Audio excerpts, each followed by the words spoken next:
Se você não tem noção do tanto que é forte, se a vida é justa e a causa é nobre, tudo pode conseguir. Pra caminhar tem que levar a sério. A vida é um enigma, temos que desvendar mistérios pra poder sorrir. O universo ele é grande, mas é lindo e belo. E todos nós temos direito de ser muito feliz. Nosso lugar é repleto de vários castelos. A escolha é nossa sim. Não podemos jamais desistir, nem deixar a peteca cair. Temos que lutar até o fim e acreditar que vamos conseguir. O suor escorre do rosto de um homem honesto. De origem simples, não dispensa o seu jeito modesto. A vitória é nossa sim. Vai, vai, mas vai na fé. Você sabe que é de verdade, sem falsidade, humildade na simplicidade. Vai, vai, mas vai na fé. Você sabe quem é. De verdade, sem falsidade, humildade na simplicidade. Vai, vai, mas vai na fé. Você sabe quem é. De verdade, sem falsidade, humildade na simplicidade. Vai, vai, mas vai na fé. Você sabe quem é. De verdade, sem falsidade, humildade na simplicidade.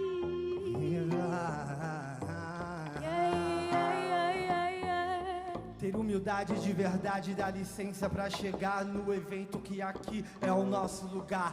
Salve, salve toda a galera do Indies que faz esse evento Mige, que aqui também que insiste. Persistência, sem carência, favela é potência, não queremos recompensa, é oportunidade pura de estar aqui. Com Girassol, Felipe Mota no contrabaixo, é assim, faço parte num dos maiores celeiros de criatividade. Através das minhas frases mostrando a verdade, cantando com a alma e cantando com o coração. Eu bato palma pra todos que vocês são meus irmãos, seres humanos lindos que faz parte. É por isso que a gente canta de verdade. Vai, vai, mas vai na fé. Você sabe quem é. De verdade, sem falsidade, humildade na simplicidade. Vai, vai, mas vai na fé. Você sabe quem é. De verdade, sem falsidade, humildade na simplicidade. Vai, vai, mas vai na fé. Quero que vocês batam palma. Você sabe quem Bate é. palma aí, vai. de verdade, sem falsidade, humildade na simplicidade. Vai, vai, mas vai na fé, você sabe quem é. De verdade, sem falsidade, humildade na simplicidade. Mais uma vez, vai! Vai, vai, mas vai na fé. Que lindo! Você sabe quem é. De verdade, sem falsidade, humildade na simplicidade. Faz barulho! Obrigada! Muito obrigado a todos e a todas. Obrigada, Obrigado, Igis, pela oportunidade. Mota, Girassol e Daniel Cristóvão, gratidão. Beijão, gente. Obrigada.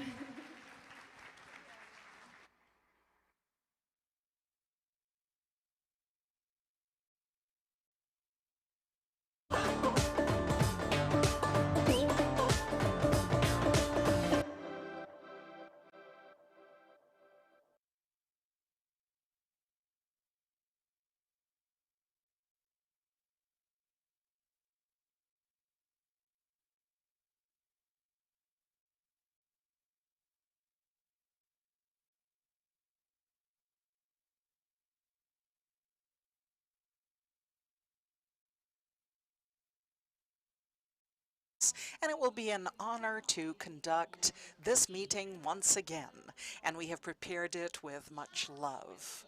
So we start our event in a very daring way. Congratulations. Congratulations, Girassol, Daniel, and Felipe from Favela Music. Thank you for accepting the challenge of making a daring opening and surprising us with this very potent call. Favela Music has the support of G10 Favelas, an organization that you will be able to meet later on in the closing session, when we will have the presence of Gilson Rodrigues, the president of the initiative. I am here to welcome our translators, our sign translators, and our language translators. And this will definitely help the people with visual deficiency. I have yellow skin, I have black hair up to my shoulders, and I am her and she. We will have simultaneous translation into Portuguese and English during the whole event. The audience will be able to use the headsets on the tables, and you can also take some at the back of the room. Just leave the headsets on the table at the end of the event or hand them in to our team. Our online audience can follow the forum in Portuguese through the Aegis channel in YouTube and in English through the Alliance magazine, also from YouTube. The Brazilian Forum of Philanthropes and Social Investors is from Aegis, the Institute for Social Development, TACA, Charity AIDS Foundation, and the Global Philanthropy Forum. So before we start, I would like to thank the team that is responsible for the organization of the event, and also our supporters, our sponsors who have made this meeting possible. The Charles Stewart Moat, our silver sponsors, and our bronze sponsors, Ambev, B3 Social, BNP Paribas Asset Management, BTG Pactual, Fundação Itaú, Fundação José Luiz Egídio Setúbal, the Raia Drogasil Group, the Sicov Institute, Movimento Bem Maior, and so on. I would also like to thank the Alliance magazine, our media partner.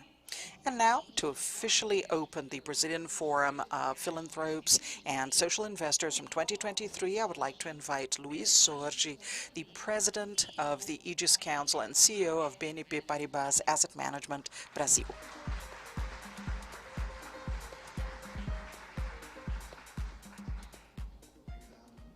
Thank you. Good morning, everyone. It's It's an honor to be here once again, opening this forum, this Brazilian Forum of Philanthropes and Social Investors. I am white, I wear glasses, I have gray hair, and I'm wearing a white shirt and a navy blue suit. Social investment and philanthropy has been maturing in Brazil. Over the last few years, we have seen more people making donations and more companies getting engaged in social investment. The future is promising in spite of the size of the social environmental problems and the governance problems too in our country. 8 years ago, I had the honor of being invited by Marcos and Paula to be part of the board of Aegis. And since 2019, I have the honor of making this opening. In 2019, the audience was full, just like today, and there were important topics and specialists that were recognized. And we also have the presence of people who contribute to philanthropy and social investment here in our country and also around the world. Yesterday I had the opportunity of being with some of them, and I think this definitely brings us not only a local view but a global one of philanthropy, and it makes us continue to grow. 4 years ago, Aegis was made up of 11 people. We're talking about growth. Today we have 47. And I'm very happy to accompany this evolution together with my other colleagues on the board. I know it's not easy. There's a lot of work involved. And I would like to congratulate Paula and the whole team from Aegis. I'm not going to list all the names, so just so I don't forget anyone. And I'd like to put this word daring. This is the word of the day. So besides growing, we're also worried about quality and sustainability, of course.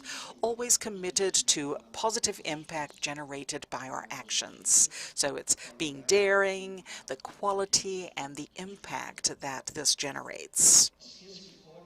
So this forum is one of the actions of this trajectory that we have been bringing into Brazilian society with the support of many of you here. So it is a space to recognize and celebrate social investment in our philanthropy. And this year we want to provoke our investors and philanthropes, and this is what we have done constantly, and use them even more. So to innovate and try new ways. Just like Aegis has done, we have to question ourselves every day, and we have to question what we can do additionally. And I always say that my main activity is less noble than this. And we say that when we have to generate some result above the normal, we have to generate alpha. So I'd like to invite you all to always look for something more, something above our reference. And what is the relative reference in terms of philanthropy in Brazil is philanthropy in the world. So Brazil and the world needs this daring aspect. We have huge challenges, but we have greater strength, and especially if we work together. And that's why we're here today. The topic of being daring has to inspire all of us today and always. So I wish you all a day with a lot of reflection, learning, and new connections that can generate lots of activities of impact, especially in the Brazilian society. Well, we know that there's a lot of need in the public social network that, of course, has its failures, but our objective is to create a network from the private area to reduce these failures. So I believe that we have the installed capacity, and we are able to find resources to do this. Thank you very much, everyone, and have a great day.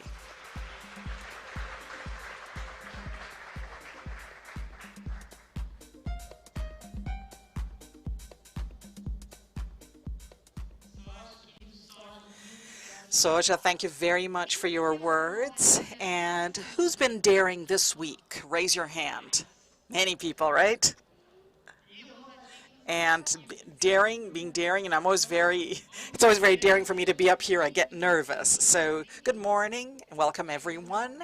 And this is the 12th edition of the Brazilian Forum of Philanthropes and Social Investors. And I put it here. I'm very excited and nervous to be up here, but it's great to see you here today, each of you. I think there are many known people, but there's also many people who have become part of the Aegis network more recently. So it's wonderful to see this work, to see the interest for private social philanthropy in our country. And welcome to the audience who is following us virtually today from all the areas in Brazil. I am Fala Fabiani, the CEO of Aegis. I am white, I have short brown hair, brown eyes, I wear glasses, and today I'm wearing black clothes with an orange coat.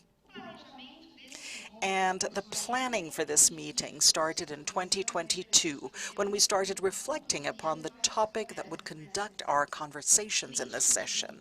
In 2021, we talked about new horizons after the pandemic, the COVID-19 pandemic. Last year, we talked about collaboration, an attitude that was essential for us to go further, to be able to accelerate and potentialize the positive impact and also the objectives of sustainable development. It's very important to join efforts and work together with other actors, other players. Aegis has several partnerships, several initiatives with many organizations, and the representatives are present here. The partners, thank you very much for challenging us to think further and to go further. And with this sort of thought, we came up with a topic for 2023. Our sector has a lot happening. We have more people and more organizations involved and engaged with the cause, and we're thinking, so in spite of the growth, are we still only repeating formulas and models that have been successful in the past? Do we need to have greater attempts, daring attempts to face the size of the current problems? In Aegis, we dare to make this a biennial project. Before it was every 5 years. We decided to reduce it to 2 years, every 2 years, and it was just launched. And we have 84% of Brazilians making some kind of donation. That's our record. It's the greatest number we've ever found.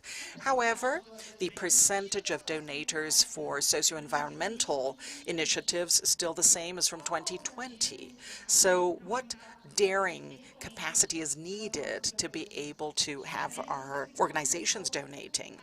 You have a folder on top of your tables with the results of the survey. We're very happy about this project.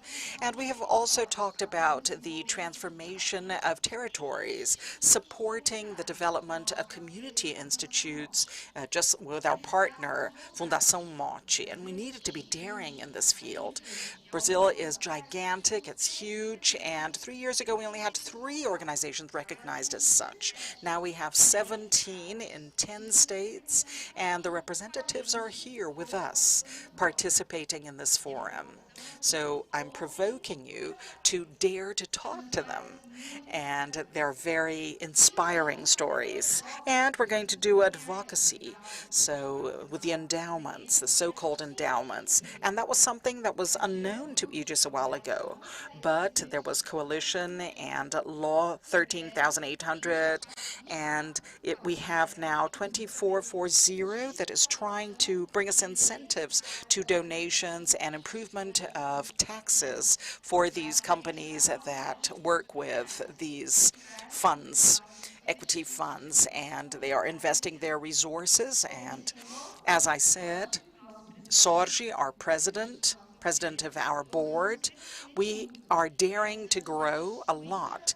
We've had more than 50 projects done last year, led by Marcos. Where is Marcos? Over there.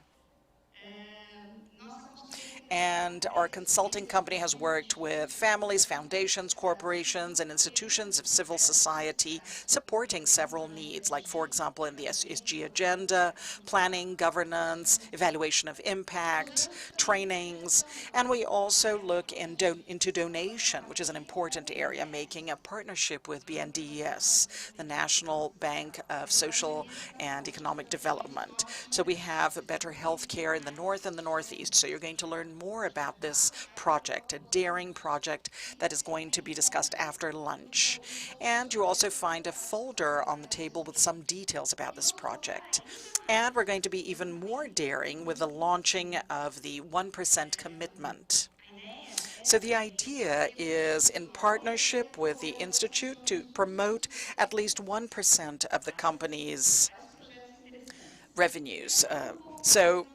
Talking a little bit more about our topic, and before we start, as Soji said, we have our international speakers and other people in our sector. We were talking to them. I was talking to somebody on the table, my vision of philanthropy, and I worked in the financial market. I worked with risk capital, and I have a similar view, and I probably bring it from there. The idea that philanthropy should be the risk capital of the social environmental area. So we could use more, we could do more, because we can bring solutions that have never been tested, because philanthropy has this possibility of being daring, of trying things out, and it's much more difficult for the companies and the government.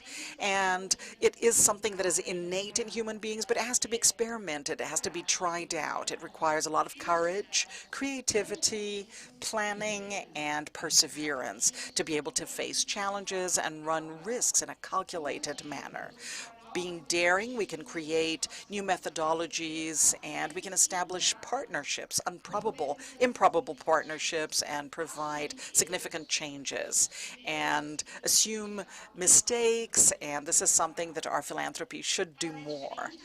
And doing it differently, even what was working, we can still innovate and be entrepreneurs. So being daring comes from a wish, a dream that we would like to realize. Sometimes it seems to be distant or difficult, but I would like to invite all of you to think about your dreams and what is missing for them to become reality. So is it being a little bit more daring during the day? This is going to be the main theme of our conversations, and hopefully we will inspire all of you to promote philanthropy that runs risk, that is more transforming and diverse and more welcoming. So may we be daring to realize our dreams. We're going to approach being daring in investments made by families and companies. We're going to talk about alliances and about the defense of causes with the environment, human rights, education, and also racial equity. We're going to talk about financial models, the evaluation of the impact and movements of civil society. We're going to show the importance of valuation of leadership and also organizations who work locally, the power of the territories, but also bringing the global perspective of our challenges. And I'm very, very proud and happy to announce the beginning of the Brazilian Forum of Philanthropes and Social Investors for 2023. I'd like to thank our sponsors, my great team, my board, our partners, and all of you. Without you, we would not be here today. Thank you very much for being here. Thank you for strengthening our community and our dreams. So enjoy the day, and it's going to be very rich and daring.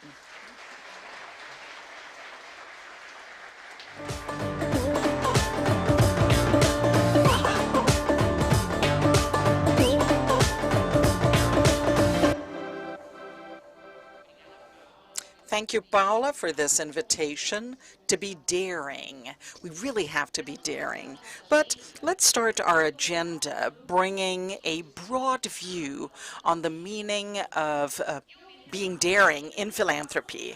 And it's somebody who is not in his comfort zone. So I would like to invite you to participate in the debates, making our event even richer and more dynamic. And if you're here in person, you can ask your questions using the microphones that are going to circulate when there is a moment in the debates. And just raise your hand, and our support team is going to take you the microphones. And the people online should write their questions in the chat, and they will be sent to the moderators in each panel. Please participate. So without further ado, let us begin the opening plenary session with the topic, Being Daring, a transversal element for transforming actions that are diverse and inclusive. So welcome to our guests, Eduardo Saron, the president of the Itaú Foundation, Geise Diniz, co-founder of Pacto contra a Fome, Against Hunger, Girda Nicolas, co-founder of the Haiti Community Trust. And our moderator of the panel will be Rodrigo Piponzi, the president of the board of the MOL Group and the ACP Institute that kindly accepted our last-minute invitation to substitute Philippe Youn, who is the head of the Global Philanthropy Forum that unfortunately was not able to be here because he's recovering from COVID. Rodrigo, over to you. Thank you, Andrea. Can you hear me? What an honor and what a responsibility to be called last minute. But I was still very happy. Very happy because we start a forum about being daring, and it's very daring to accept an invitation like this. So I'd like to introduce myself. I'm Rodrigo Piponzi. I am a young man, fair hair and light-colored eyes. I have a green polo shirt and tennis shoes and jeans. I am the president of the council of the MOL Group and ACP, and I'm also one of the Aegis board members, so that's why I accepted this invitation, and it's a great responsibility, and it's very special for me to be here today. So I talked to Paula about, it really made my life easier because she said a lot about being daring, and I was very happy to be in this opening plenary session because there's no better way of talking about being daring than listening to incredible stories and inspiring stories like the ones that we're going to listen to now. And just a comment about being daring, talking a little bit about the dynamics of the session. So yesterday I looked the word daring up in the dictionary, and many of the adjectives have already been mentioned by Paolo when we talk about courage and being brave, but being daring is when you do something without reflecting upon it. That's what the dictionary says. And that definitely makes me think, because being daring is in a place that, we should do more and think less. Not, in a reckless manner, of course, but in a way where we're going to prioritize practice and experience to be able to get innovation. So this is something that I thought was very interesting when you talk about the meaning of being daring, and I'm sure you're going to bring that up. So we're here with three great guests, and the dynamics here, just so everybody's on the same page, I'm going to ask each of you to introduce yourselves and to talk a little bit about your initiatives and how daring you were in the philanthropic field. And then at the end of this presentation, we're going to go into a Q&A session. I have a question for each of you, and then we're going to open up for the questions from the audience. And we're going to have time to hear about what your questions are, the people in the audience. So I'm going to start with Geise. And Geise, I'm going to ask you to talk a little bit about the impact Against Hunger, the company you're in, and this is an initiative that was launched last year, and it tends to mobilize Brazilians to end hunger. Thank you, Rodrigo. Good morning, everyone. So first of all, thank you very much on behalf of thank you, Aegis, for this invitation. So giving me the opportunity to share what Pacto contra a Fome is on behalf of Paula and Marcos. Thank you. Rodrigo, you could also be here to talk about being daring. So I think we're going to hear you after talking about this. So my name is Geise. I am a white woman. I have long brown hair, brown eyes. I'm wearing jeans and dark jeans coat and navy blue sandals and a white shirt. So what brings me here to this place? Simply because I don't agree to being a rich country that produces food, that exports food, and that has the inputs, but at the same time we have 33 million Brazilians that are hungry every single day. And we also waste 8 times this amount that would be possible to feed this population. So I was not happy with this, and I made studies, and I'm going to give a step back.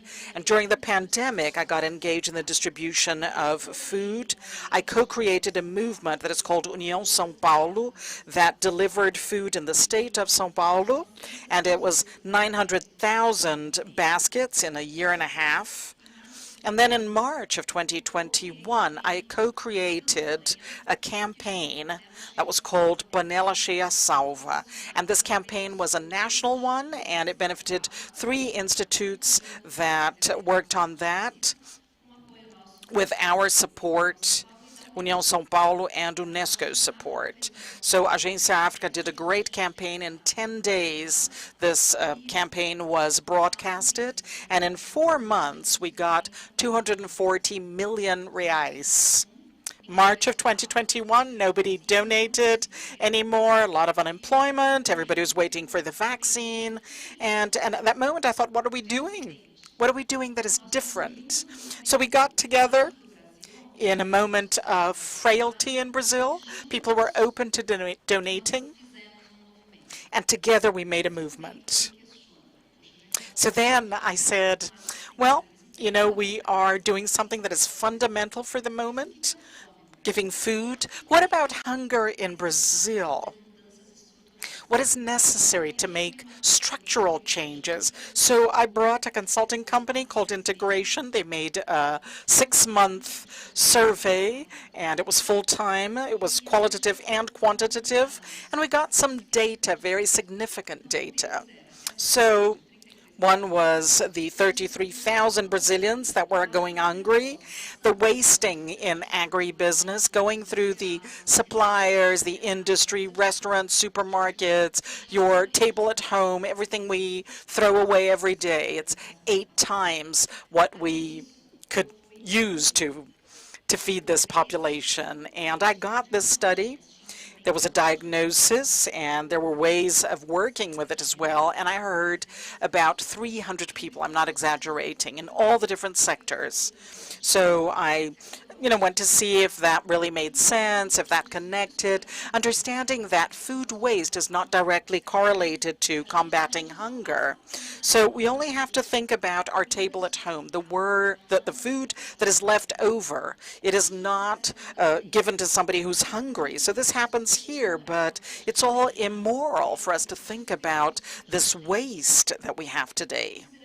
So considering this, I thought, my family, I come from a family that is also a social investor. So nowadays, not many years, of course, we have the Peninsula Institute that is focused on education and sports. So we have a focus on this area, but hunger actually took me in to another place. I did not agree to that, but I said I cannot just do nothing about it. I have to do something about it.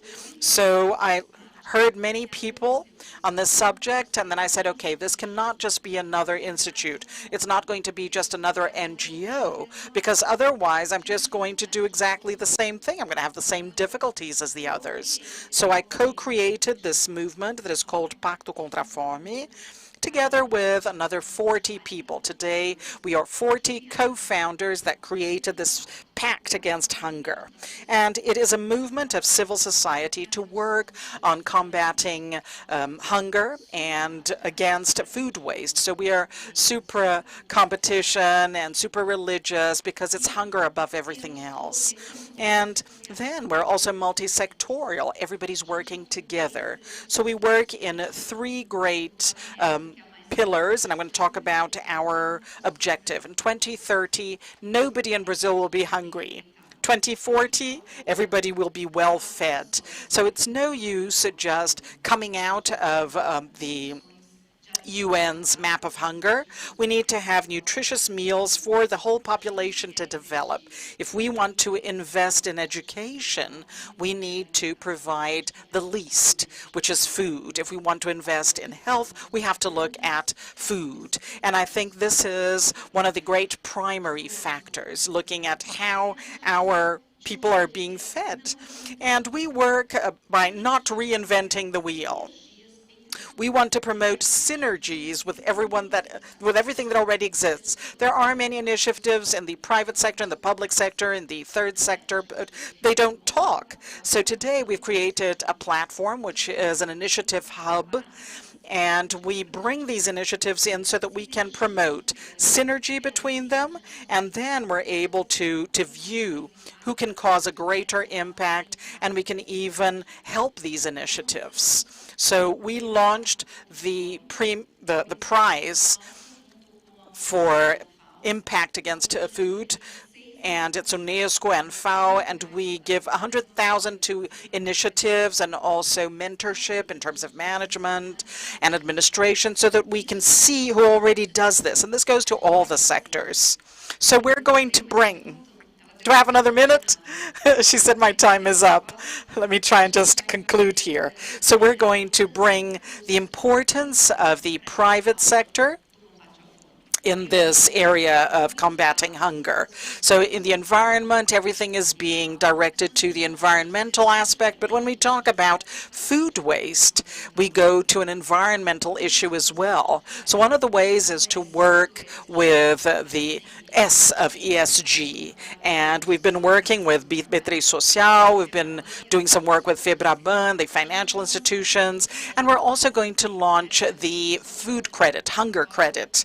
So it is just like the carbon credit for the company that can't do anything, they can at least do this with projects that have to do with nutrition for children.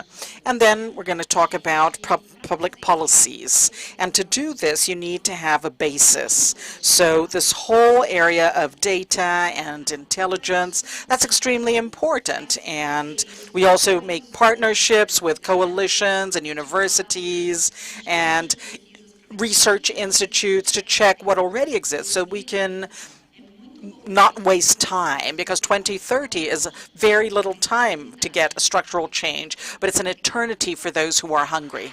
Thank you. Thank you very much.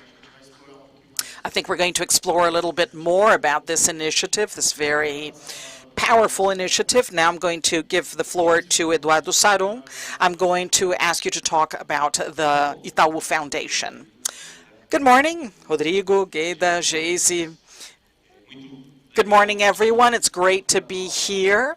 When Paula and her team invited me to be part of this panel, talking about this perspective of being daring, I was very excited because, you know, we are in the Itaú Foundation, which is a result of several initiatives from Itaú Unibanco, Itaú Social, Itaú Education and Work, Everyone for Health. But it's very recent as an organization that brings together these initiatives. So we're 3 years old, and we've been discussing this issue a lot. And something I wanted to share with you is the values of our organization. So all this is connected to being daring. So I'm a white man. I'm dressed in blue, just to make it easier to describe. I have transparent glasses. My hair is a little gray and a little silver, something like that. And I'm really very happy to be here with you. It's not the first time that I'm in this forum, and it's a privilege to be here. And it's also a privilege to be exchanging with such a relevant and important audience on a topic that is absolutely urgent, which is philanthropy in Brazil. So talking about being daring, that's very important. When we think about Brazil, what Jay-Z thought of brought of impacting numbers, she talks about 2030, and the number 2030 is also very important for our foundation, Itaú.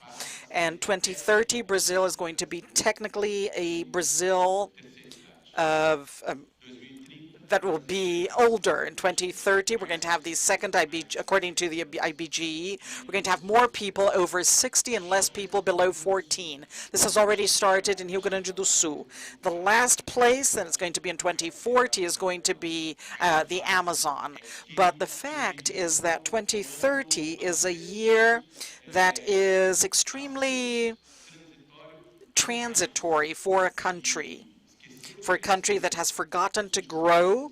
In the last 30 years, we grew 2% on average a year, while our population grew 1.1. So our growth was almost annulled. So it's a huge challenge. Each of you who grew more than your parents and your grandparents, definitely you are outliers. That's very sad in a Brazil with so many perspectives.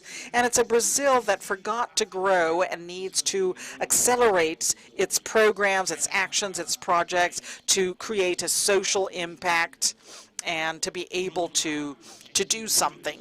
On the other hand, we have wonderful numbers in Brazil, and every day it's a Canada of students that go to school. 35 million boys and girls that go to elementary school until secondary school. They go to the public schools in Mato Grosso, Espírito Santo, of teachers receive these students. They're fantastic numbers and they're very powerful. Now, for us to think about a country that also has dramatic numbers in terms of education, today we are among the last that respond to PISA, the index that looks at quality of life, that measures quality of life in more than 70 countries in the world.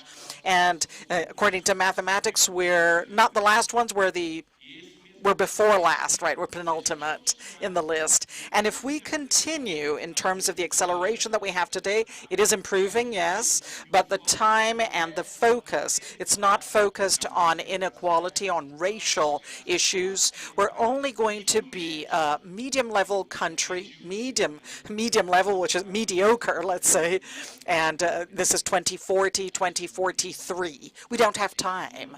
We cannot wait. It is urgent and priorities are screaming, and so we have to be daring. We have to be transforming, and this is why we have to do a lot more than we're doing, because if we continue doing the same thing, we're not going to have time.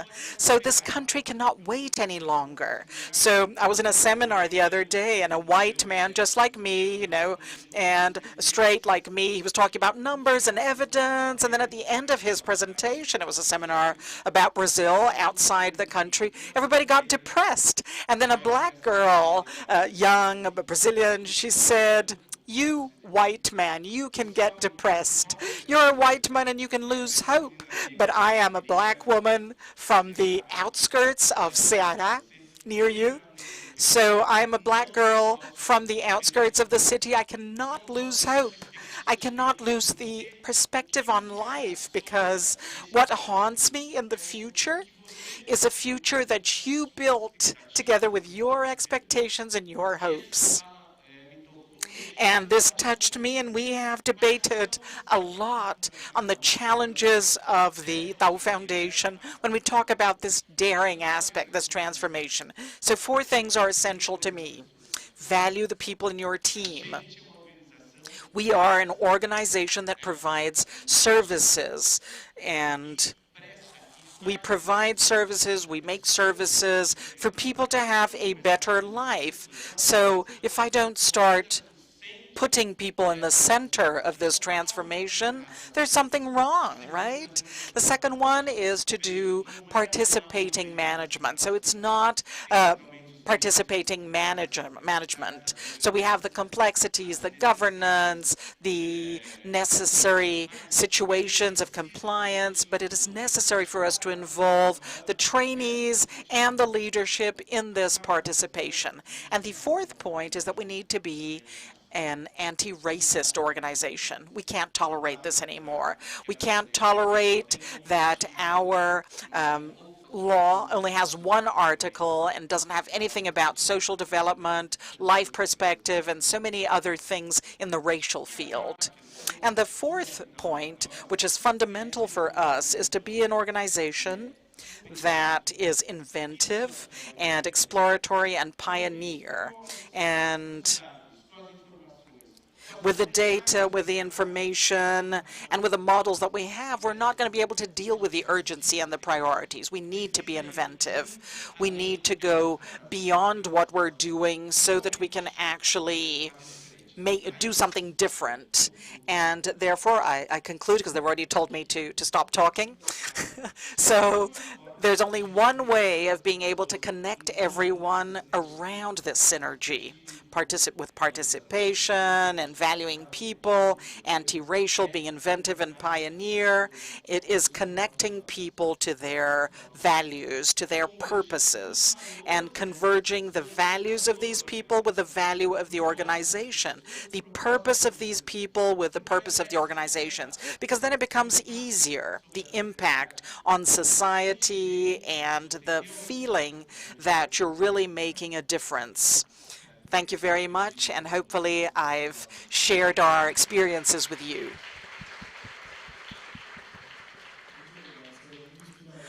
Thank you. That was very inspiring. We're going to explore a little bit more about that. And now I'd like to give the floor to Gerda. Gerda comes from Haiti, and she develops great work with the Haiti Community Trust. And I'd like you to tell us a little bit about your work in the organization and how this has been. Thank you so much. Bonjour. In our culture in Haiti, we say honneur, and then you respond respect. So because Paula said we are going to be daring today, we're going to practice. I'm going to say honneur, and you're going to say respect. Ready? Honneur. And we said honneur, respect because it's an opportunity. Sorry, I'm listening to Portuguese at the same time. It's an opportunity for us to say we will honor each other and we will be respectful of each other. It's also a way when you show up in somebody's home and you say honneur and you don't hear respect, it means please go back home. We're not ready for you, right? At the same way.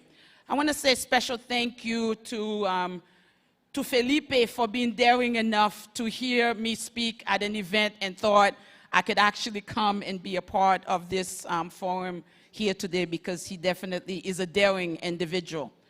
And for those who are watching, let me describe myself. I am a beautiful black woman with olive skin, with a beautiful beautiful locks, wearing red glasses, with a black dress and orange scarf, with black shoes to accentuate it.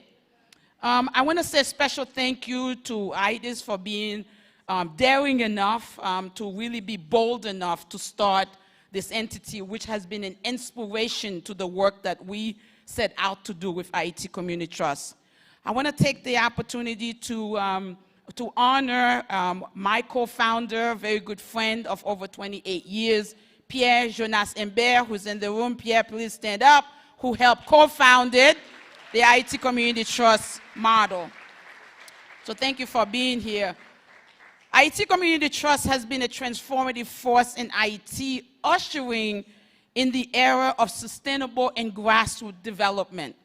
Haiti Community Trust pioneering and endowed fund underscore a paradigm shift from temporary relief to sustainable long-term development. By pooling resources and leveraging local expertise, ACT seeks to address core challenges faced by Haiti. By championing local empowerment, Haiti Community Trust has fundamentally reshaped the approach to community development, pivoting from short-term interventions to a model rooted in enduring solutions. To its endowed fund model, IT Community Trust has introduced a sense of financial permanence, ensuring that projects that have the consistent backing they require.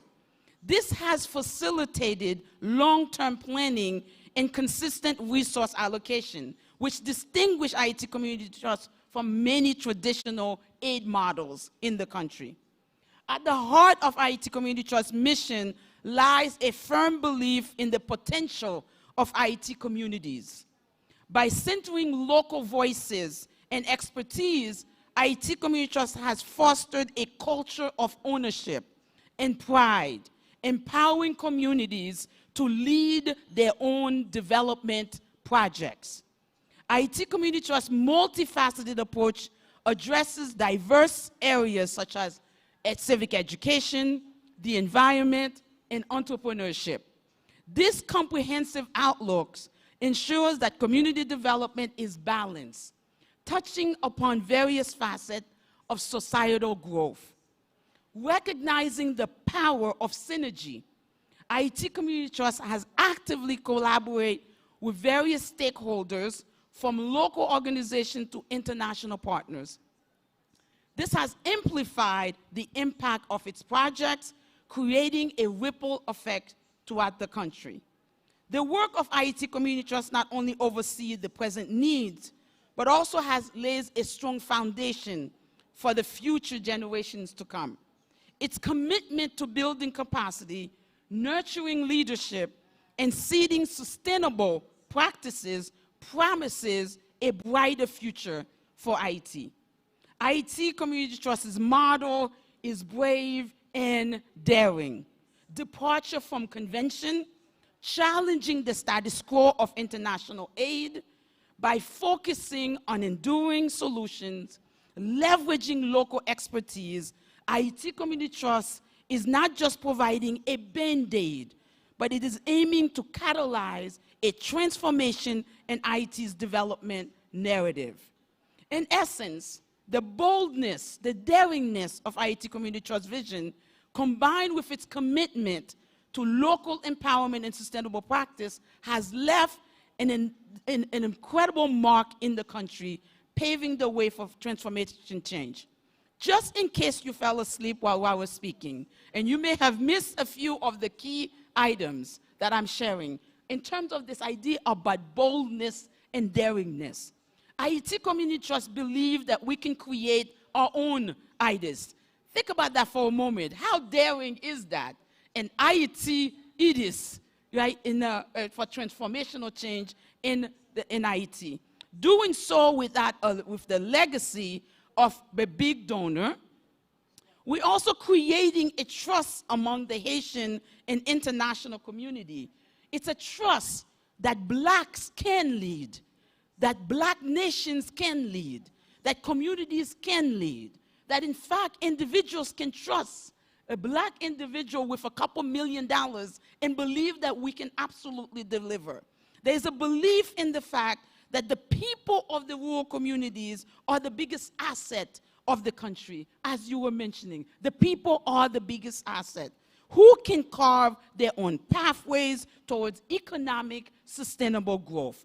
In a nutshell, we believe that IT is capable and IT is possible, and that is daring. Thank you.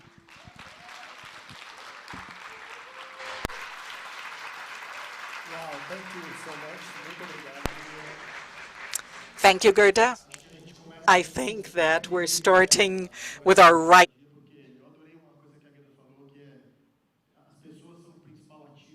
Main asset of these models, of these solutions, and I think that being daring, recognizes this, and within their context, everybody brought a little bit of the way in which they see their solutions, having people and having issues that definitely guide the problems, to any kind of decision making. So I think it's 3 very potent examples. And this is also very collective. and they depend on a lot of organization and broad and collaborative views to be able to address such deep objectives and so distant as well. But they are still necessary, and in our view, we need to do that fast. So I think being daring carries a lot of elements that I'd like to explore with you. We have exactly 21 minutes and 40 seconds, right, to the end of the panel. So I'm going to ask you for the following. I'd like to just quickly ask each of you a question, and I want you to give us a quick answer, just so we'll be able to allow the audience to interact, right? So one short question to each one, and if you have 2 or 3 minutes to answer, and then we have like 10 to 12 minutes to interact with our audience, okay? So I'm going to start with Jay-Z, because something that calls my attention yesterday, it was exactly mobilizing this target, such a strong target, which is to end hunger in the country, and to mobilize at different sectors, people with different ideologies, different thoughts that occupy a different space. So I'd like you to talk a little bit about your challenges and opportunities for this kind of mobilization, so potent. So the opportunity is to have a real country, because we have the ability to do this. We have other problems that are not just food. So we have incentives, logistics, transport, and so on. But we have people. And what's missing is the will to make this happen, and being daring in believing. So many times I say, oh, I'm a little crazy because I want to, bring this over. But it's not just me, it's us, all of us. The 85% of the Brazilian population that does not go hungry every day, we have to do this. And I bring you an example. For example, when we have a health problem, the problem when we have some disease or some health problem, it is ours, it's individual. So what do? We go and try and find a solution. We go to the pharmacy, we go to the hospital, we go to look for a doctor, because we don't want to be sick. Now, when we talk about hunger, it is so big, it's such a broad problem that we, put a distance between us and this problem. We think the government has to deal with it because, even if we do a lot, it's not going to be enough. And my point is exactly compared to healthcare. So if we only allow the government to do this, or for the 15% of the population that is hungry every day, these people, they are not able to take care of this because they are in a state where they are hungry. I've heard mothers saying that they drink water, and they give water to their children, and they spend the day sleeping so they don't go hungry. We're never going to have a developed country like that. So in this place, the invitation is to, well, we can and we have the responsibility of taking over combat to hunger. So my daring aspect is to bring this awareness to us, to people who can make a difference. And we're going to talk with all the different areas, because we're going to talk to all the different Brazilian individuals. And when we can make changes, we have to understand, first of all, we have to be aware of this, first of all, through data that is going to justify what we're going to do. And as a result, we can change our habits, we can change our families, and we can change our communities. We can change things at school, at work.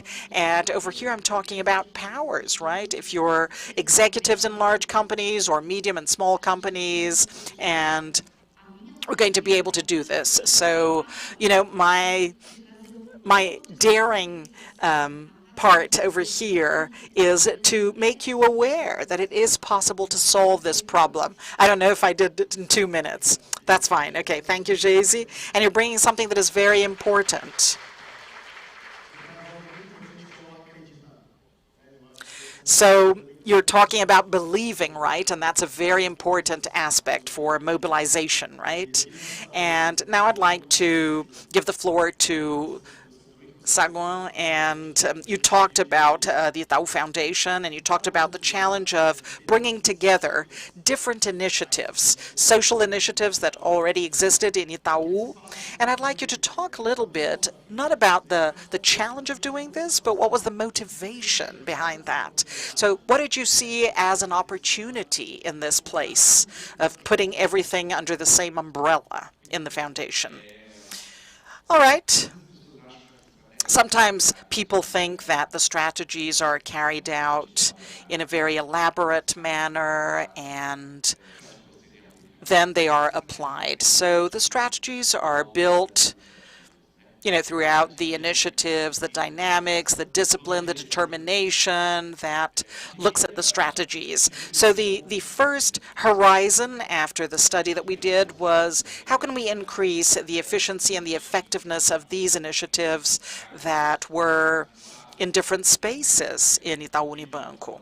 So Itaú Unibanco is 35 years old. Itaú Social was almost 30 years old. The area of education and work for professionalizing, it's all 15 years old, and we didn't really talk to each other. We did not organize ourselves properly. And we have a blue ocean, and we're starting to go into more detail over the last 2 years. We've begun to do that, going into this blue ocean, which is the possibility of joining these issues of basic education. So that's Itaú Social is focusing, and G4 as well, and G5, where the child is creating their brain plasticity, and also Itaú Cultural working with culture. So bringing together these issues, observing,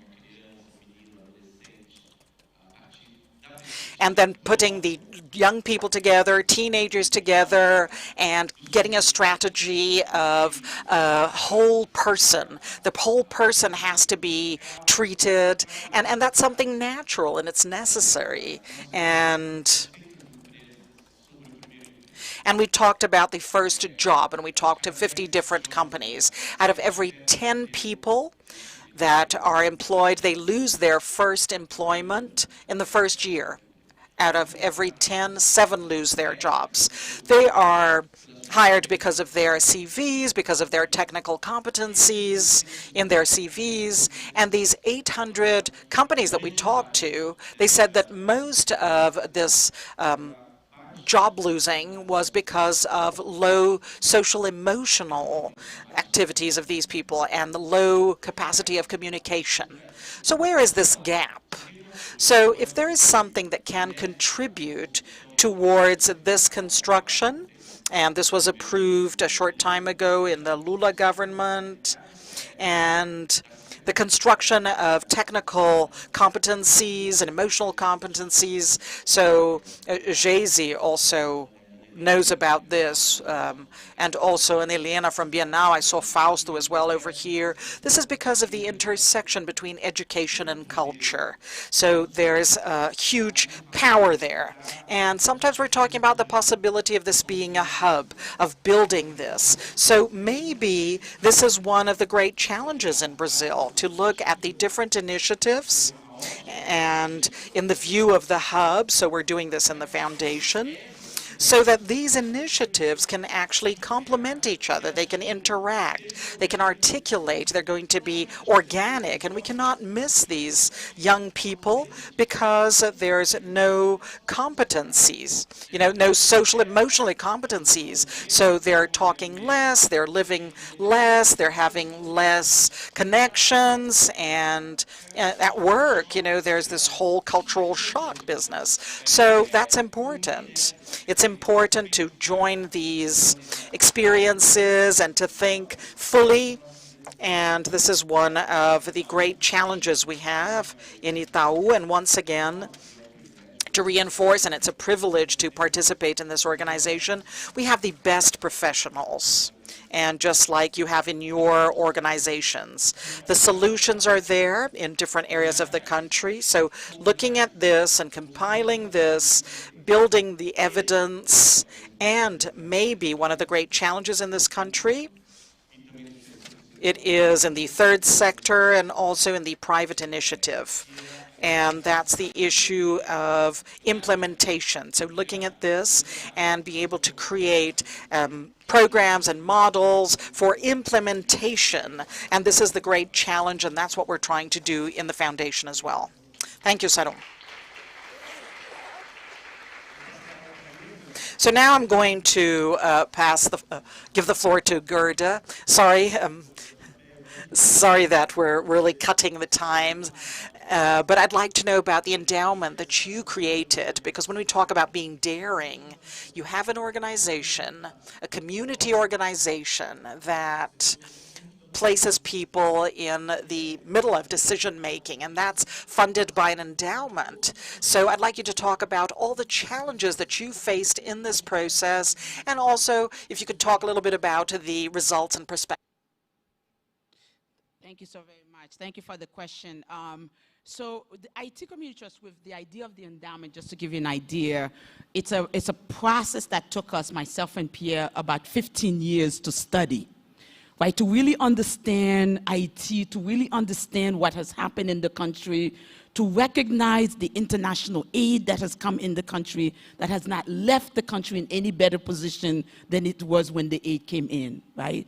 And to really begin to think through, when we look at other nations, what does sustainability looks like? What would be the key ingredient that will allow for permanent, sustainable change from an economic perspective in the country? And so it was clear that the endowment model, so when we visited lots of places, we went to various foundations in the Caribbean, we came to Brazil and met with some community foundations, we went to Africa and met with some individuals, but the single most important thing that allows for any entity to last longer is a permanent fund. It must find a way to self-sustain it. If it does not do so, it will continue to be at the beck and call, right at the hands of others. So the endowment model was an important one for us to be able to address. So it's clear that now, how do you build an endowment fund in a country that is in a narrative war? And I say narrative war because Haiti gained its independence from slavery, but it did gain its independence from the narrative and the way that we think of Haiti as a country.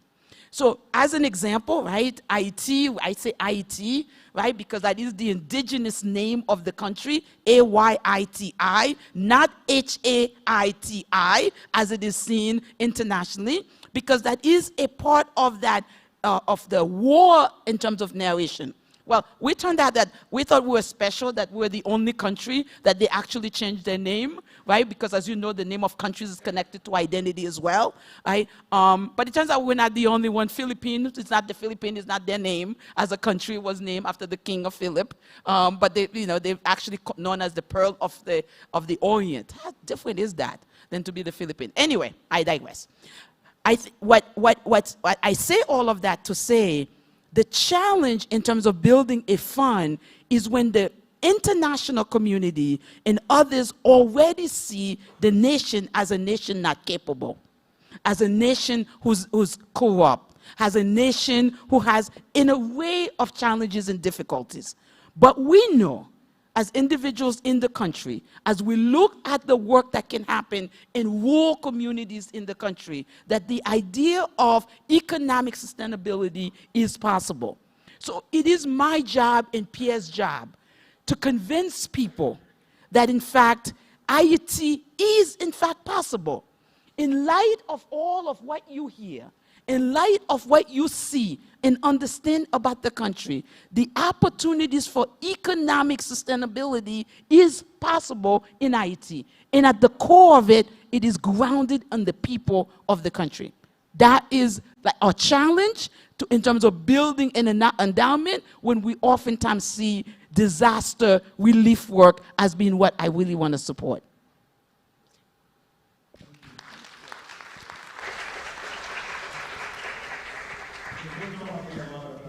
So now I'm going to open up for 2 questions from the audience, and I'm going to ask you, if you're going to ask a question, there are microphones. So please stand up and tell us who you are, ask your question, and tell us who the question is for, right? We have some time for 2 short questions. Over here. Good morning, everyone. My name is Saulo Barreto. I'm from Sergipe. And since Saron named me, I'm going to give him the question. I'm going to ask him the question. And it has to do with the reality of Gerda and the dream that Jay-Z had. So Saron, you talked about the 4 areas of activity and connecting values, right?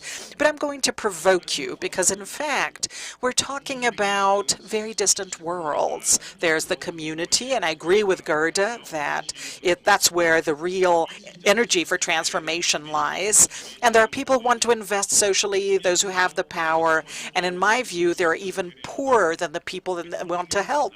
So we're talking about mentality, about a mindset. So when you connect values, when they have different mindsets, it's not only connecting values, you're going to have to build a change in mindset. And the only ones who can influence power are the ones who are below, and they're able to emancipate in a way so that they can convince people. So if we don't do this, that's why I'm provoking here. Jay-Z in 2040 is still going to be fighting to make this country not be hungry anymore. So it's not a short-term process. It's urgent, but it's not a short-term process. And I'd like to provoke you, according to what Gerda did. We do this.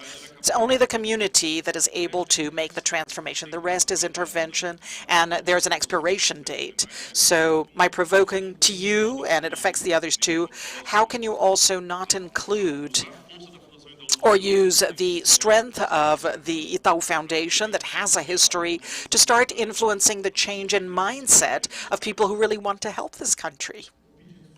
So before you answer, we're going to listen to the other question so that we can answer together. Well, we focus a lot on a spiral. He didn't ask the other question. So there's also the nucleus, which talks about 4 points. The first one is to do it together. The second one is to always do it. And the third one is to do it to transform, and finally for equity. So the first point is to do it together. And doing it together is to look inside and look at the power of the territories, the experience and the power. You know, this is much greater than the needs. And the territories, an example of this, they have a lot to tell us.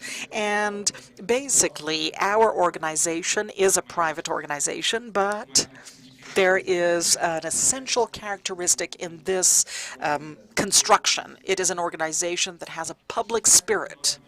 So this makes a huge difference because it means that this construction has to come from the different knowledge, the different learnings, the different experience, so that we can actually potentialize and shed light and prototype and help to gain scale, to reference the public policies. So this spiral that ends in the values, it is one thing, it is based on one thing that is essential, which is to do it together with a public spirit, and we need to know this. We are a private institution. That's important to know. Thank you. We have another question over here.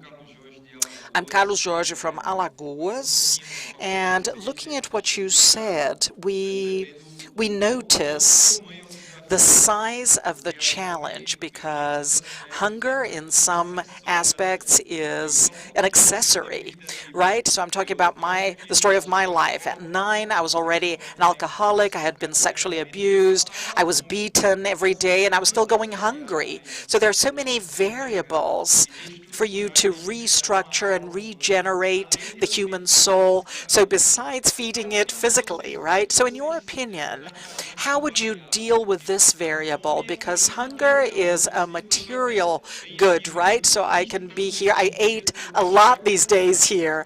I'm feeling heavy here.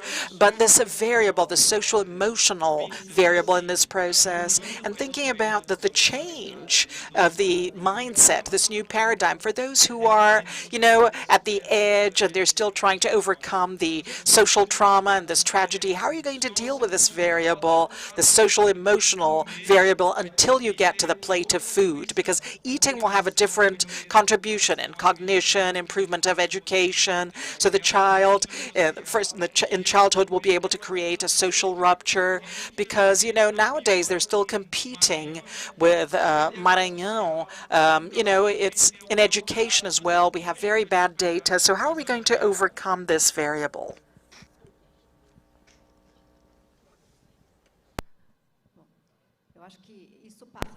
I think it's also part of Rodrigo's and Saulo's question. So how do we do this looking at people who actually need it? So this is the learning that the group needs to have, because many times we're here at the top of the pyramid and we're strategically looking at things, but we need to understand the basis, so what these people need and what these people live. So nowadays we're talking about the tax reform, and we have the, you know, basic staple food, and staple food that has no taxes. They're discussing this, and they're discussing what products are going to be part of this staple diet, right? At no moment did they talk about nutrition and even something regional. So the person in the south does not eat the same thing as the person in the north. So we're also making studies about this so that we can discuss it.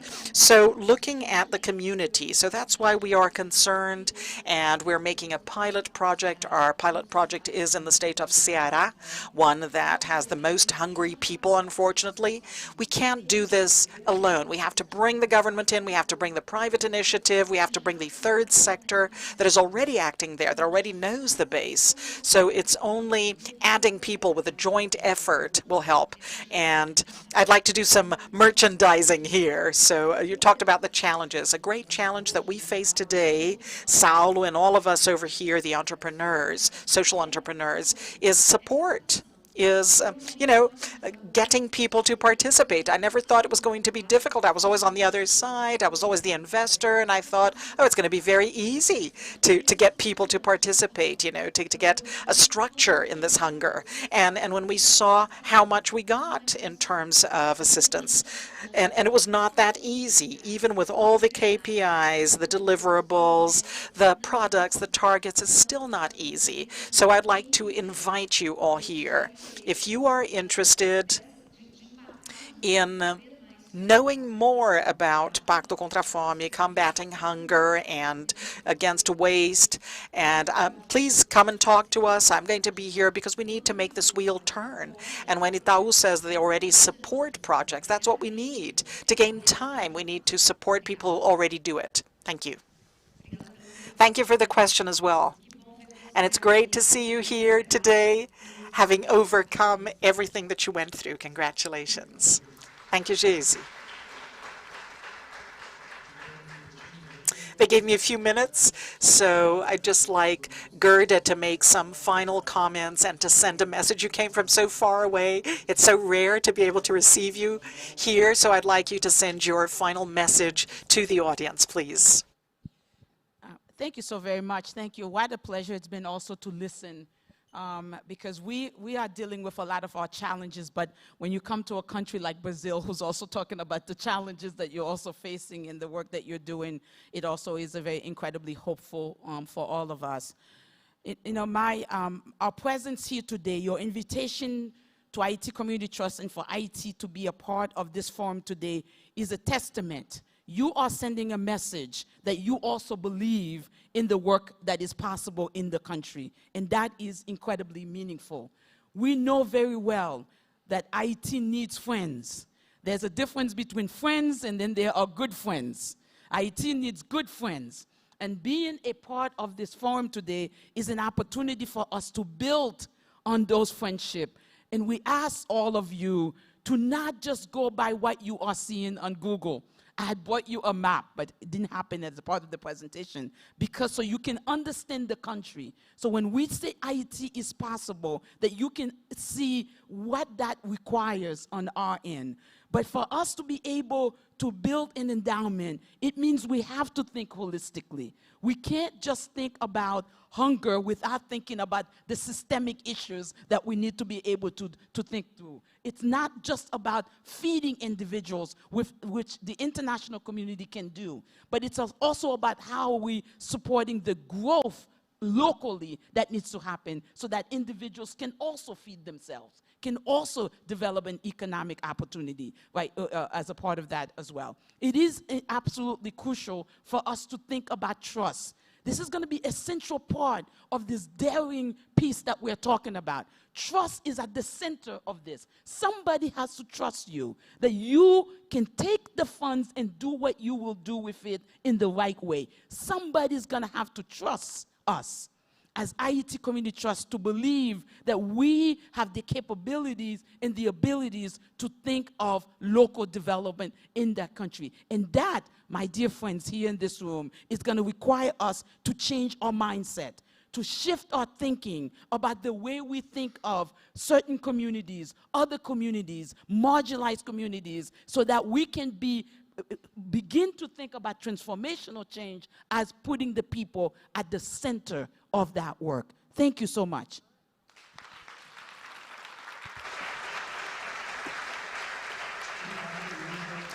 Thank you, Gerda. Thank you, Geisa. Thank you, Salom. I think at this point, when philanthropy has a very important role, as Paula said in the opening, where philanthropy can represent a fertile ground for innovation.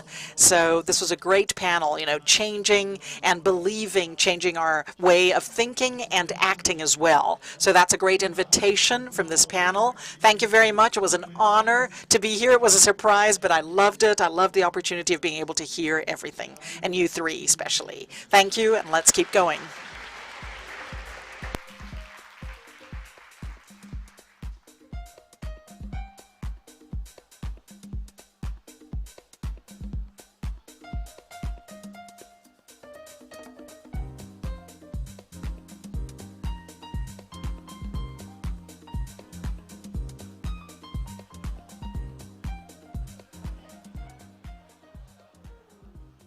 Obrigada por essa mesa incrível que vocês. Thank you for this incredible panel and listening to the issue of strength of the communities. This can only increase the pride that I have of being part of the Aegis team, to be able to collaborate with the program Transforming Territories that talks about this power and this transformation coming from the community. So our program is now going to be divided into 2 sessions, and these sessions are simultaneous, and you can choose the topic that you prefer to follow up. So here in this main room, we're going to have the panel Philanthropy, Family Philanthropy, Coping with Invisible Causes. The session can be followed by the people who are here in person, and the people online are also going to be in this session. This is the only session that is going to have simultaneous translation and sign language as well. Here on the left, her left, which is our right, you're going to listen to the session. We learn from our mistakes. So these are stories of people who did not get it right the first time. And this can only be seen by those who are present here, and this is going to be recorded, and it's going to be made available later on in our channel on YouTube. So please, let's start choosing the session we want to go to, and let's do this quickly so we can continue our presentation. Thank you.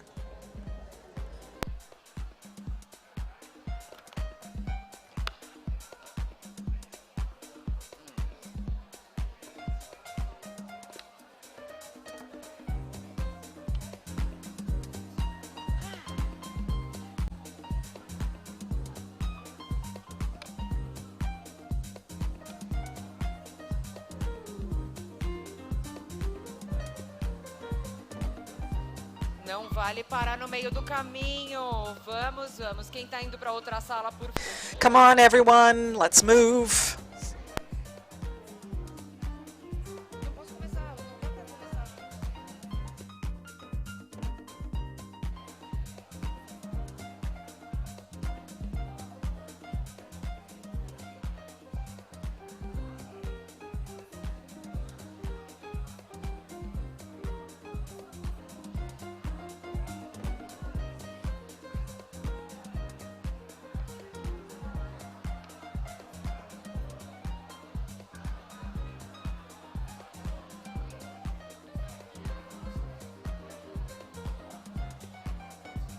Vamos lá.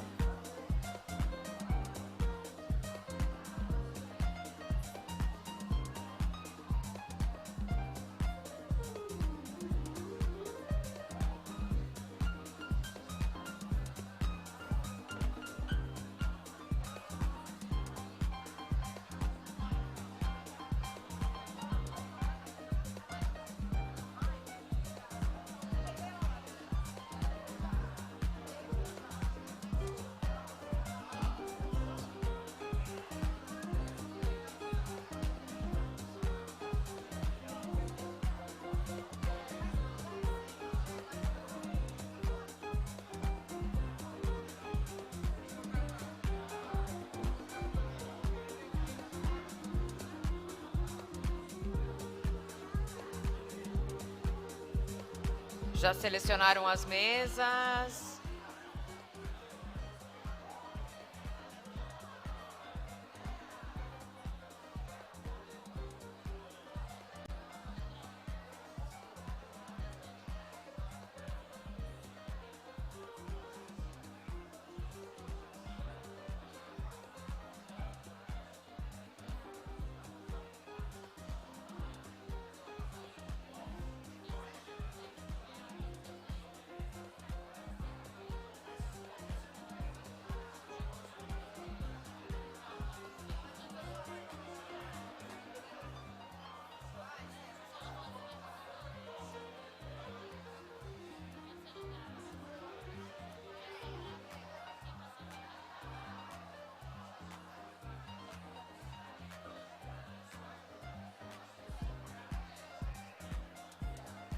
Já estamos acomodados?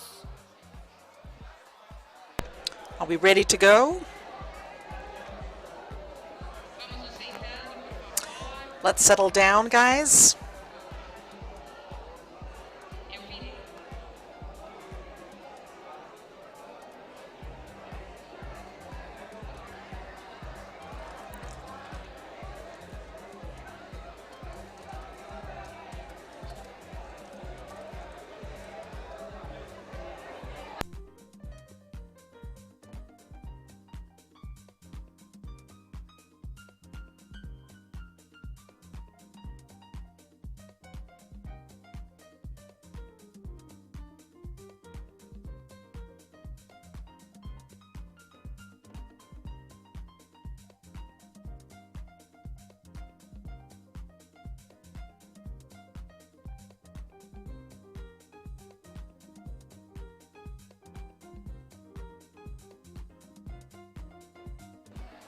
A gente já vai dar início à sessão.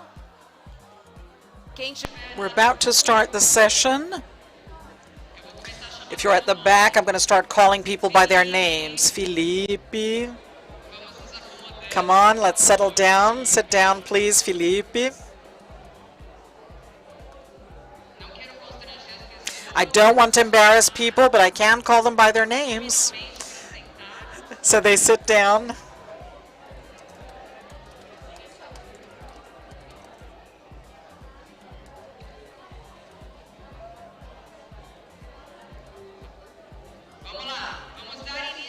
Okay, let us begin the session in this room. Please settle down, and if you could come to these tables in the front, if you were at the back, just so we don't have a huge distance between us. You can come closer, you can come closer to the stage. The debate over here is going to be family philanthropy, and invisible causes, or made invisible, and I'd like to call onto the stage Ilana Minevi, the president of the board of BMO,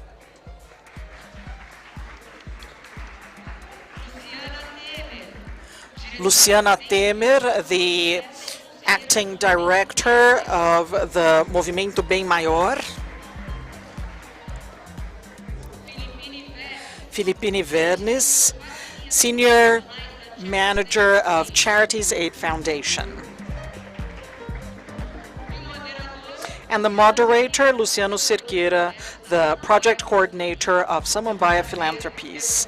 It's a pleasure to have you with us, and please start.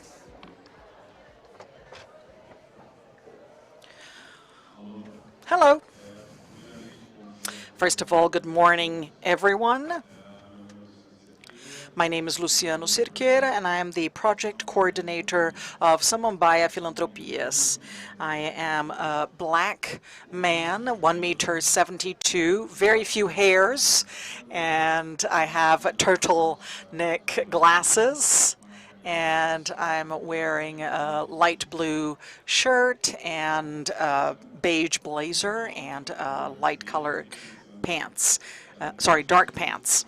So when Paula invited me, they thought I was going to talk about something new, and very quickly I remembered it's one of the oldest topics that we have in humanity. If we look back, we're going to see that families do this. They've been doing it for centuries. They have been doing it for centuries, right? Donating to those who need, people and institutions. So what do we have that is new, right? So I'm going to talk about two fundamental points when we talk about family philanthropy. So families today, they used to donate, and if they did that, they were going to be differentiated in society. And today, many families that donate, they want to be anonymous. So this is a fundamental point if you think about family philanthropy. And the second aspect is the topics. So until today, and this has changed very little, we have three topics that are worked on: health, education, and fighting against hunger. And unfortunately in Brazil, this still needs to be worked on. And what are our institutions doing that is different? So we end up getting topics that are complementary, they're not competing. And we work with topics that are competing. So in this panel over here, you're going to hear stories about philanthropy, and it's a different perspective in areas that you never imagined it would be possible to have family philanthropy, and many people don't want to do it. So for us to start this conversation, I'm going to give the word to Luciana Temer to be able to tell us what her work is like in this area. Thank you, Luciano. Thank you, Paula, for the invitation from Aegis.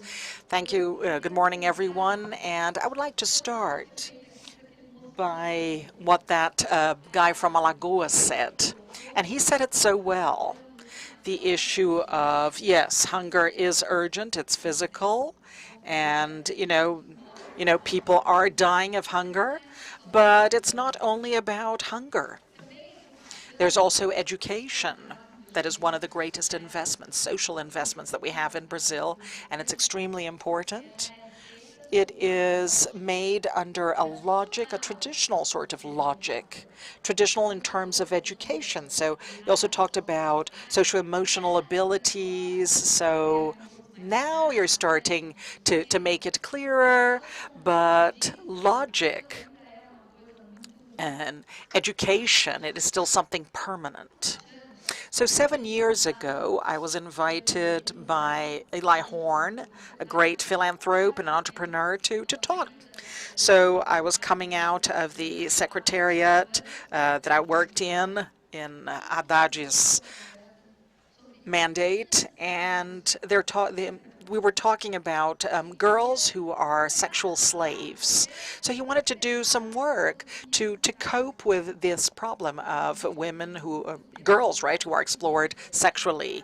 So I worked with the police, and I know about this. And what did I tell him at that point? I said, Dr. Eli, you know, sexual exploitation or violence, it's very difficult, and it's a residual case. So why don't you choose to work with something that is more structural, like hunger and like education or healthcare, so violence against women, domestic violence.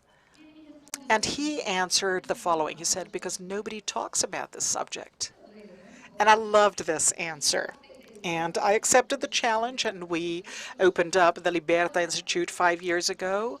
And it is an institute that makes people aware of the problem. So showing society the dimension of this problem that I didn't know about that day, and I learned over these last 7 years, and today I know, and I wanted to share it with you. And also with advocacy with the governments. So we have two points. We have awareness of society for them to understand the size of the problem. And very few people in this room with all of these social problems, they're not really bothered about violence, sexual violence with children. Well, society is not, if it's not uncomfortable, permanently uncomfortable, it does not provoke the government, doesn't pressure the government, which is a producer of public policies, and they are actually able to transform this reality. So I'm going to work with some data here. So we have the official data in Brazil for public safety. It's more than 5 children below 13 years of age that are raped per hour in the country. So while we are working here, many, many girls and boys under 13 are going to be raped in this country. And some more data, that's already horrible, but there's more. This is only 10 to 11% of what we know, of what is registered. So we have research from Datafolha showing that this represents about 10% of what really happens.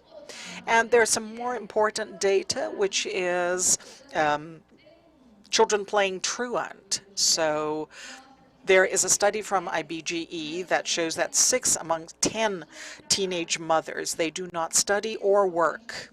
And of course, we have the cycle. So what does pregnancy have to do when you're a teenager have to do with sexual violence? We have 21,000 girls delivering every year, under 14, and this is what is registered. And for our legislation, any relationship below 14 years of age is a rape. So we're talking about a context. I'm just giving you some data.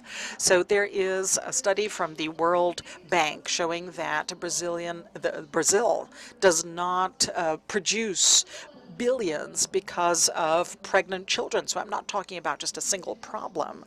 When I told Dr. Lee when I was talking to him, I know that sexual violence in childhood is at the basis of many other problems. So you can give them food. It's important for you to give them food. It's extremely important.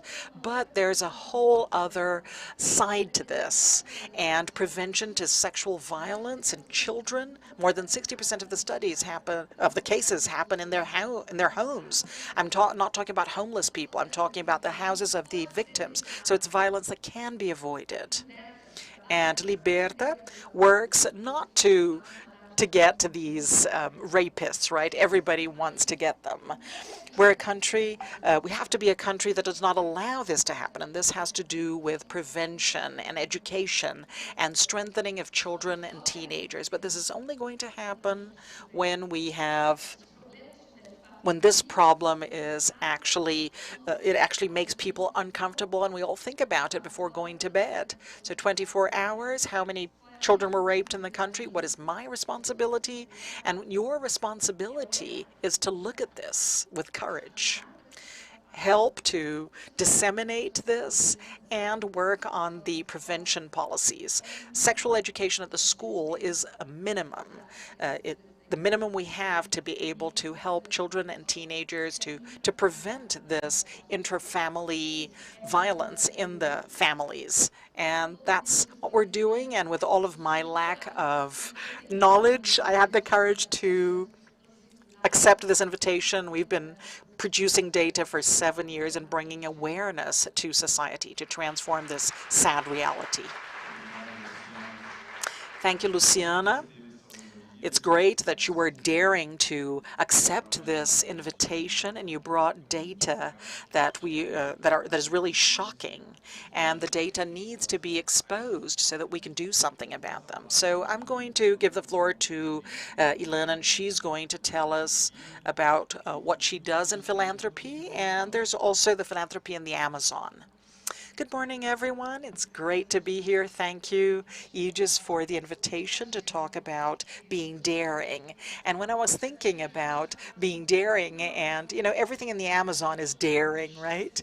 The distances are huge, the challenges are huge, but I see an entrepreneur. I come from a family that is a family of entrepreneurs, and we migrated from the Morocco in 1890, and we were daring. We were after the cycle of rubber. After a while, it didn't work. They had to reinvent themselves several times. But this passion for the Amazon is the topic that we discuss at dinner in the family, and it works with all of the different areas of the business and the family. So my grandfather was a great Amazonologist, and he wrote several books, and he always put in the dedication to my grandchildren who are going to work and live in the 21st century. So this was cultivated in our family, and here we are today in the 3rd generation doing this work. And talking about being daring, the Amazon was for it to develop, it needs to develop 4 paradigms. So it has to be economically feasible, socially just, politically balanced, and ecologically adequate. So for you to be able to combine these 4 ingredients to the success of the Amazon is difficult until today, but he wrote this in 1980, and this is still a very relevant topic. The Amazon is in the north, and it's 45% of the territory, 9% of the population, and 6% of the GDP. The worst educational indexes, informality, a series of challenges, and it's very complex. So Mariana is here. She knows about this topic. So how do you look at these 25 million people who are spread out in the Amazon? Most people, they have a helicopter view. They see the trees, they see rivers and green, but you have to go down, look at the roots of these trees, these 25 million people who live there and seek to be prosperous. Just like in the Southeast, people want education and health for their children. They have the same thing in the Amazon. And then everybody says, no, we have to protect the Amazon. But how can you develop it in a sustainable manner? How can you take care of the people who live there? And then thinking about the project, would be interesting to talk about the daring part of it.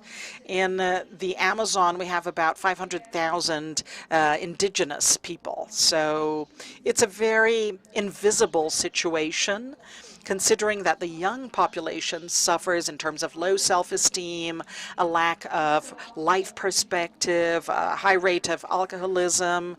And how can you work with this if we have a very relevant indigenous population? So this is sustainable Amazon. You have 45 different processes, and they grow, and they use a bow and arrow to defend themselves. And why not transform this into a sport? Why not have an athlete, an indigenous athlete, competing in the Olympics?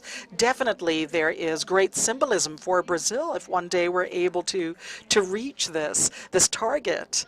So basically, we are bringing the young people from these villages, and through this project, today we have more than 73 medals and conquered by this public. We have one athlete that is part of the Brazilian team, bow and arrow team, and our dream is getting a medal in the Olympics because we believe in how important it is. And this is the strategy of our operation. There was the opportunity to deliver with the indigenous population. So today we hire and we have the integration of these collaborators as part of our culture, and how proud we are of being in the Amazon and understanding the importance here. So my time is up.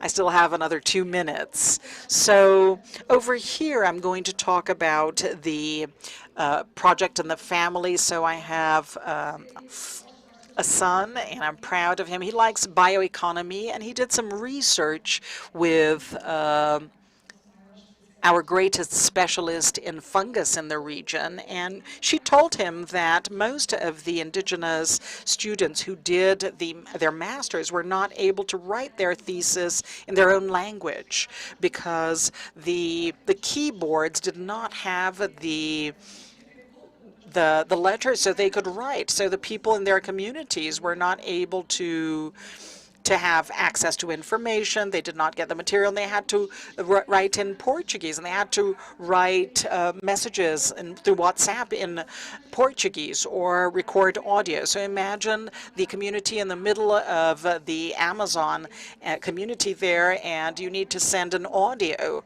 You know, it's not going to get there. We don't have 4G or 5G in the middle of the Amazon.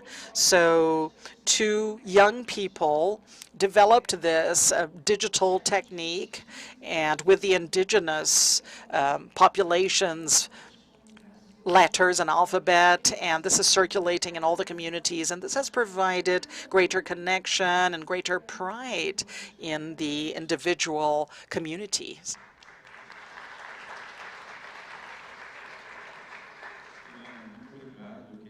So I would like to thank you for I'd like to thank your family for staying in the Amazon and being so daring and helping in the development of an area that has so many needs. And the size of the need is small, considering the number of people who are trying to change this. So now going to Philippines, we'd like to hear, what is the international trend that you have seen in terms of funding of invisible causes or causes that have very little? I think this is on. Yes? Okay. Thank you, Luciano. It's a pleasure to be here, and thank you so much to our network partner, Aegis, for convening us all together. My name is Philippine, and just before I start, for those who can't see, I have long brown hair, green eyes, I'm fairly tall at 1.81 meters, and I'm wearing a green leopard print dress. For those of you who don't know the Charities Aid Foundation, we are headquartered in the UK with operations in the US and Canada, and we are a leading charity and bank. And we really exist to connect institutions, individuals, organizations, governments, social enterprises, not-for-profits, to create a fair and just society for all. And we've been operating for 99 years, and our goal is really to convene everyone and collaborate. We have a wide international reach, and we work with donors to distribute funds all over the world. In the last financial year, we distributed over £1 billion into 119 different countries to about 160,000 different organizations. But there is so much more that needs to be done. In the UK, we work with about 3,000 high net worth, ultra high net worth individuals and their families. And we're really proud to partner with families to help inspire and transform their giving. Now, Luciano, as you said, family philanthropy is by no means a new concept. In fact, it's got a long history and is vital to the development in so many countries. In the UK alone, at the top 150 family foundations give around 2.5 billion pounds every year. But again, we need to do more. And when we're thinking about the transfer of wealth that's about to take place between generations in the next 2 decades, the importance and the opportunities are huge. So what is family philanthropy? The way we see it at the moment through our clients, it can take many forms in terms of the giving vehicle itself, from donor advised funds to family foundations to corporate programs for family businesses. But whatever the mechanism is, the motivation, what we see for family philanthropy is beyond public recognition. It's very much about giving back to the communities that they're from, the countries that they're from, and really tackling the need within that community. We've seen a change amongst the families that we work with of how they give. So today, families, international families at least, are very much stepping outside the lines of conventional philanthropy and the well-worn practices that they've traditionally used. So going beyond traditional grant making, going beyond supporting INGOs, it's very much about partnering with local organizations on the ground that have the expertise, the community solutions that we've heard about today, and really taking that risk approach to change the way that they're investing and the way that they're giving. So to the organizations that are here today, find new ways to collaborate with the international families, work with different types of advisors, such as the Charities Aid Foundation, that are working with these donors, and utilize your expertise as being the local expert in your area and your cause.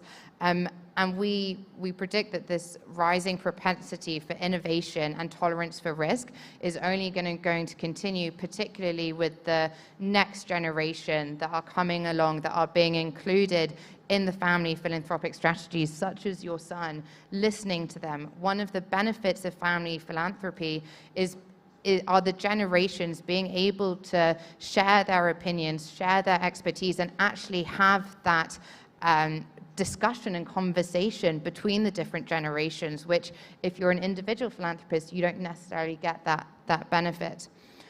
With regards to Brazil and the amount that is given to Brazil, and understanding how internationals are supporting Brazil. So from the Charities Aid Foundation, Brazil is consistently in the top 10 countries that donors give to. In the last 2 years, about £14 million was distributed from the UK, US, and Canada via CAF to Brazil. But that's actually a small proportion when you think about the number of Brazilian diaspora that are living in the US and UK. So there is about 1.9 million Brazilians living in the US and about 220,000 Brazilians living in the UK. So how can we work together as advisors, as civil society organizations, as philanthropists, to actually encourage more donors to do more?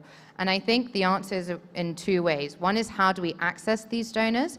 And then the second is, how do we clearly articulate the needs and solutions that family philanthropists who are willing to take risks should be investing in? So what we're looking to do at CAF, and we're really open to partnering with anyone who's interested, is hearing from you about what the needs are, how that should be communicated to the family philanthropists. You are the experts, you know what's needed. But also, how do we work with the diplomats that are in the UK and the US and the Canada? How do we work with government and convene our thoughts to speak to them, to then gain access to the donors and the networks that they have? So we're really looking to engage with the diaspora community, but not by ourselves. We need to do it with the local experts. And so my call to everyone here today is to be bold. Let's create new partnerships, new collaborations, and to the families, it's to push the limit, reinvent philanthropy, and take the risk.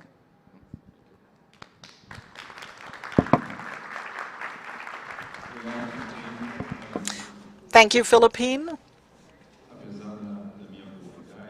Although I'm very young, when I started working in 2000 in one of the NGOs, I worked with an organization of children who lived on the streets, and the English were the funding partner here. And it's a tradition, and it's very nice to know that it continues. And I'm very happy about your son. And Luciana, what you have done seems to be small, but if we look at the future, this is really going to make a huge difference. So before I go on to the questions, I'm going to use 2 minutes of our time just to explain why I'm here in this panel. So Samambaia Philanthropias was created by César Coelho, and we work in 3 great blocks for funding. So first of all, culture, we think it's very important, and we help some institutions in Rio de Janeiro, and we support Cinemateca and also Pão pela Maré inside a community. So they really need a lot of culture. And our second line that seems to be completely unfocused from the universe of philanthropy, it's the tax reform. So we work by financing studies about this tax reform 2 years now. It's our greatest investment. And many of the patients who went through this, they did this, and they're in the federal government, and they're helping Bernarapi and other people. And we believe this is going to change Brazil, make it fair. And the third line of action is the freedom of speech to dialogue. So if you open your bags, if you take this Stanford Social Innovation Review, this is an initiative of Samambaia Philanthropias. So we're the ones who created this together with José Setúbal. Marcos Paulo is here. So it's several things. And in this freedom of speech, we created with other organizations a platform called Mobile for the artists to talk about censorship. So Mobile is the movement for freedom of speech in Brazil. So Samambaia works with several subjects that seem to be strange for the world of philanthropy. And when I talk about this, I talk about family philanthropy, talking about tax reform. What is that? It's not, a very nice topic. No, we have to make it clear. It's something we think about, and our organizations in this case, it's more strategic, and it could come in the medium and long term, but it is associated to what's here, because in the first panel we need to definitely feed people, but we don't want Gisele to, provide food in 2050, right? Maybe with a good tax reform, these people will not need this anymore. So I would like to tell this story, and I would like to hear from you, Luciana. I'd like to hear about your work, and I think we would like to hear a little bit more about Liberta. So I can talk about Liberta for hours here. So I'd like to say that it's very difficult to work on this topic because it's an ugly topic. You know, an ugly topic? Does any company want to have its brand connected to sexual violence? I'm going to tell you a very quick case. We had sponsorship after the pandemic. We did masks for the students in public schools. And it was, to talk about the sexual violence. There was a great registry of during the lockdown, and there was a lot of denouncing, and children did not go to school. So we got 2 companies to donate, and we donated to the state of São Paulo, and there was authorization to put the name of the company on the mask, the sponsoring company. None of them wanted to put it. Can you imagine a company not wanting their brand on the product they're providing? And it's about that. But my hope, Luciano, is that 35 years ago, nobody talked about violence against women. It was an ugly subject. And it's still the same characteristics. It's ugly because it is in the family, it's domestic, it's a subject that people don't get into, and this happens to black women in the outskirts of cities, right? So I was a delegate, and I was in the police, and I never registered this when I was there. So we know that nobody registers. For children, it's the same. It is silent, it happens in the family, it's in all social classes, believe it or not, with different consequences depending on the social classes. years. So I'd like you to just use the rest of your 2 minutes to talk about the Movimento Bem Maior. Okay, so I'm also a council of Movimento Bem Maior, and it was also a very daring movement to increase philanthropy. And I think that it's daring because each of the associates, and we have Eli Horn, and you also worked in this, and they are together, and everybody has their own work, but they decided to get together so that they would be able to increase philanthropy and joining efforts, right? That was the opportunity. So the great beauty of Bem Maior is we have very potent names, powerful names, together at a certain movement. And for example, Carola Matarazzo Institute, and they do it so well. So they get resources and they distribute them in 2 fronts. So one is for large transforming projects in Brazil. So these have been consolidated, an educational project that has huge power and they can be strengthened. But the other bias is the small amount of work done in Brazil.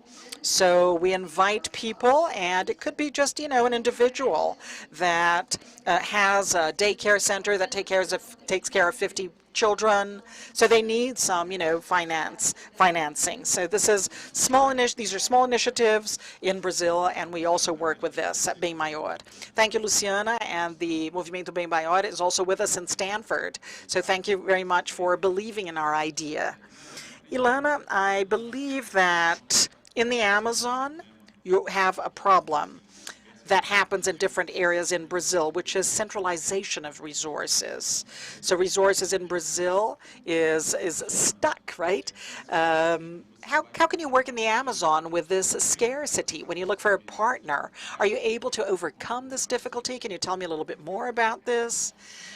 This is a recurrent challenge. So very few families that work in the Amazon, but today the Amazon lives a moment of greater empathy and love. So there are many organizations trying to follow good practices in the Amazon, and I think that this contribution, not wanting to do things alone, it's more collaborative. So recently, we had 2 initiatives, one that was with Gastromotiva, that is an NGO from Rio de Janeiro, and there's a lot of work done with that, and there was also work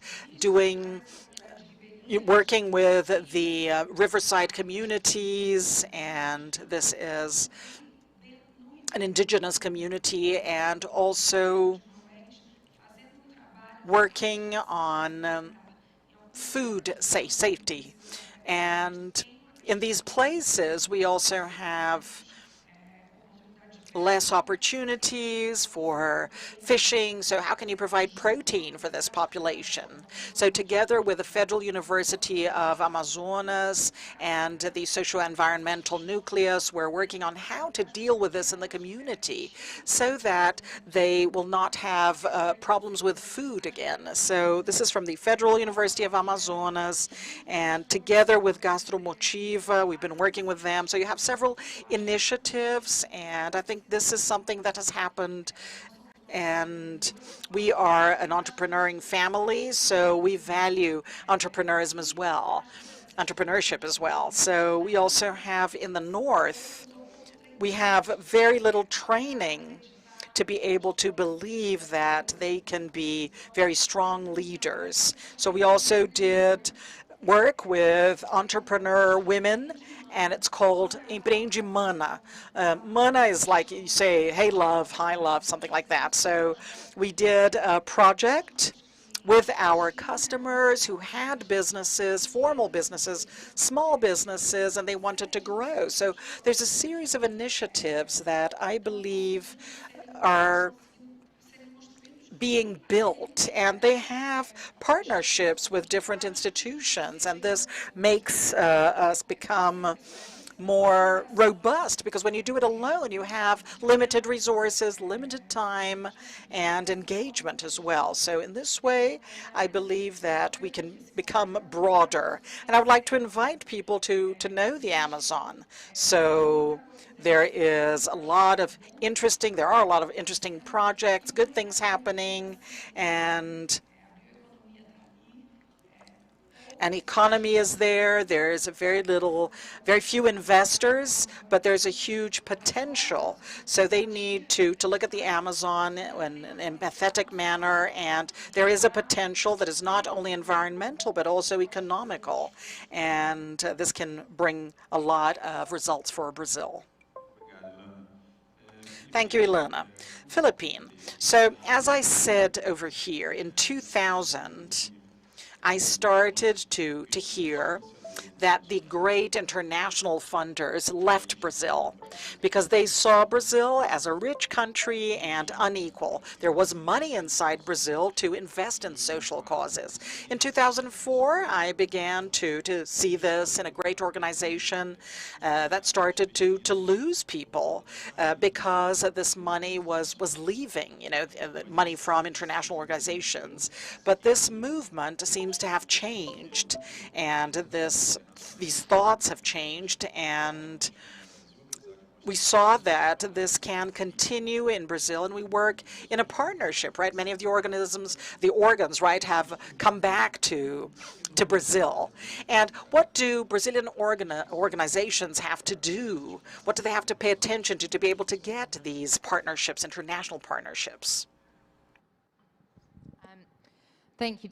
It's a really good point. I think one thing to really be aware of is that although we're seeing the amount of capital that's being put towards philanthropic purposes or being associated, being given to trusts, etc., is increasing globally, the amount that is actually being deployed across borders is shrinking, which is really scary, especially during a time of globalization.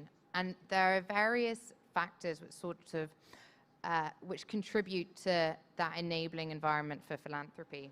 So with regards to Brazilian civil society organizations, the way I see it, there are sort of three things that you need to focus on or be aware of in order to gain access to these international donors.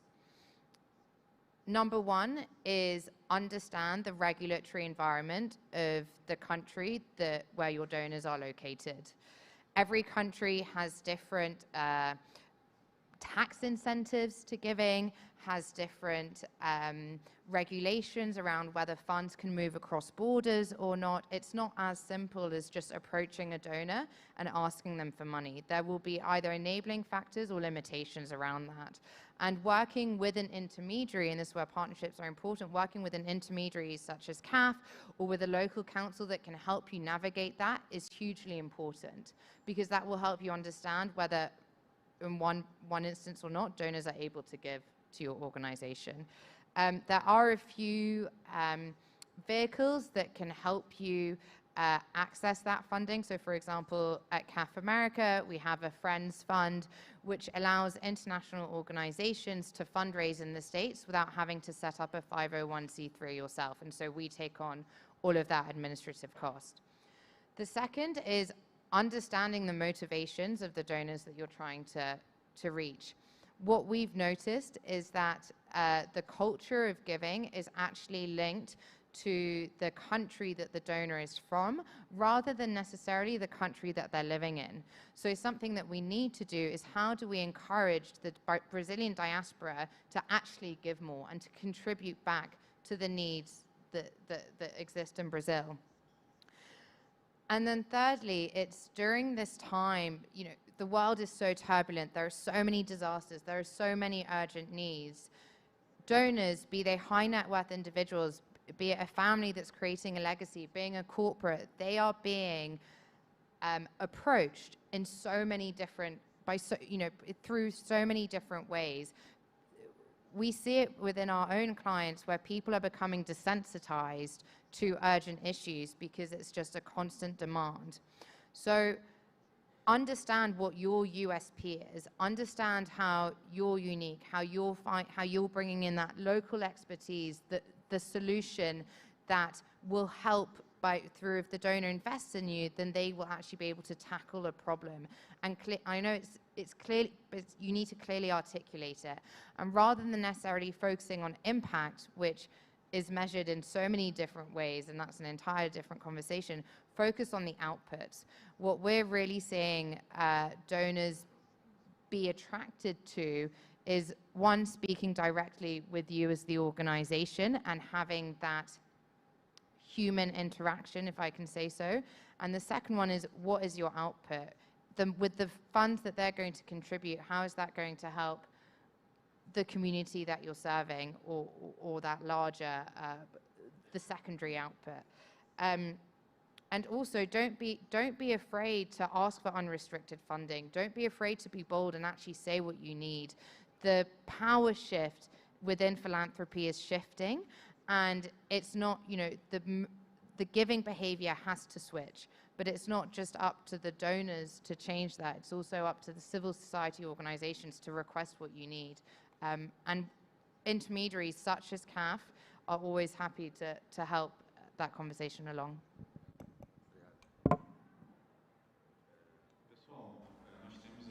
So, guys, we still have some time, and now we're going to go on to the questions. Who's going to be the first one? So, please make it a short question so that we'll have time for our guests to answer. Do we have any questions?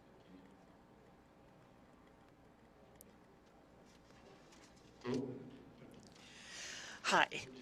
Good morning, everyone. My name is Ricardo Anderauzo, and I'm representing a community association. It was created inside the Aegis territory, and I'd like to ask Ilana the following. We know that there is data, more than $1 billion a year go to the government or social associations in the Amazon, always about the Amazon forest and, you know, riverside communities. But the largest social organizations that operate in these in this area are not able to get money for the city of Manaus. Sorry? Oh, okay.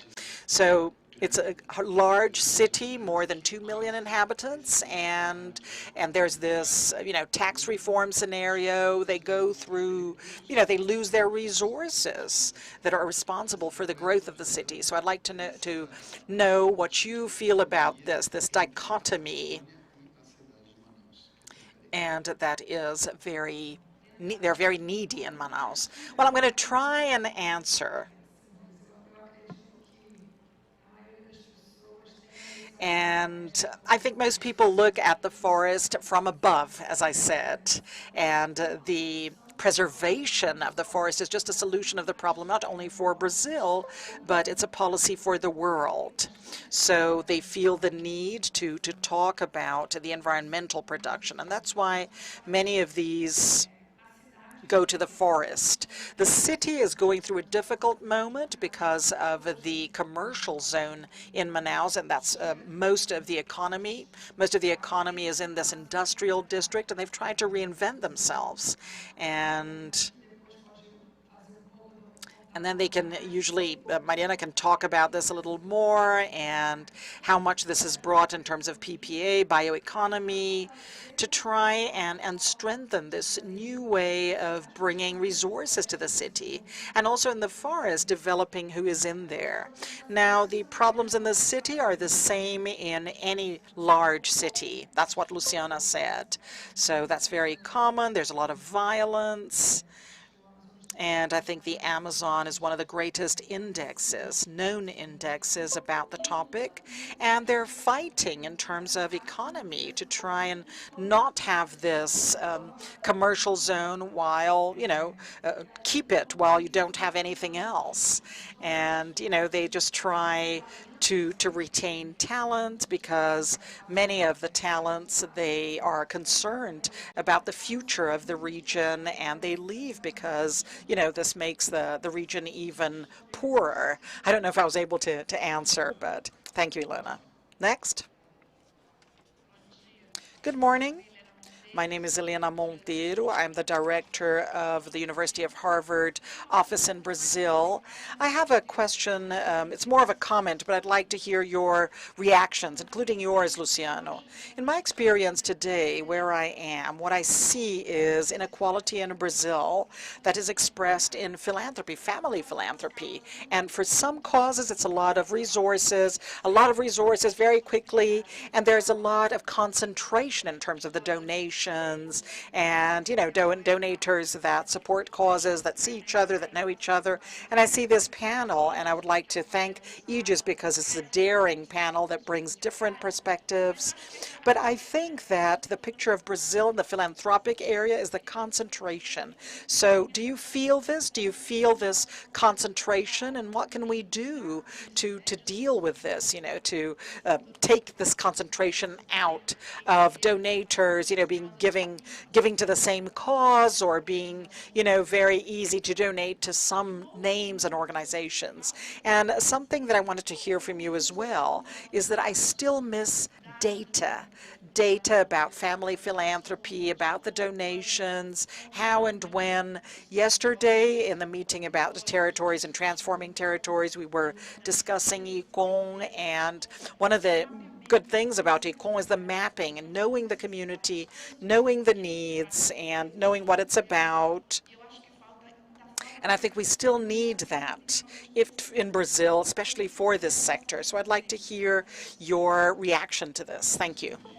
Thank you. So I'm going to ask Ilana to start answering, and then Luciana, and then Philippine. And you have 1 minute.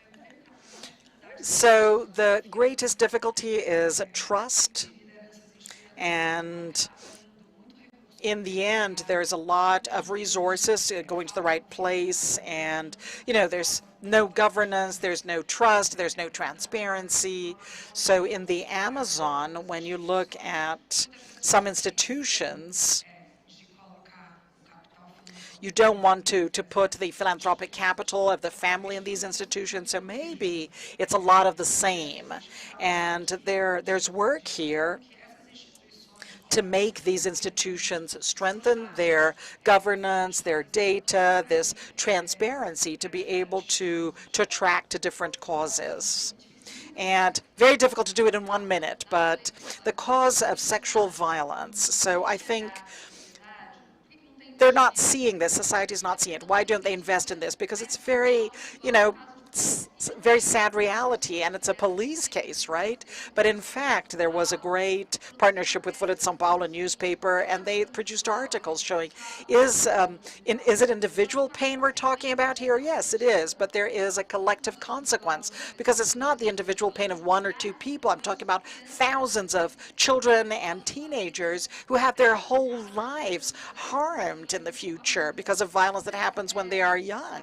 So I think the effort in the case of sexual violence, you know, there's no investment, but people have not understood the consequence that we all suffer as a society, and also violence against women, because that's a star, right, of philanthropy. So that's it. So making this effort, and then you have the data. Very important. So I think something we need to look at, families need to look at. You're right, there is a concentration of funds, and we see it in the UK and the US towards your large institutions such as Harvard, education, etc. But with the introduction of new giving vehicles such as donor advised funds, and families being able to align their philanthropy with their investment practices, etc., and the inclusion of the next generation, that is creating a shift, and we need to focus on that. In terms of building trust within philanthropy and trust with local organizations, donor advised funds can do that, can take on that responsibility, can take on that administrative burdens for family philanthropists. And so there's more we need to do around changing the giving behavior, but also educating donors and families about the different ways that they can give, and the different mechanisms that can help with that. Data is hugely, hugely important, and that's where partnerships with organizations such as CAF and Aegis can help build and gather that data so that we can then inform practice and change the way people are giving. I'm going to say the following. When we did our tax transformation, we started by ourselves. So we're going to continue on with a bigger project, and we don't have any partners. We get a percentage of our annual budget, and we invest in what we believe in. There are causes that we're able to get partners much more easily, very easily. But this one, a transformation, tax reform. So I'd like to call you to share a project. So, tax reform for a fair country. No, thank you. What are you going to do? What are you talking about, right? So it's really complicated for this project. And this concentration of resources in the South and the Southeast, it's very damaging for the country, very damaging. And there's still these organizations. They also need to adapt to the new organizations that are coming. So there's an excess, of care with the results. They're asking for invoices about everything, and the organizations, they make it difficult for the smaller companies to work because they don't want to provide the invoices. So it's very difficult to find partners for some initiatives. And when you find a partner, the partner has a different modus operandi, and we don't have this habit, right? We want our partner to do whatever they want, of course, but we want them to make a difference. You're concentrated in the South and Southeast. And to close, I would like to thank Aegis for being so bold and put 3 women in one panel and 1 black guy, and 3 women wanting to make a difference. That's very daring, because women have to make a bigger effort in a chauvinistic world. That's being daring. Thank you. Congratulations.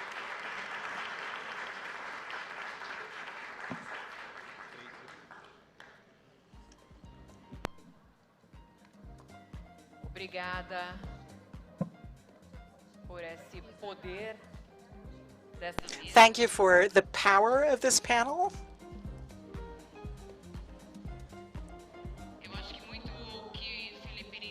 I think what Philippines said about the shift in power has to do with the topic of invisible causes and the power of family philanthropy and corporate philanthropy supporting organizations institutionally. So the strengthening of the institutes, helping in the governance, helping in the mobilization of resources, that was also mentioned before. I think this growth has already generated transformations that can be very potent and long-lasting. So now we're waiting for the people who are coming in from the other room.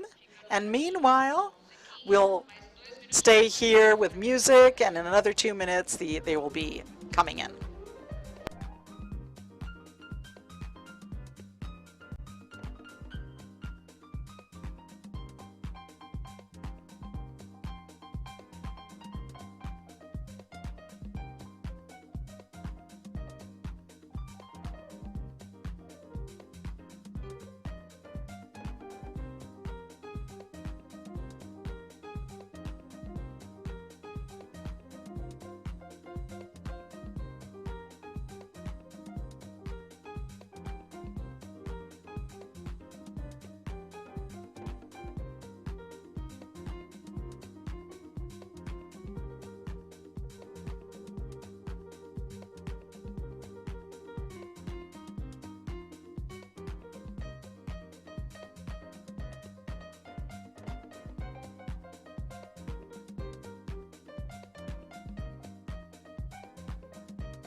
Vamos nos acomodando, por favor.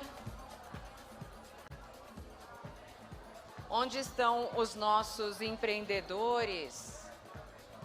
Onde é que estão os nossos empreendedores? Eu acho que eu estou vendo Carlos Humberto, Mariano, Priscila.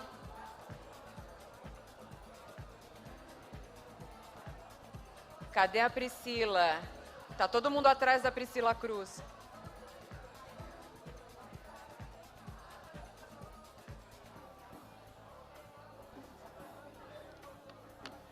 Vamos sentando, por favor, gente. Okay, guys, let's settle down.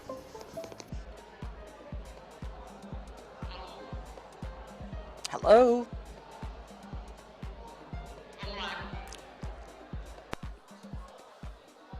Vamos nos acomodando.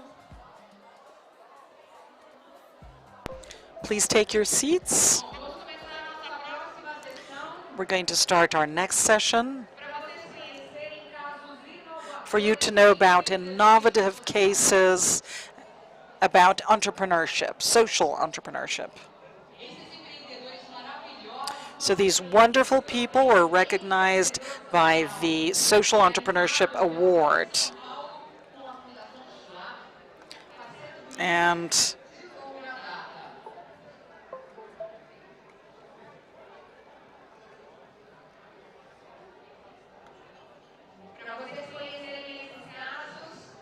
so for these cases, I'm going to call the winners of the 2022 winners. Carlos Humberto Filho from Diaspora Black, CEO.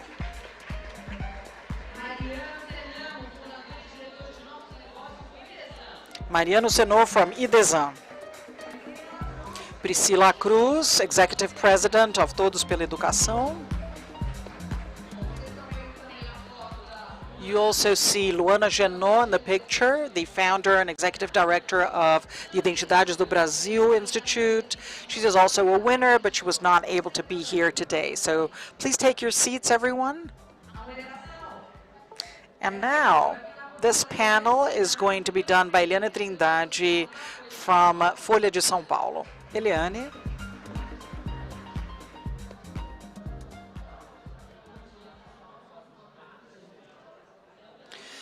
Good morning, almost good afternoon. It's a pleasure to be here, recognized with the people who won the awards. They were recognized last year, and the social entrepreneurship is coming to its 19th edition. On Monday, we're going to announce the finalists in this new edition, and they're going to pass it on. And it's great to be here after 1 year, right, to talk a little bit about the stories that made them be recognized. And this, all the finalists, and we have innovation, and to be part of this group. So in this first round, I'd like you to talk a little bit about the stories of what brought you here, what brought you to social entrepreneurship and innovation.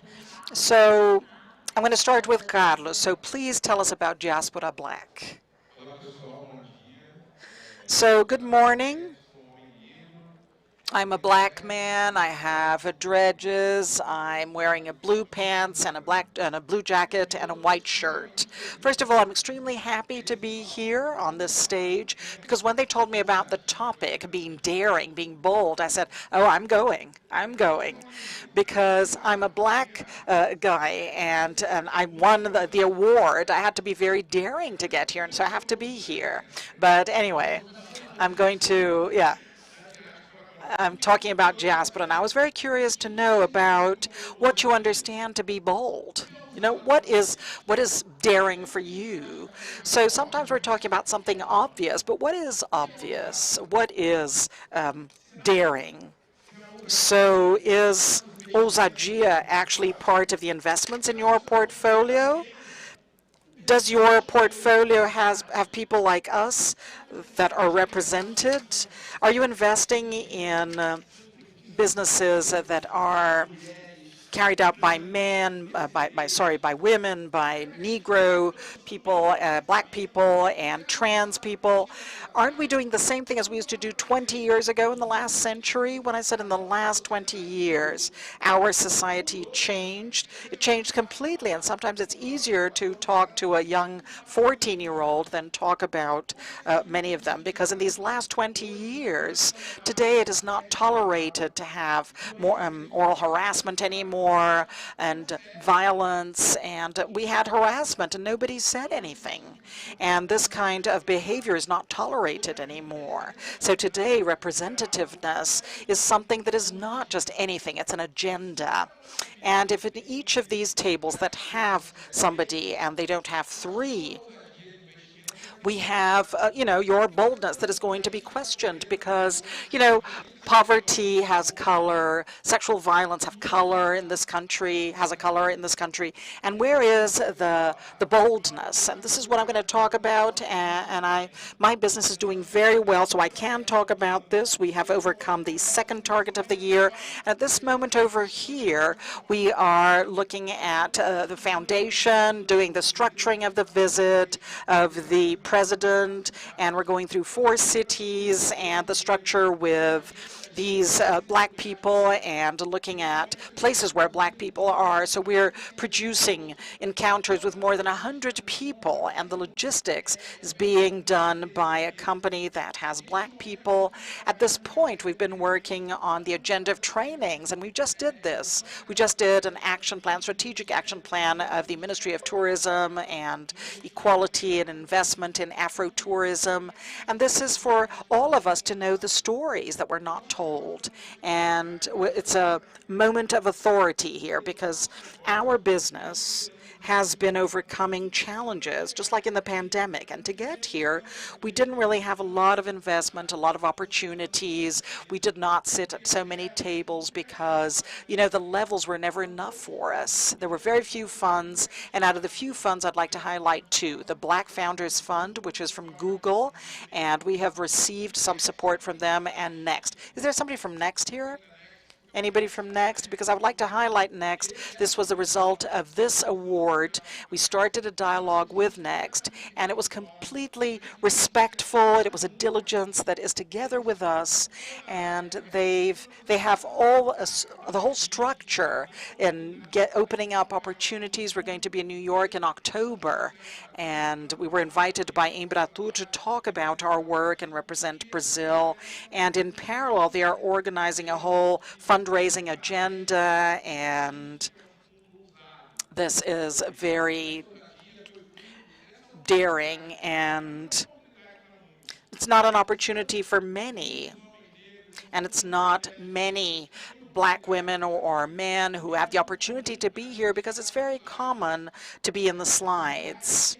And in the slides, we're always like that. And if you're receiving resources, most of the time, you reproduce the old behavior from years ago. So over here, I'm here to provoke. I still have 1 minute, so let's do a quick exercise. Oh dear, quick exercise. He seems to be the moderator, yes. Please, everybody stand up very quickly. Very quickly, it's a quick exercise. Sometimes we're in our comfort zone, and sometimes we need to give a step forward. So sometimes we're afraid because we don't know. We reproduce what is being said, but it's important for us to know that we don't know, that we can learn on a daily basis. And there are people who are enslaved. So we need to give a step. So I'd like to invite you all to give a step to the left, together with me. 1 step to the left. 1 step was enough for us to get out of our place, for us to leave our comfort zone. For some, it could be the first step. For others, it could be the second or third. And this is determining. This is representativeness for the younger people.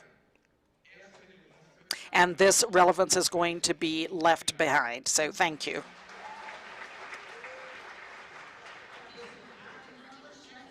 Okay, We're now going to give the word to Priscilla, and Priscilla's going to talk a little bit about what it means to be an entrepreneur in the area of education, which is the one that is spoken about the most. How challenging is your work? Can you hear me?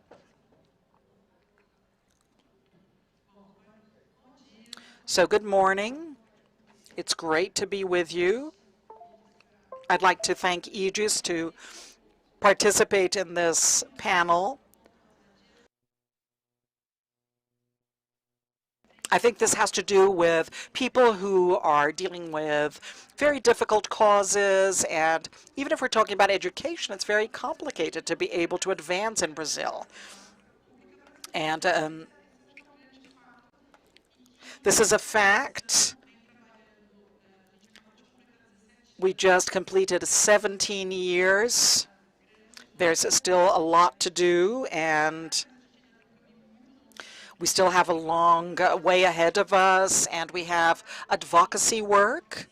So it's more recent advocacy, and here in Brazil, it is starting, so it's advocacy that is extremely technical and that allows us to address the issues with good diagnosis. And the microphone is not working. Okay, it's back.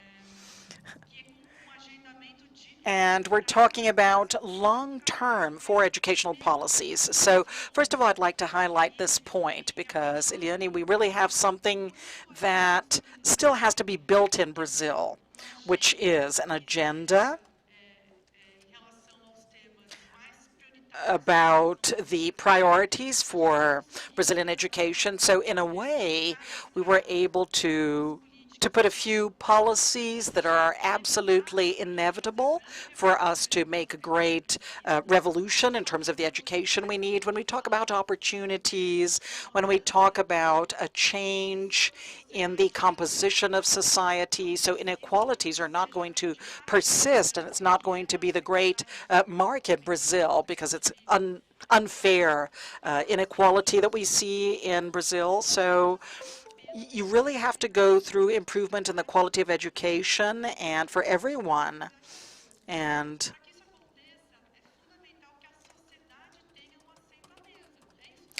you know, society needs to be to do this. We have a balance of forces and between the different entities of the federation, the powers, but there is another type of balance, which is between society, private initiative, and governments. And organized civil society, they can bring good diagnosis, good proposals, and above all, the scheduling of these policies in the long term.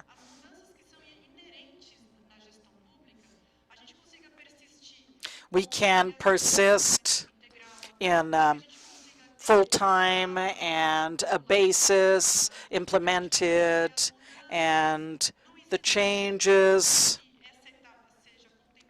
This could be something that makes sense for young people, and we're talking about the challenges in the 21st century, and we also have the teachers, you know, that have to be trained. So, you know, these are the topics for education, and there are many things. And to work on this at the national level with a government, with municipal and state and federal governments, and looking at the different areas and the complexities that we have in Brazil. And also for education and other areas, we can look at this advocacy and more modern advocacy so that we can get better outcomes. And it's important to bring a message, positive message, where Brazil was able to give very important steps in education. And I dare to say that mostly because there is a civil society that is very active, that is very organized in public education. So if we're able to establish these processes, avoid discontinuities, and provoke the acceleration of some policies and the governments, it's because we have a well-organized society. And my time is up, but I represent all of them, and then we're looking at the prize, and we received the prize. We were very happy about it, and we were doing something that was very important during the pandemic. And during the pandemic, when there was complete absence of leadership in education in Brazil, everybody for education, Todos pela Educação, our institute, it wasn't a step to the right or the left. It was a step forward to say, look, we need to work with, the agenda with states and municipalities. We need to react. We need to prepare for distance learning. We need to prepare for the reopening of the schools. So I think that was bold, being able to understand what spaces society should offer, how much we have to charge, and we have to be very independent, and we really have to pressure this, and we have to work together. So this is the great contribution that we have been providing. Thank you, Priscila. So now let's go to the Amazon to talk about sustainable development, and I think one of the greatest thing is to definitely look at the impact, looking at the work and the result of the work. So I'd like Mariana to talk about this agenda that is very important, and how to accelerate business and how Idesan works. And it's a hybrid model, right? So you can talk a little bit about how bold it is to do social entrepreneurship in the Amazon. Hi. Thank you, Eli. Good morning. Good morning, everyone. It's a great pleasure to be here beside Carlos and Priscila. And I am white, a little dark because of my Lebanese grandmother. I am a forest engineer. I was born in São Paulo, and I was raised in the Amazon. I got the green card there, Elena, after a long time living in Manaus, and that's where I learned everything that I know in my professional life. And that's where Idesan comes from. That's where I work. So I left São Paulo when I was 17, and I went to do university in Piracicaba. And at 23, I moved to Manaus, and that's where my first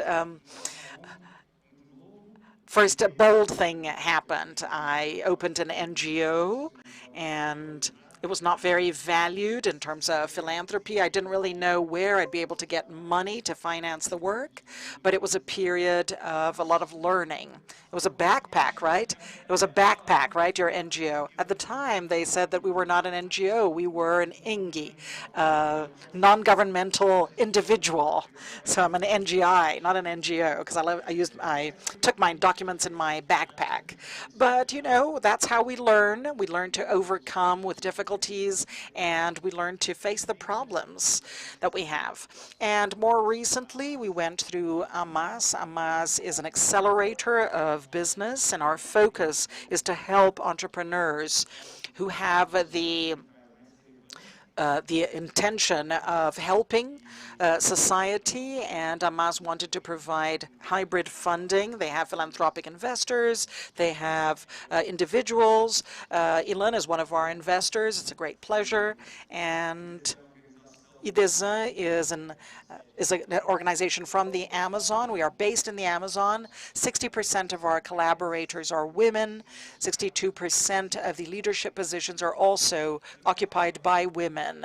So I'm going to focus on the Amazon, but I'd like to explain why, because it's a topic that is not that big in philanthropy. So the Amazon, Elena gave some data, right? 6% of the GDP, about 50% of the national territory. But what I'd like to say over here is that although it is not very relevant economically speaking, it is very relevant for Brazil and internationally. Unfortunately, the Amazon and the loss of the forests actually puts us as the 7th greatest emitters of greenhouse gases. 70% of the emissions from Brazil comes from agricultural livestock and the deforestation, and that's very sad.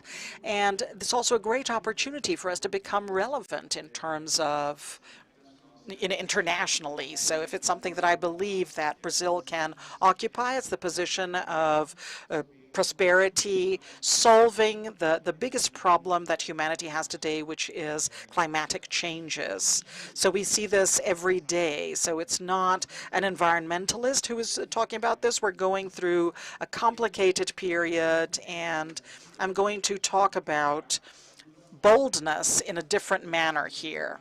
What I'd like to say is that how do we actually look at this as a generation? How can we stimulate a way of life that is going to involve or damage future generations? So it's going to be completely chaotic if the planet is still going to be there, if we continue to do what we're doing. So my provocation is that we can change this trajectory, and the great contribution that we have is the construction of a new model. And for Brazil, this new model is going through Ginação. Thank you very much. So our time is up, and we can have a lot of different things. We are talking about complex problems. We're also talking about solutions.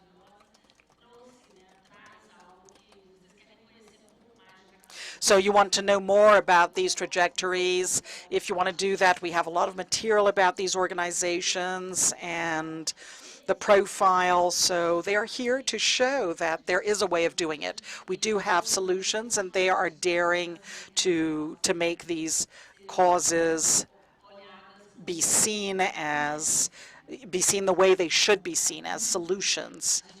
Everything that we have to solve, so everything and a lot. Thank you very much.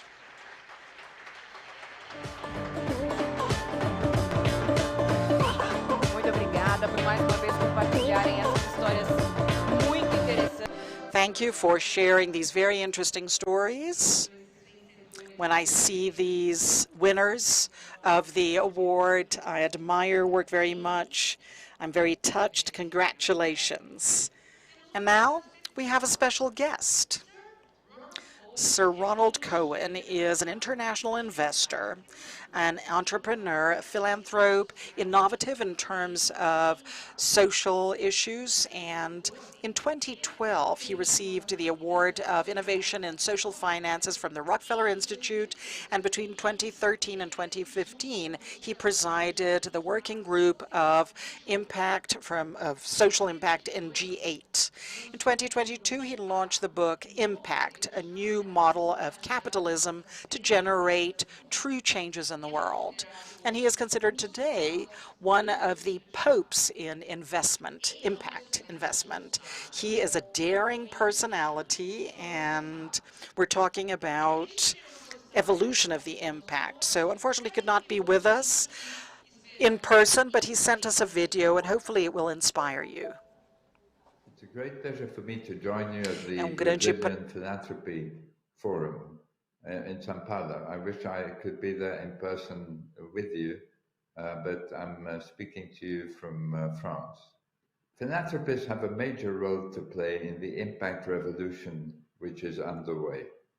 And the impact revolution itself is transforming the way in which philanthropists can act and must act.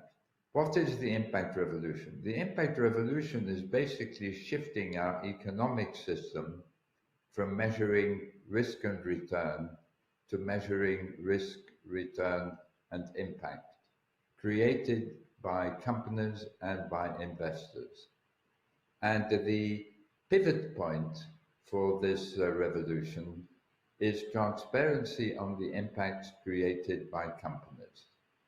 We see the SEC, we see the EU, we see IFRS, which is responsible for all financial accounting across the world except the US, all focusing now on measuring the environmental and, in the case of IFRS and the EU, the environmental and the social impacts that companies create and transform them into standardized metrics, tons of carbon, liters of water, and the next step, which I'm proud to say I'm playing a role in leading, is valuing these impacts. So the International Foundation for Valuing Impacts, a spin-off from a Harvard Business School effort over the last 3 or 4 years, is actually standardizing the valuation of impacts. And what this is going to do is it's going to give investors the ability to discriminate between which company they invest in, according to its profit and its impact. And Tesla is the first example of a company that built itself not just on risk and return, but on risk, return, and impact. Its first consumers and its continuing attraction to consumers comes from the environmental impact that it creates. And when we begin to measure impacts, it affects everyone. It affects entrepreneurs, it affects investors, it affects companies, it affects governments that can begin to tax and give tax credits for the right sort of impact, and it affects philanthropists. For philanthropists, it shifts them, it shifts us, because I'm a philanthropist too, as you know, it shifts us from measuring the inputs that we make into charitable organizations and that they make into populations, to measuring the outcomes that our charitable giving achieves. And when we begin to measure outcomes, we begin to open up a world where we can begin to fund organizations according to the outcomes that they have achieved. We can agree to pay for the outcomes when they've been achieved and enable the organizations on the basis of the contracts we sign to raise investment capital to grow like a business.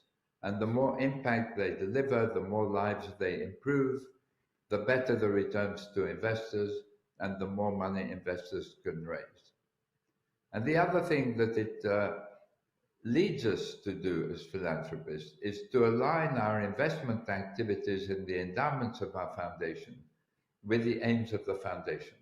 Not to find ourselves investing in fossil fuel companies and creating environmental damage, and then using our philanthropic donations to try to remedy that damage through investment in charitable organizations.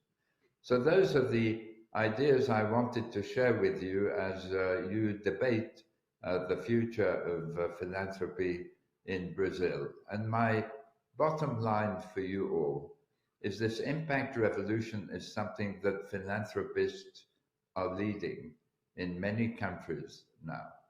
In the United States, the Ford Foundation, the MacArthur Foundation, the Skull Foundation, the Hewlett Foundation, the Rockefeller Foundation are just examples of those who have understood that the world of philanthropy is changing and that it can deliver a lot greater impact than it has done before with the resources at its disposal. So I wish you a very productive meeting and look forward to seeing the results of all your efforts. Obrigada, Ronald Cohen, por essa contribuição. Thank you for this contribution and for calling us to be part of this revolution of the impact. In the next session, we're going to discuss the ESG agenda with private social investment, and some of the points that Mr. Cohen put over here are going to be approached in this next session. And I would like to invite Carolibe Albanese, Vice President of Communication, Marketing, and Institutional Relations of Amigos do Bem. Marcelo Klein, the Director of Territories in Vale S.A. Roberto Salute, the CEO of BTG Pactual. And Gibson Trindade, co-founder that will actually do the moderation of this panel.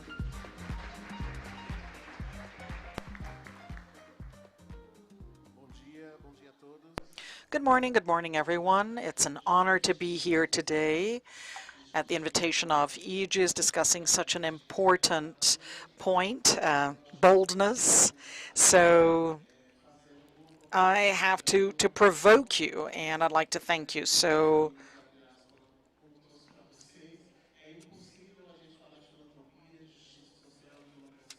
we're talking about the democracy without discussing this, and this is a provocation. And this has been increasing in the country because of allies that understand that we're only going to have a fair country when we reduce this.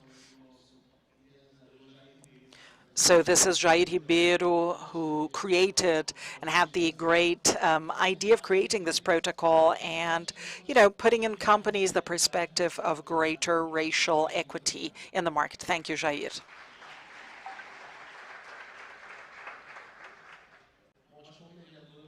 But as the mediator, I shouldn't talk too much, right? I have to give you the opportunity to speak, right? So I'm going to start by inviting Roberto to say something about this, making a brief presentation about what is being done in ESG. Thank you. Good morning, everyone. It is a great honor to be here with you and to be invited to participate in this event. And it shows that at least we're moving in the right direction. This makes me very happy. And as Carlos Humberto said,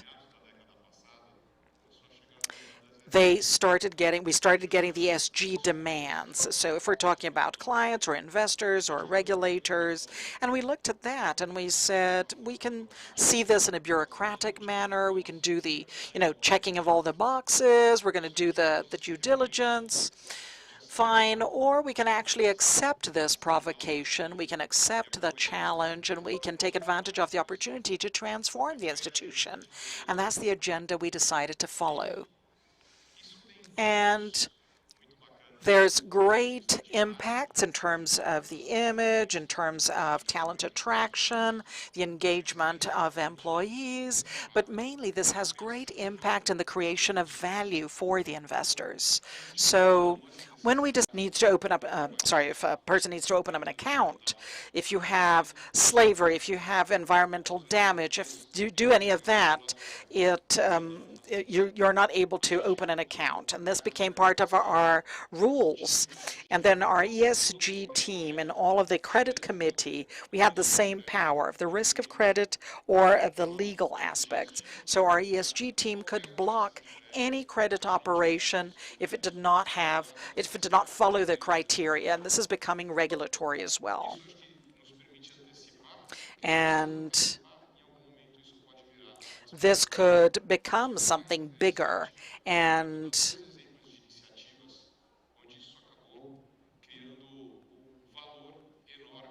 this is creating a great value, financially speaking. So when people decide to embrace the ESG agenda, they said, okay, I don't want to talk about coal, I don't want to talk about certain things, but is this the right approach? Or when an operation comes in, you have the selling of a coal mine. If we work to guarantee that this buyer is going to respect and demobilize this asset before the time that is expected, isn't that better than doing nothing and instead of allowing this asset to go to the hands of an investor to prolong the life of this asset with a greater carbon impact? So we decided to make the difficult decision.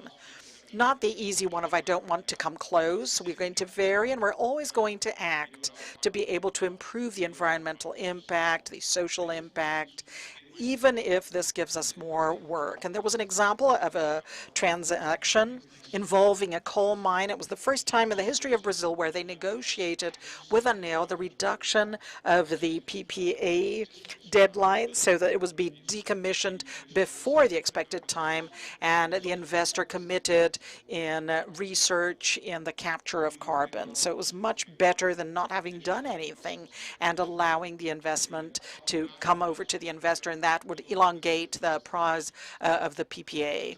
And a second example for you, we are the second greatest manager of forests, so commercial forests. And with the skill set we have, we saw the demands of global investors and said, why don't we do a reforestation project? We're going to buy, degraded pasture areas, and we're not going to sell the wood for fuel. We're going to sell the wood for furniture, for when the carbon is permanently stocked. And the other half, we're going to do native reforestation, and we're going to sell carbon credits.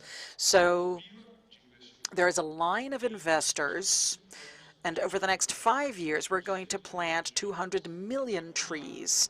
It's one tree per Brazilian. So this is really something that transforms, and we are only able to do it because there was a mindset of ESG in the values and the culture of the institution. And this is in terms of social activities. And we used to make several contributions, basically in marketing or relations. It was not something that was transforming. And we decided to change this. We wanted to identify a few things which can really cause an impact. So we selected three areas: education, environment, and entrepreneurship that we would support. And we would try and direct 100% of the resources, and we would provide funding for these three areas. And more than that, we would use our incentives or our resources without incentives to support a few projects that we consider to be transforming. There are two over here, Amigos do Bem, that we've been supporting in the area of education, and we are very proud to be with him for more than a decade, and we decided to create our own projects as well. One of them is BTG Soma. So we have an acceleration program for startups, and it is very successful. And we said, okay, so we have this ability, right? How are we going to do this? How are we going to support the social agenda? We're going to do something that potentializes NGOs. It was elected this year as the best volunteer program in Brazil for entrepreneurship.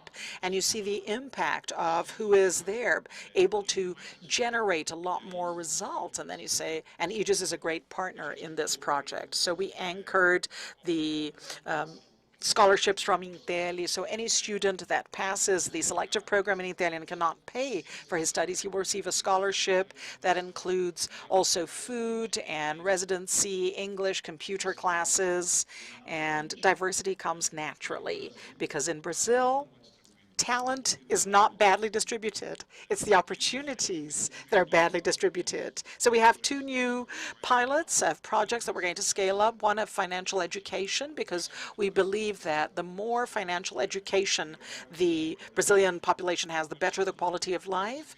And the second one in this program of mentorship, it's for women who are entrepreneurs in needy communities to help them with marketing and finance and management so that they will be able to potentialize their business. Thank you, Roberto.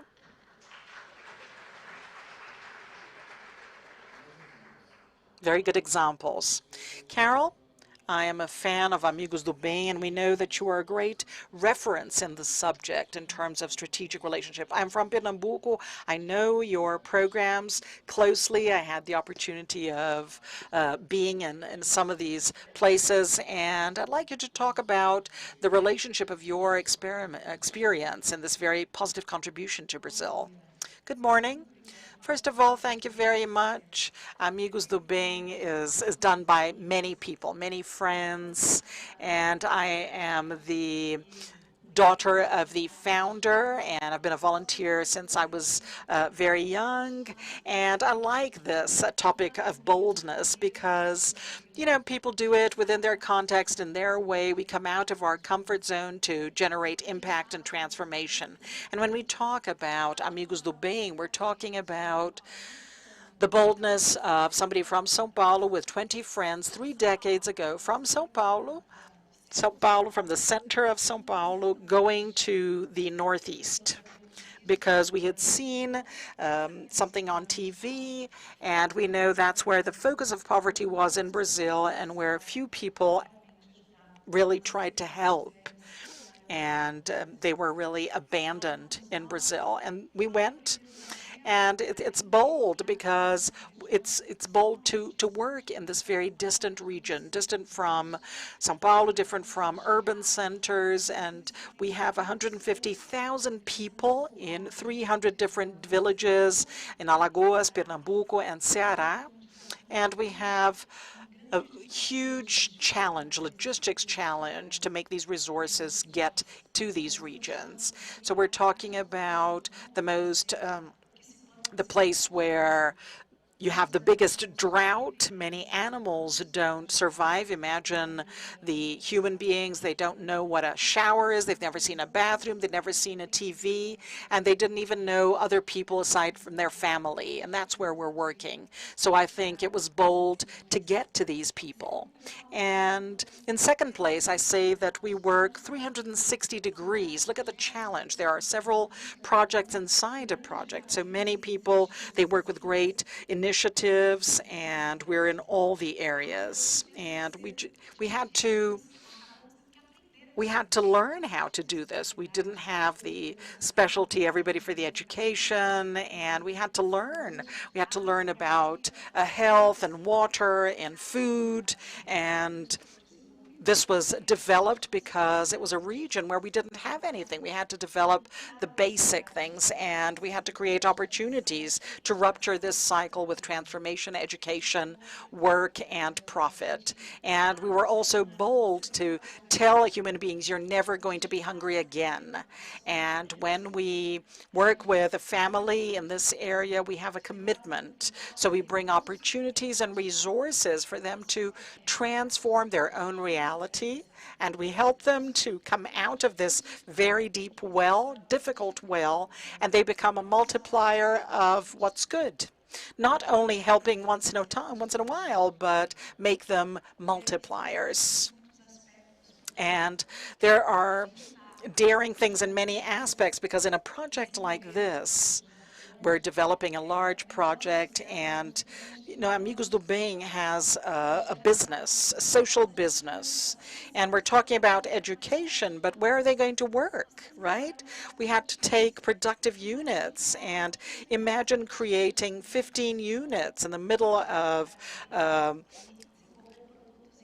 this place and develop products, and this income is maintained for the education of the children. So I don't know if you've eaten some of our products in the retail sector, or if you've tasted any of our products, our bags and our handcraft as well. So it's many initiatives made by many friends, and we can only get there through the partnership with companies. BTG is our partner, and also with private initiatives and also resources through this social business that needs to be leveraged and maintained for the project.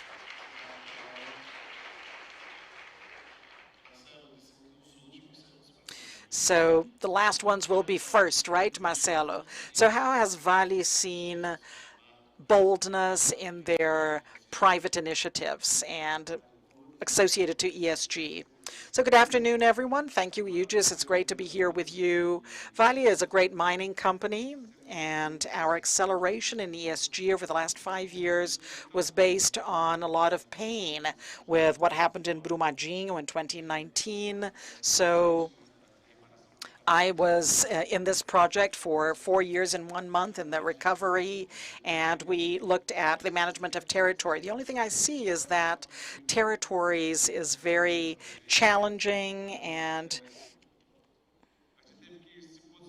we had to position ourselves, and I think we were bold because we have humbleness as part of our essence. So after the dam broke down, 270 deaths, and this definitely killed us, right? And I was at a turning point. I was at the company for 27 years, and now it's almost 32. But, we have to really face it, and we have to solve it. So we had to convince people internally that we were not bad. Although there was damage that we produced, but, we didn't want to do that. So the boldness of facing your vulnerabilities is important, and starting slowly, right, to reconstruct trust, because it is captured from the outside in, and this is how we have moved. And private social investment, we've been doing this for a long time. The Vale Foundation, our arm has 55 years, and we noticed that even though we were working on social development, all of the places we worked in, all of the different areas, so in mines, in railways, and Paraná, Maranhão, Espírito Santo, Minas, the company is 80 years old, and we still had extreme poverty right in our backyard. So it was a question of focus. So although we're trying to help and we're trying to get public policies, there was a population that was marginalized, that was invisible. They didn't have the right to access to social to the social programs and with the policies that already existed. So we were bold to propose the removal of these poor people until 2030. 2030 is definitely a historical year, right? We have to organize ourselves to do a lot until then.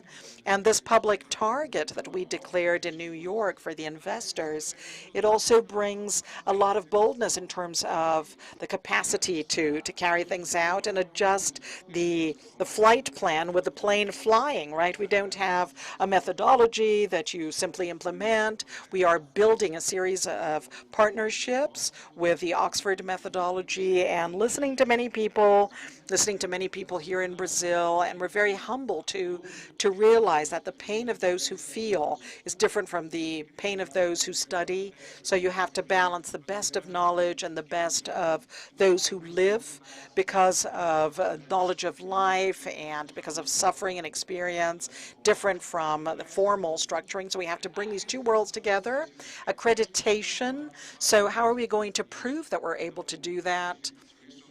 So we have the dimension of poverty, 5 dimensions. So healthcare, education, income, infrastructure, and nutrition. Nutrition was a spin-off from health, so it's very critical when we talk about safety, food safety. We can't really think about education if people don't eat properly. This has already been mentioned here. So all of the structuring, who are the agents that violate the capacity of the person to leave poverty? So it's multidimensional. All these subjects are interconnected. And in family, follow-up, so looking at the family, special attention to young people and children, and to see how they can connect in these different dimensions, changing the different levels. And we're going to follow up these 500,000 people during 2 years to guarantee that they're actually going to come out of the circle of poverty and go to a different condition. And in parallel to this, we also position ourselves, and people notice Vale as a company that provokes impact because of its mining activities. Definitely, mining does create socioeconomic impacts, but it also allows for a positive agenda with all of the local development. So we have tried to do this and in a very humble manner, and we have to understand that we don't have all the answers.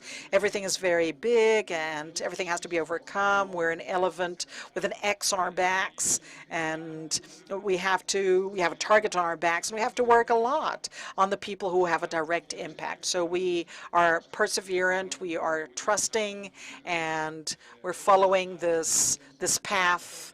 But we have become stronger, and we're very aware that nobody does anything alone. So it has to be in a network, in a partnership, always strengthening public policies. Public partnerships, sorry. Thank you, Marcelo. So now we're going to the Q&A session. So if you want to ask any questions, please raise your hand, and somebody's going to take a microphone over to you. Just make them very short questions. But I'm going to also say something. We have representatives of the 3 ESG areas. We talked about governance, environment, and the social area. But I would like to go to the social area. In Brazil, we still do not discuss social aspects deeply. So today, we're in a privileged place with very intelligent people, people who have the power of changing the direction of some priorities. So I would like to invite you to take a look at the majority, not the minority. So we're 56% of the population in this country, but we're still not occupying this leadership position in the companies.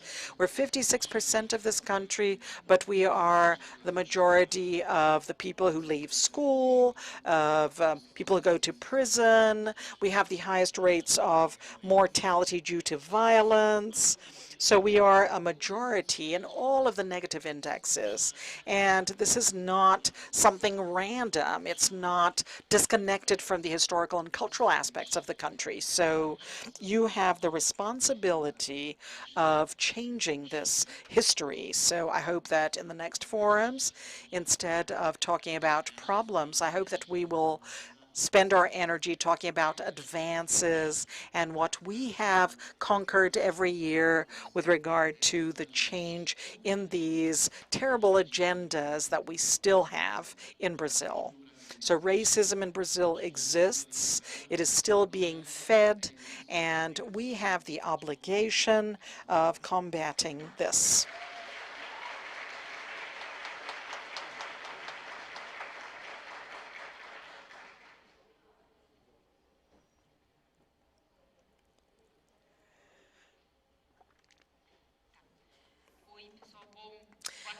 Hi, good afternoon. My name is Gisela Solimos. I'm part of Empreendedores da Folha. I worked my whole life with children's malnutrition and these very interesting panels. Now I'm living in Alagoas. I'm in a project in Alagoas working against poverty and hunger. And I'd like to ask a question and make a comment. So we have ESG for companies. But there, in the countryside of Alagoas, there's a micropower, which is the micropower of the government, of the city hall. And I really want to have an ESG for governments. So a standard, that's not what it's going to be called, of course, we have to give it another name, but it's a standard that we can use to compare and to say this is nice or this needs to be improved. And just sharing with you, if somebody wants to share something about this and following this and putting our foot into it and 7% em 2021, quando o Brasil estava regredindo, e a pobreza é o terceiro estado mais pobre do Brasil. And this is the third poorest state in Brazil. So why doesn't this account close? I just wanted to say this. I think you're bringing an important aspect, and I'm in favor of ESG and this movement, and we're talking about the possibility of accelerating. The pandemic accelerated this, but there's a great challenge here. We're talking about the action of the companies around them, the development, social development, and in the regions where they have an industrial basis. And when we talk about not having a productive unit, nobody gets there. So how are we going to develop these regions? And we're talking about, the Brazilian countryside, where lots of people are poor. We're talking about misery. How do we develop these regions? So when we talk about local ESG for these city halls, for these regions, I think this could be a way out for us to be able to create a local reality and be able to promote development and social inclusion in a more effective manner. Thank you.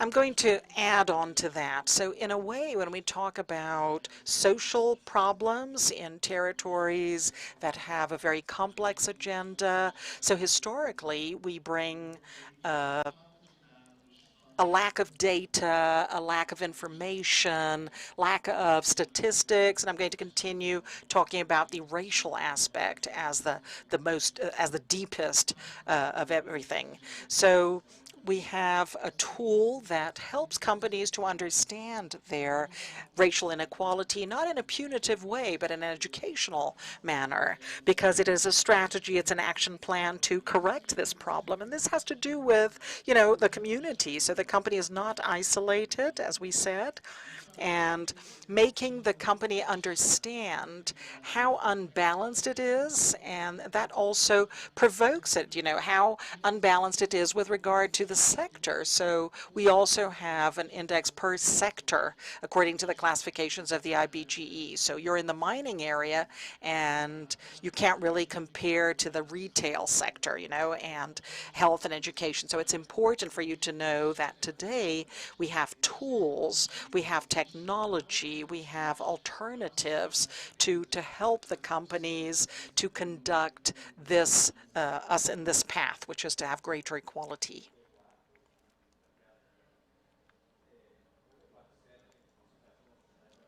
Sorry, the mic isn't working. We can't hear.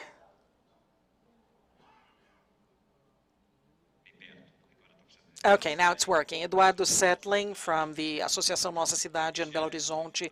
I was the head of ESG in the United States, and the great difficulty we had was to advance internal dialogues and to bring the leadership. And I heard from Marcelo this new title, how this evolution has been and what the conversations have been like in Vale, not only according to what happened because of the huge number of companies that have imminent risks, that suffer imminent risks all the time. How is Vale transforming itself, and how much of resources do you have for this?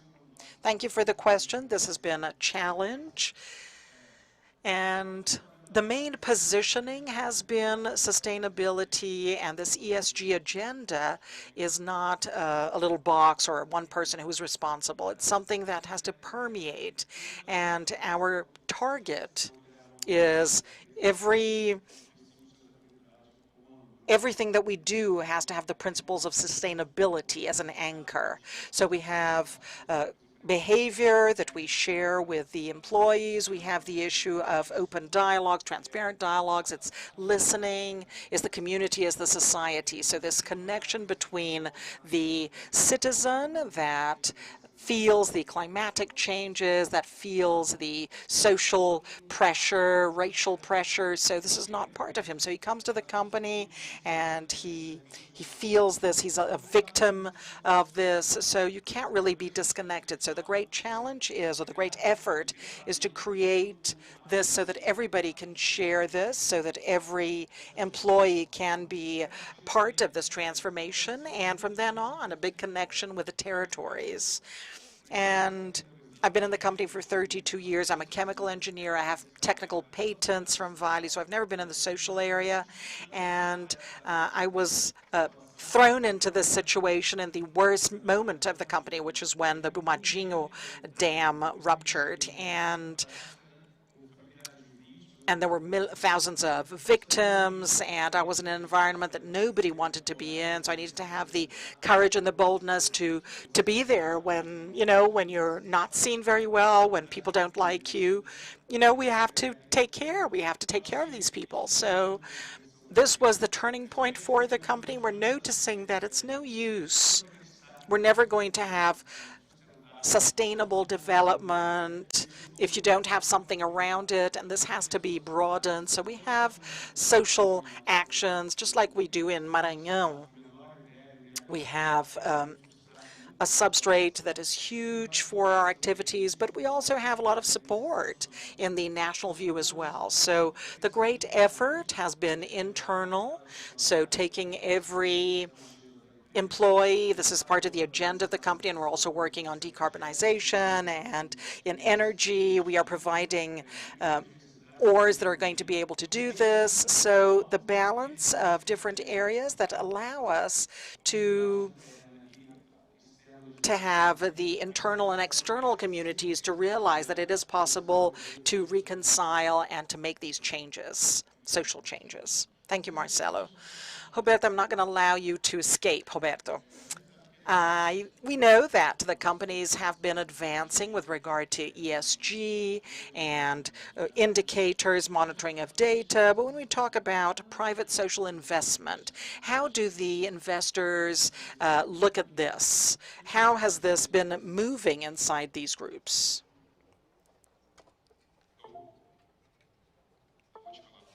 So this has gone in as something bureaucratic. So European investors, They come here with a lot of questions, and you have to be ready to answer this questionnaire. I think this is a first step, and it's great. Now, in an increasing manner, I think that we are going to see this in some investors, and you're not going to be bureaucratic anymore, and they're really going to start saying that this is not a marketing problem. It's for you to really have projects that are transforming in a permanent manner, in a measurable way. So you talked about being measurable, right? So I'm going to say that this is really, when we talk about diversity of the bank, this is really something that, 10 years ago we didn't measure. We didn't measure diversity of gender or race. Nowadays, we follow this up in our committees on a monthly basis. And this is what makes you get to the policies and the actions that are going to take you there. So in terms of investors, I think that there are greater demands all the time just to check that you are advancing in these indicators so that you can do the diligence that has to be done. Now, my hope is that we'll be able to do this in a way that companies will be awarded prizes for actually doing something that is not bureaucratic, but doing something that is transformational. Thank you, Roberto. We still have time for one more question.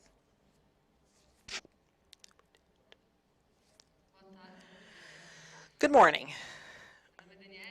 I'm Daniele. I'm a consultant. I'm in, one foot is in ESG, the other foot is in philanthropy, and I'd like to hear you. There was recently a debate between people in this field, and in this agenda that was called sustainability, now it's called ESG, and it gained strength, and philanthropy is becoming frail in companies. And they said this, and that's not what I've seen, I said. I have seen philanthropy gaining a new space. And there are different people talking about philanthropy and seeing something that was in a department. And I'd like to know from you about this vision, contradictory view that is being debated in your practice in a moment when the strength of the financial market comes in with a social environmental aspect, and they call it ESG, with new players and, new things on the table. Has philanthropy become stronger or weaker? Has it gained greater resources, or is it disputing resources? So now they realize they'd have to invest in diversity and in the environment and so on. And, that money is it's a dispute now. So, and some people say it differently in terms of philanthropy. So in your practice, has this status changed? Is it better? Is it worse? Philanthropy in the sense of the strategic agenda that companies have. So you said I was not going to be able to escape. According to our experience, it's the contrary. So we can see every year the engagement of collaborators participating in in our activities. It has been increasing, and we're also going to start communicating better with the collaborators. And I always like to play that people think they can only contribute with money, right? Contribute to money is easy. Contributing is more difficult to contribute with work, right? And we always invite people, maybe at that moment, they don't have the resources, they can contribute with work. And further ahead in life, when you have experience and knowledge, you can also contribute with your knowledge. So we encourage our team to always contribute any way they can, either with resources or with work or with knowledge. And according to our experience, according to our collaborators, when they find a project where they can put all three together, the impact they cause is phenomenal, and the happiness that they have, the return to the people being part of the project, that is unmeasurable. So our last question now. Hi. I just wanted to add to that. Marcelo, we see philanthropy being intensified. So we've never had this many companies looking at our project, and we've never had so many companies asking about how I can develop volunteering in my company. And I'm not talking only about donations. And bringing the example of Salute, BTG went to the countryside of the Northeast. So now we are looking at a trip with collaborators together with Salute. So it's not only financial support, they understand the pain of who's helping, and that's very important. And this is really transforming for the companies and for the projects and society. And philanthropy is being seen as a connection to the business. It's not something that is separate, right? Only who can do it or who has a personal reference or and it's very important for us, you know, to keep the health of the business if you don't have the main things in the business. So it has to be present in all territories. It is the basis of a community relationship with the municipalities. So we need to be active in the public policies and in attacking these frailties and not being able to perpetuate the business. So I think philanthropy has never been that connected to the expectations of the companies. So this is reinforced in our work. Thank you. Thank you. I am Renato Orosso. I'm Eduardo's colleague at the Associação Nossa Cidade. And we also manage the regenerative fund of Brumadinho. Ever since the rupture of the dam, it was a resource of donations. It was crowdfunding. And with this amount, we do micro support and local projects, up to 3,000 reais. Over these last years, it was 52 projects that were supported, with the characteristic of the ones who choose the projects are the people who live there. There's a committee of people who live there who evaluate it, and they say what is important for them, what makes sense, what doesn't. And since the projects are also part of the community, they also know. So this is the project in my district, and it's a selection process. It's incredible, and we made an assessment now. It was systematic, and that was financed by Rede Como A in the project, Saberes, and we saw a result, an extraordinary result in terms of adherence and satisfaction of the community. And what I notice is that the community knows where to allocate the resources, and many times corporate philanthropy is another extreme. And there's a huge distance as well. There's a sentence from Rumi, which is between what is right and what is wrong, there's a field, and I'll meet you in the middle. And I think it's the same thing when we're talking about communities and the large companies. How to bring them together so that we can make the projects, have them meet, and the local knowledge will get there, the money will get there, and then we'll be able to have greater impacts. Thank you. Let's go back to daring. So 2 minutes each. Your final comments. Carol, please.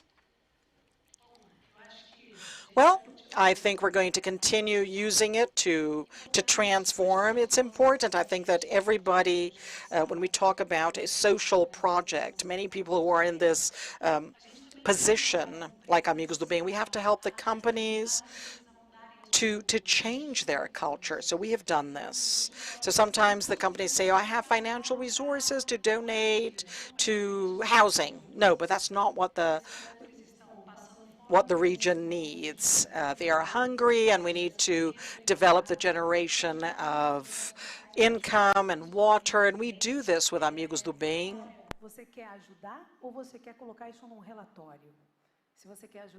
If you want to help, we're going to be together. We have a report, and this is a very important role that everybody has in the third sector and in the direction. So measuring is very important. Auditing, transparency. We're also responsible for looking at the third sector. So is the resource actually getting there? So we have to monitor and we have to do internal auditing and look at, everything that comes from our love, what we have, and the third sector, and look at transformation and transparency. And together, I'm sure we're going to produce effective transformation, looking at this in an innovative manner and how we can actually transform and how we're able to work in the best way possible with effective outcomes. Thank you, Carol. Marcelo, just to reinforce the multidimensional aspect, because we have to understand and we have to work with metrics, and we have to now reverse the dictatorship of the financial issues. Everything is productivity, everything is money, and we have to show that, there's a project that is combating domestic violence or people not going to school and, pregnancy in teenagers. So there are several parameters that have to go into that. And there's a lot of effort that has to be put into integration. Many people do many things, but in an unintegrated manner. So one resource can help, and we need to have the effort of integrating. You can only integrate if you go and you really engage and embrace the agencies. You cannot be a supporter, at a distance. No, you really have to be hands-on and put your hands in your heart. So I would like to congratulate and thank you for the invitation once again. I would like to provoke you, and I would like to thank you. For the companies, we all want to have areas that provoke us, that are very good, that perform. And you also have to create an area of social responsibility that will provoke you, that will demand from you, and that will perform, just like what we have. My team comes with a crazy project every other week. So that's not a problem. Some we're not going to do, but the ones that you're able to do, they're going to make you very proud. So we always want to have the best professionals, the best people in all the core areas of your activity. So you also have to look for these professionals in the social area. You're going to be really surprised with the impact that you're going to have inside and outside your institutions, which is exactly what happened to us. Thank you, Roberto, and I'm going to conclude by provoking you. What are you companies doing to make it a better world, and what are you individuals doing to make this a better world? Think about this once a day, and I think we're going to have a much better tomorrow, a fair tomorrow for everyone. Thank you.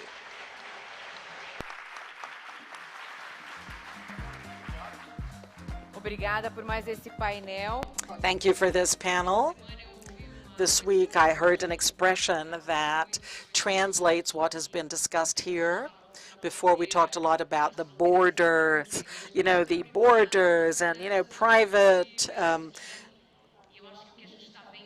private investment, ESG, and all that. And what is great and that can contribute to our work, to the development and generation of impact, is that this is becoming porous. And we really have to experiment and explore these pores further. So now I'd like to invite you to a cocktail that will be served over here in the foyer while we prepare for lunch. Lunch. If you're getting up, don't forget to get all of your stuff, because these tables will be prepared. The configuration will be changed, so everybody needs to take everything they've left. So at lunchtime, our program will continue. So each of these panels will have one topic and one host. So you will be able to know the map of these tables in the room to the side, and you're going to know each table, the topic they're going to have, and who the host will be. During the cocktail, you're going to choose. And when we open up this room, please go to your tables. If you have any questions, the QR code on your badge will have information about this program. For our international guests, we're going to have one table in English as well. So don't forget to take all of your belongings, please. And if you need to leave the event now, remember to fill in the assessment form. that is together with the notebook that you saw on top of the table. And if you don't have this form, in the credentialing, we can also remove this. We can also take one and fill it in. And if you fill it in, you're going to receive a gift. Everybody's opinion is very important so that we can all make our meeting better. Tá indo embora e usou fone de ouvido, por favor. So if you got a headset, please leave it on top of the table or give it to somebody from our team. For our online audience, hopefully they're listening to me. Our program will be back at 2:20, all right? See you in a bit. See you. Bye. Have a good lunch.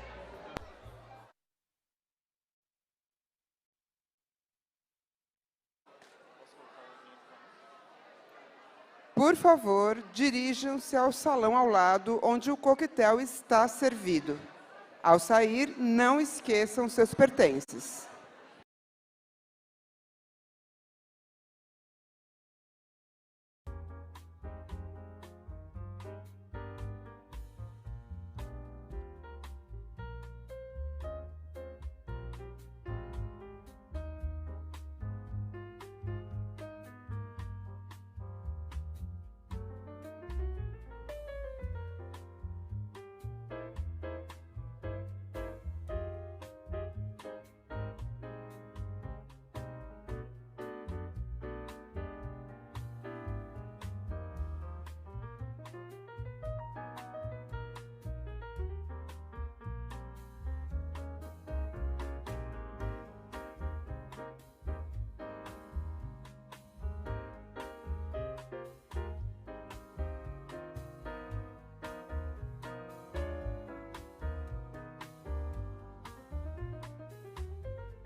Não, eu quero que ela me dê um ok.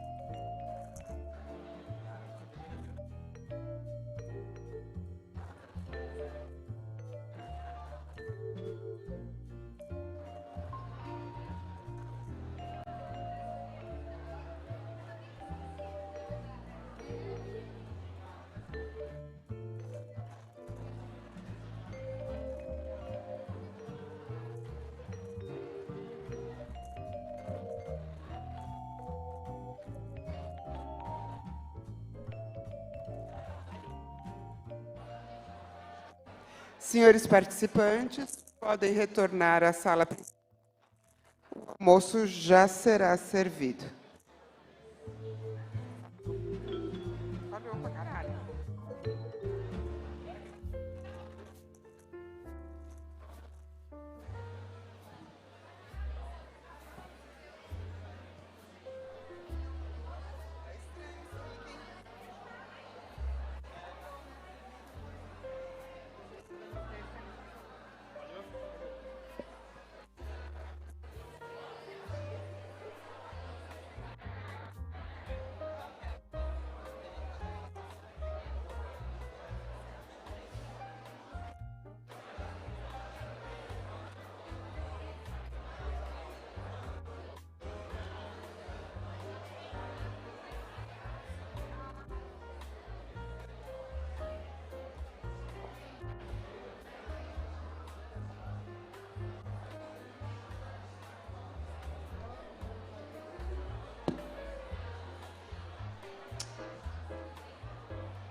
Falhou, vem aqui.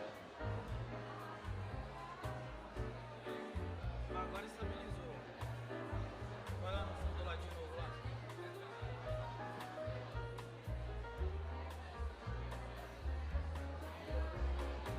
Mano, o cabo de rede não funciona com isso daqui, ó, nem ferrando, mano.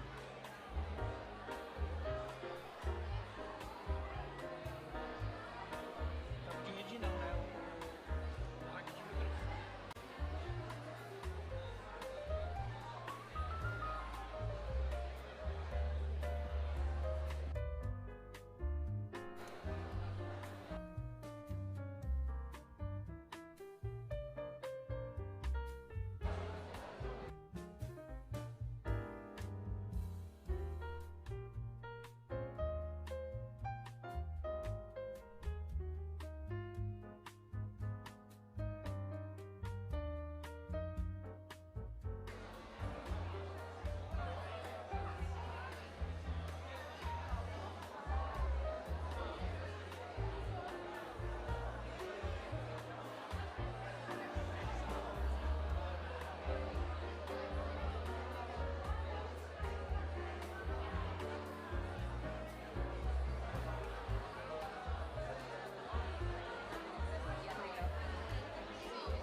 Senhoras e senhores, pedimos que tomem seus lugares para darmos início ao almoço. Obrigada.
Olá, peço licença para interromper para lembrar que essa sessão encerrará em 10 minutos. Vocês podem ir terminando a conversa, mas não precisam se levantar, pois a próxima sessão será aqui mesmo, neste salão.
Boa tarde. Eu sei que o papo tá uma delícia. Eu estava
and civil society.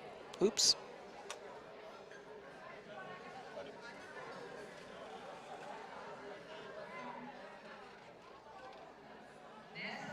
So in this session,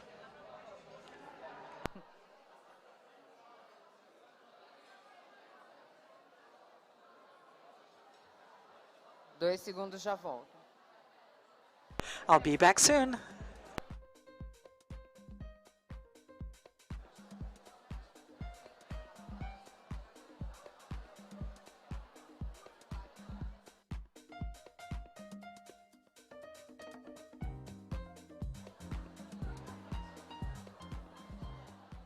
Bom, todo mundo sabe que eu estava falando de saúde, né?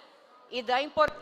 So you know I was talking about healthcare and the importance and the potential, the transforming potential of the private initiative and the civil society in the improvement of the healthcare condition of the Brazilian population. So in this session, I would like to request your attention, please.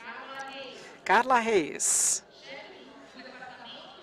the head of the Department of the Industrial Complex and Healthcare Services of the area of Productive Development, Innovation and External Commerce of BNDES, the National Bank of Development, Social and Economic Development. She would like to present Juntos pela Saúde, a program, and through match funding, if you wanted to know about match funding, the bank has been bringing philanthropic and public capital to strengthen public health care in the north and the northeast of Brazil. Peço silêncio para a gente dar as... Silence, please. Let us welcome Carla Reis.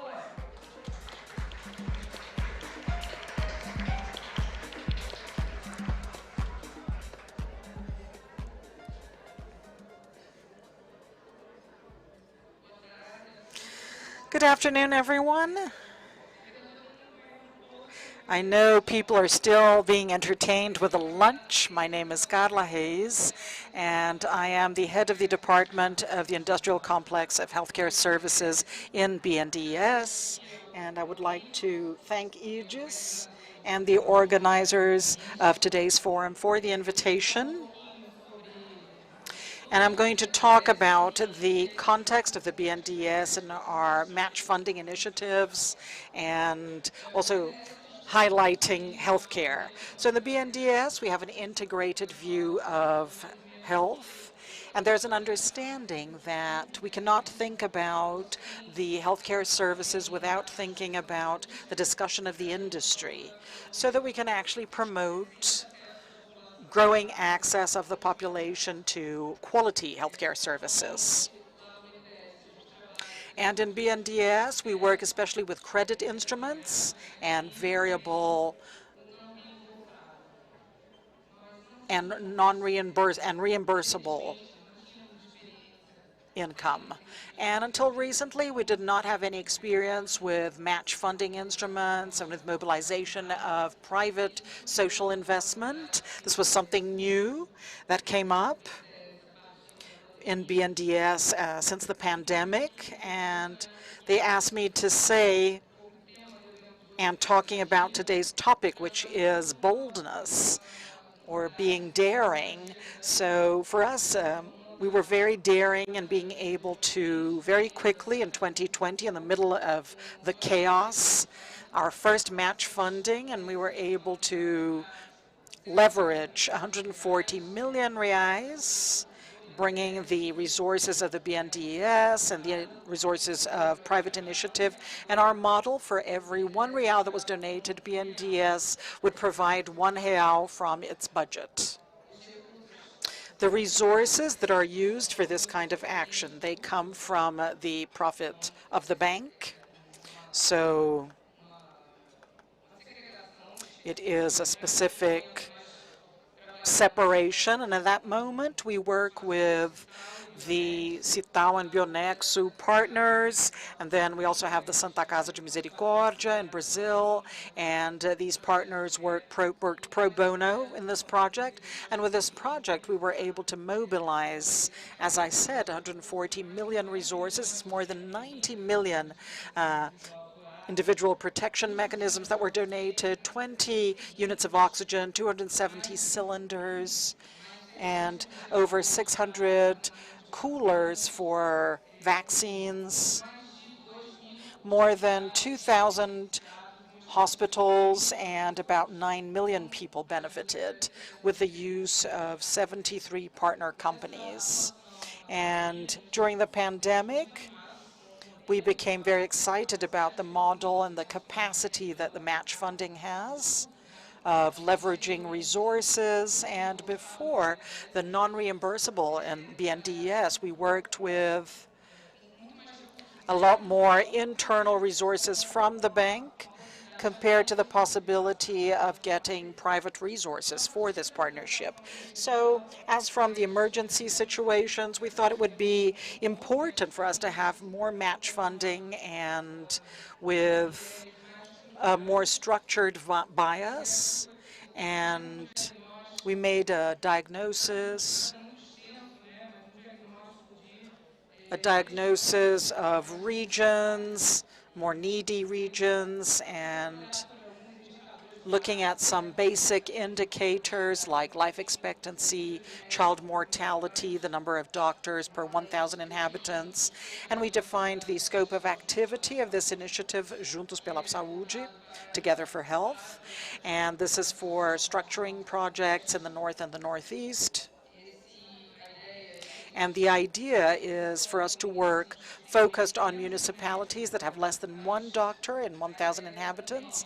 And the idea is also for us to have, we have a budget today of 100 million from BNDES to get another 100 million in the private area. So we want to get 200 million reais in 4 years for structuring initiatives and especially focusing on primary care and telemedicine according to the capacity that these areas have of becoming more effective in their attention and minimizing the events. E do custo da saúde.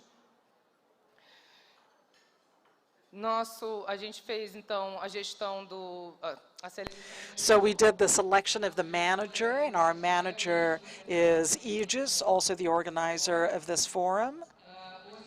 And today we're in the selection and hiring of projects. We already have 3 projects hired with donors, and there is a budget of 64 million.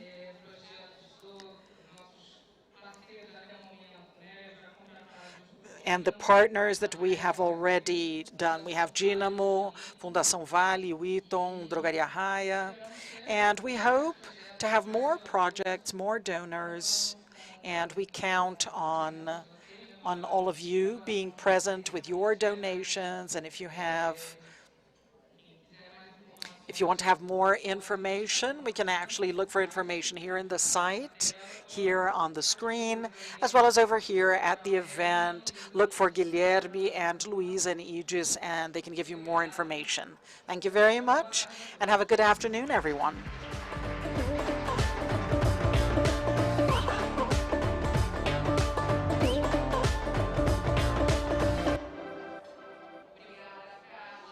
Thank you, Carla. She's so tall. Thank you for updating us on this initiative that is extremely important for our society. So I think to talk about healthcare in the north and in the northeast of the country is fundamental, and we talked a lot about, if we just think about the forest and the environmental area, there's a great challenge according to the distances, continental distances in the north of the region. Thank you. And this initiative makes us very proud to be part of this as well. So now we're going to have the traditional session in a talk with. So I would like to invite Arminio Fraga, a philanthrope, ex-president of the Central Bank and the partner and founder of Gávea Investimentos, and I would like to call Paula Fabiani, the CEO of Aegis. Paula?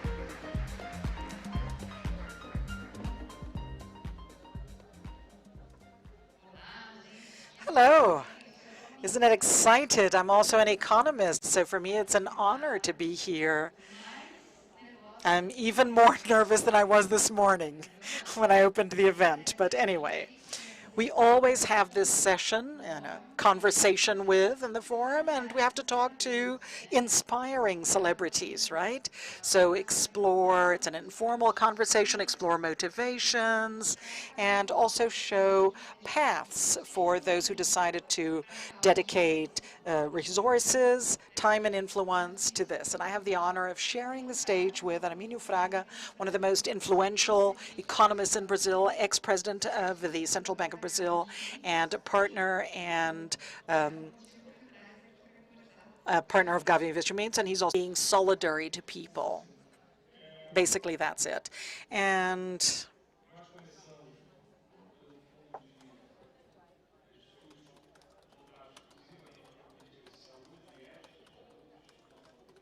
so we have the studies that were done for healthcare policies. And it seemed that it was an area that was less populated than education. And this was before or after the pandemic? It was before. Yeah. It was an unfortunate coincidence. But it was before, and, you know, it's son of a doctor and also an economist. And it's a huge sector, especially the medical area is a huge sector, very important socially and economically, but they do not have the support that we see for education today. So definitely, but we have a second place in education, and that's how it started. And then, since that worked out well, I was talking to my partner, who's also an economist, and he had just been through some good experience in producing a project. And it was done for those who won. So we were worried about the subject. There was already a proposal in the Congress that was being mutilated, and Paulo made a group with all the public employees and designed a proposal, and he participated in the group. And the institute that had to do with social mobility, which was the other group, I went to talk to Paulo, and I said, Paulo, what do you think? You know, this project was used up.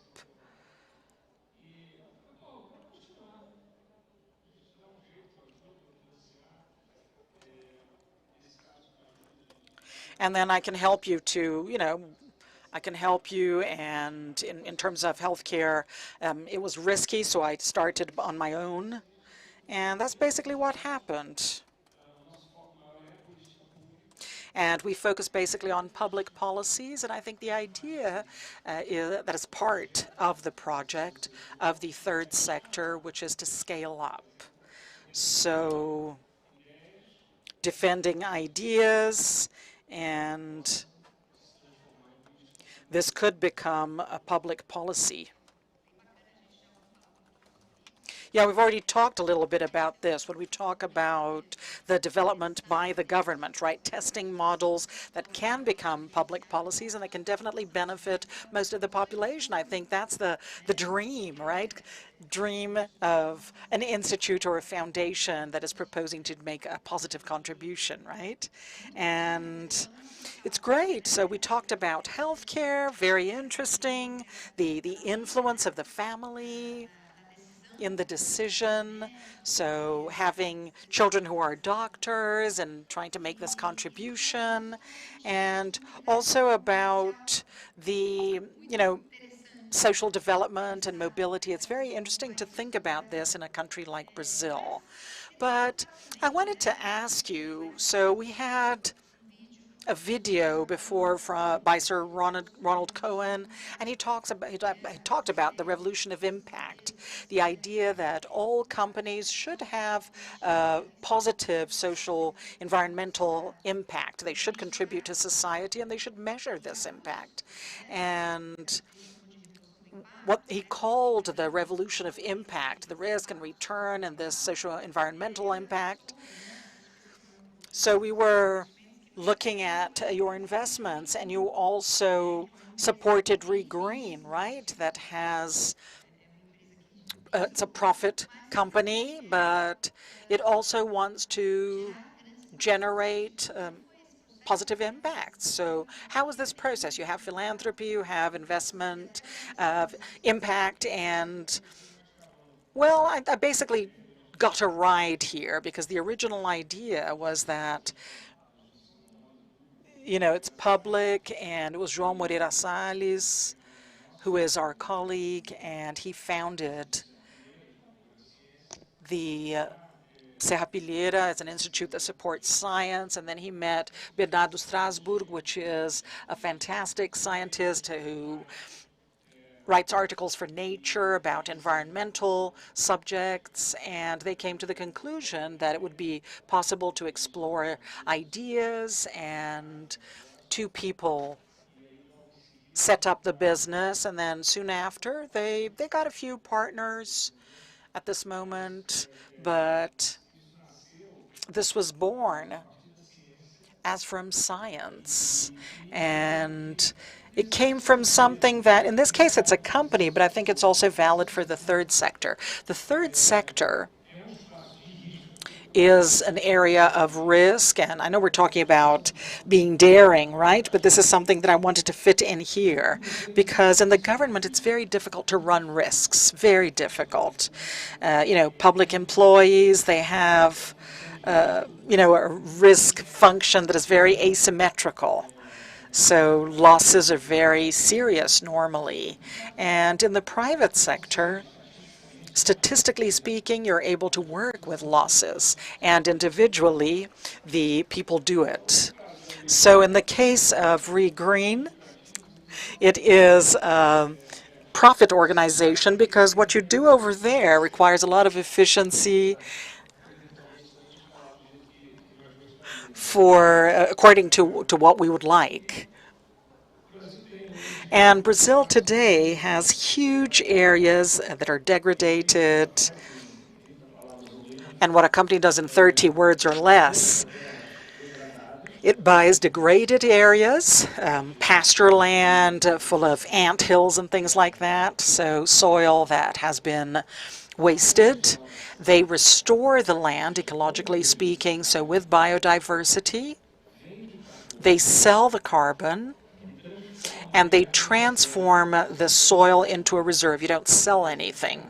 So the soil has to become a reserve so that it will emit carbon, right, again. So, you know, to make furniture, right? And that is incredible. It is very simple, and it's very difficult to carry out. And this is what we're doing. It's wonderful. And deep down, I still have participation in Gávea Investimentos because, you know, this is my personal interest and in public issues that I get involved in. But I really liked the two institutes, working with these two institutes, and I'm very happy. I'm 66 years old, and I don't do anything without a 10-year horizon. So being very optimistic, right? So if I'm not optimistic, you know, you don't do anything if you're not optimistic, right? Yeah, optimism is part of being daring, right? Yeah, definitely we are optimists by nature. Now, still talking about the climate and how do you see, you know, beyond climate issues? So we had a panel before talking about the SG agenda, and how do you see the S of this discussion, of this agenda? So I think here in Brazil and also globally. I think S definitely is the most difficult. And I feel this today. So E is fine, you know, that's what we do. But G, I think, is, you know, just having common sense, you know, just a little bit of, you know, common sense, and, you know, just a little bit helps, right? And a little bit of shame, right? Just a little helps. And I gave some classes in a course that a Brazilian sociologist and economist, a Brazilian one that was living in New York, and yeah, I gave, like, you know, 1/4 of the lessons in the School of Public Policies in Colombia. And in this last round, we had a debate, and that was the following. So there was an article. There was a column writer, Martin Wolf, from Financial Times, and he's the main economy and finance writer, columnist. And he said Milton Friedman was wrong. He wrote an article about that, and he was referring to an article that Milton Friedman published in 1960, I think it was in the New York Times, defending that the only function of a company is to generate profit. And he was very careful, obeying the law and ethics. And Martin removed that part, and, you know, it was a little too light. And then we proposed, you know, and I said, okay, we're going to have a debate. So you're going to read the work by Martin Wolf, and we're going to divide the group, and who wants to stay on the side of Martin Wolf, and who wants to be on the side of Milton Friedman, and who wants to defend the position. So everybody raised their hands for Martin Wolf, right? No exception. I said, okay. So be prepared, because I know that probably I'm going to be beaten up and carried away, but I'm going to beat you up too. So yeah, obviously, you know, I was beaten to death, right? But it's good to think about it, right? It's not easy. It's not an easy subject. But I think that it's very polemical, much more than it appears, because people are afraid of talking. So, of course, from what I do in life, I defend it, right? It was not easy to go on the other side, but the article is very well written by Friedman. So, you know, I don't think that somebody would follow what Milton Friedman would do. And and it's not seen. But I think, it's more difficult because the company needs to generate results, so it should do it in a smart manner and working with the communities, just like in our case, buying land. There are people there, and so there are communities nearby, there are reserves, so this world is crazy, right? It's fascinating. So it is in our interest, and of course, the companies as well. So I think S is the most difficult, and I think it needs to be the object of more reflection. I think that it needs a long-term view. It's not only a question of solidarity, it's more than that. And the horizons for most of the companies, they are surprisingly short, and that's not good. And it's local, right?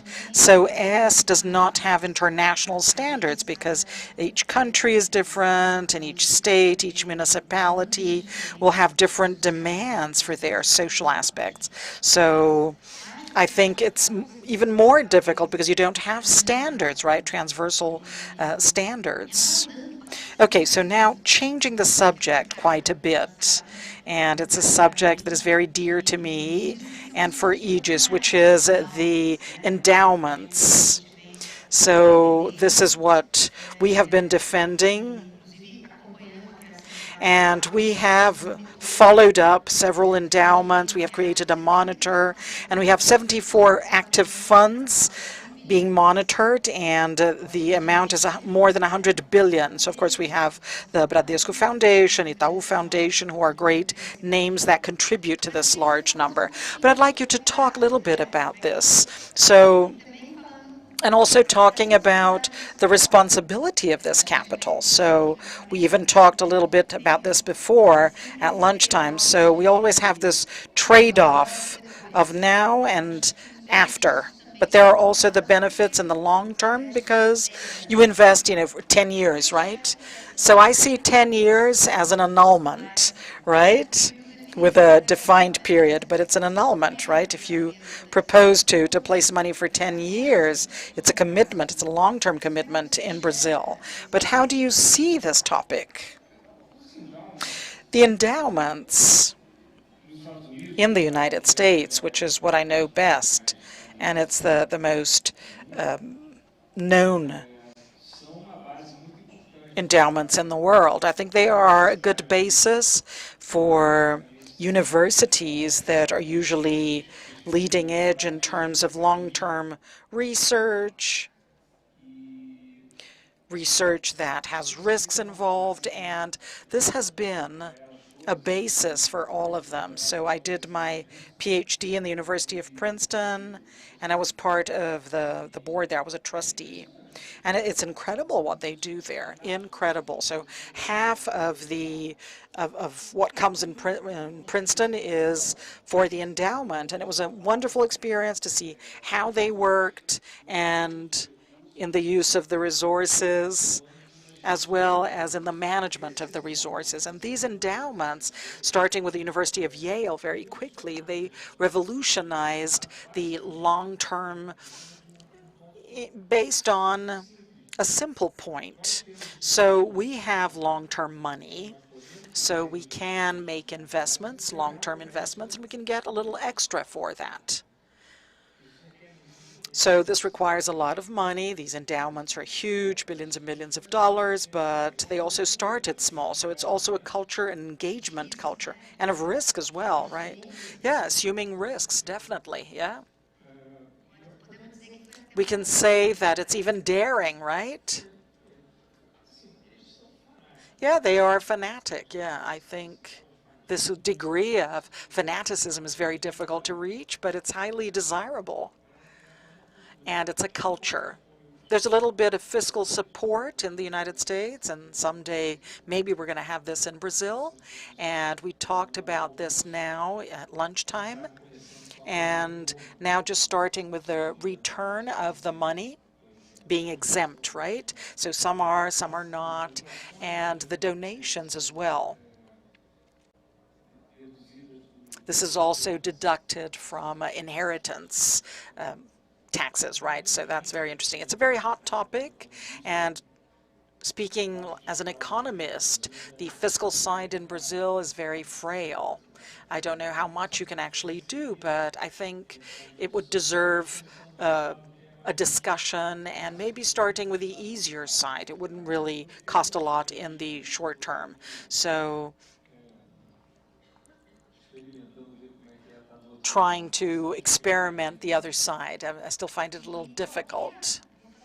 And I'm going to make a pause. I still have a question, but just to check if anybody here has any questions that you would like to take advantage of this moment. Just raise your hand, tell us your name and your organization, and my people will bring a microphone.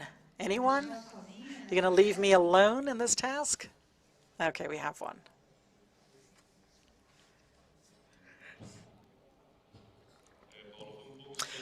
Paula, I'm solidary to you, but Arminio, I saw one of your articles a while ago, an interview with you, where you recognized that the idea of growing the cake to share it later was a mistake, and that social equality should always have been the great objective of the job, and that's how I think about it. But going back to the ESG, the S in ESG, I agree with you that it's the hardest part. I wanted to make my comment. It's my personal experience with the resources, and talks about risks that the companies don't want to get. Especially when you talk about oil and gas and mining, they have mandates to make big social transformations. They can't promote this. It doesn't really make a lot of sense, but I wanted to know about your comments. I work to build a country without a government, because we've had this for a while. It's a place where, society emancipates and starts assuming its role. And when I look at Vale do Jequitinhonha, it's a great paradise. There's lots of mining companies going there. It's traditionally a very poor area, but the mentality of the investment they're going to make is the same mistake as everything. So I would like your comment about these mental errors in the private sector. They have a mandate and the chance of making a transformation. They don't do it. Let's get another question. Anybody else? At the back. Right at the back. And then we'll go to the answers. Hi, I'm Tatiana Biva. I am a consultant in the social area. I started my career at Aegis.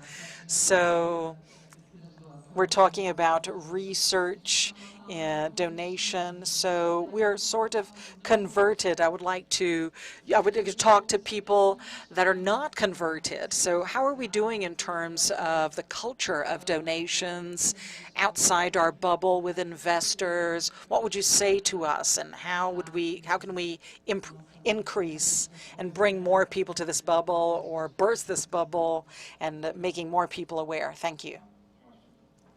Great. So first, a comment about your comment about what you read. So in fact, it's very common in the world of economists, the idea that to do something in the social area, you have to let go of growth.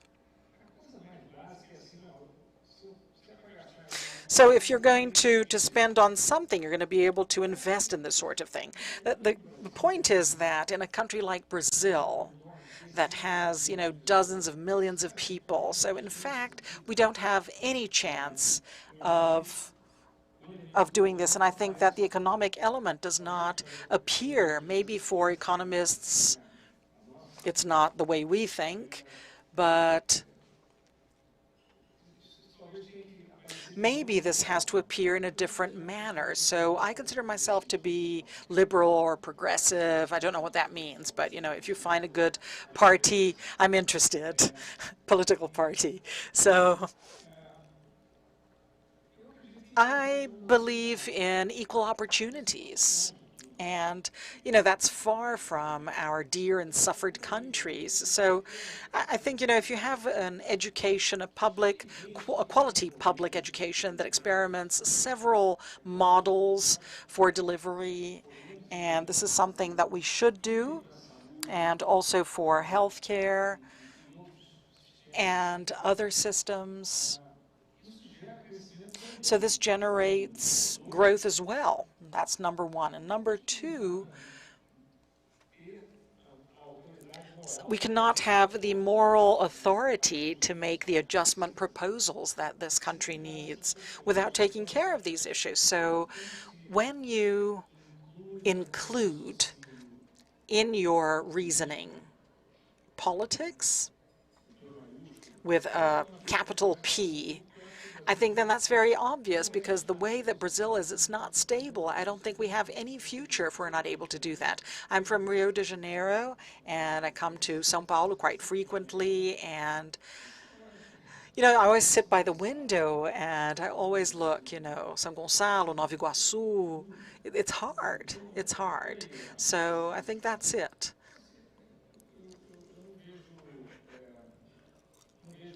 But I don't see Brazil moving without this. And this is going to demand an effort in the budget area, and for us to have a little bit of peace in the economy and not having a crisis every 10 years.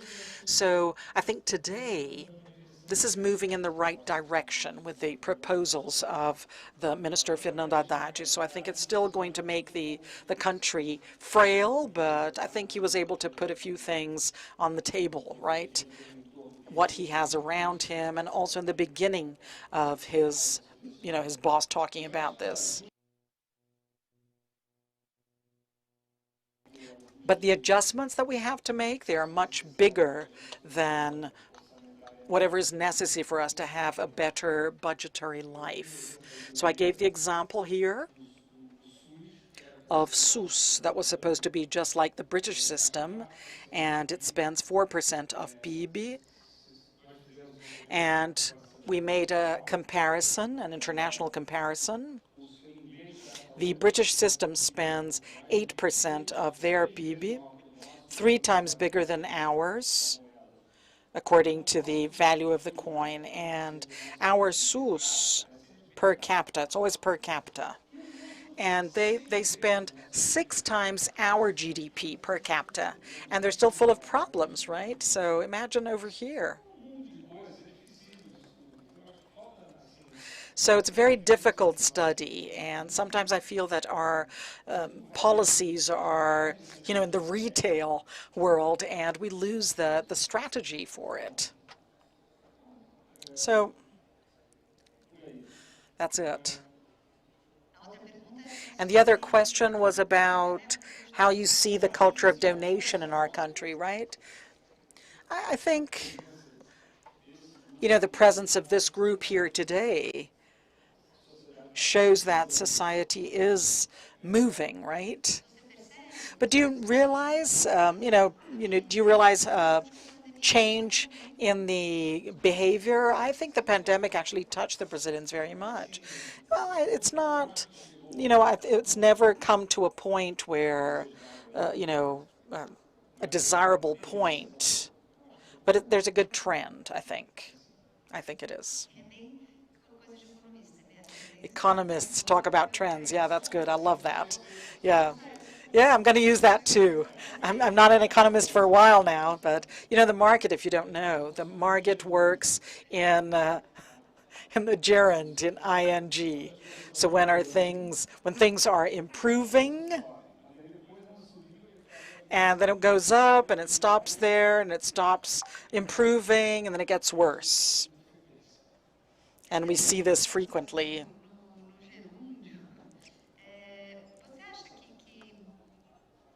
Do you think that we have to be more daring? We're talking about this in the forum. Do you think there is, you know, boldness lacking in our sector? And also in terms of the research about donations, they're saying that Brazilians do not talk about the donations they make. And Now it's 74. It was 86 to 74, or was it 84 to 76? But 3/4 of the population. And maybe there is a connection. We are not risk takers. What do you think about the risk for appetite, the appetite for risk, sorry? And the people who are in this sector, I think we need to have more people. But don't you think it's important to talk about the subject as well? An example. I think people are afraid of exposing themselves. And not in business, right? Yeah, but I think, the ones that appear in business, they're very few. And these are, in general, I think they're okay to expose themselves. But people don't like to appear. That's basically the case because they're afraid. They're afraid. But, this can change over time. I think it's not a characteristic of our culture, and it's just, the situation. What about the risk in philanthropy?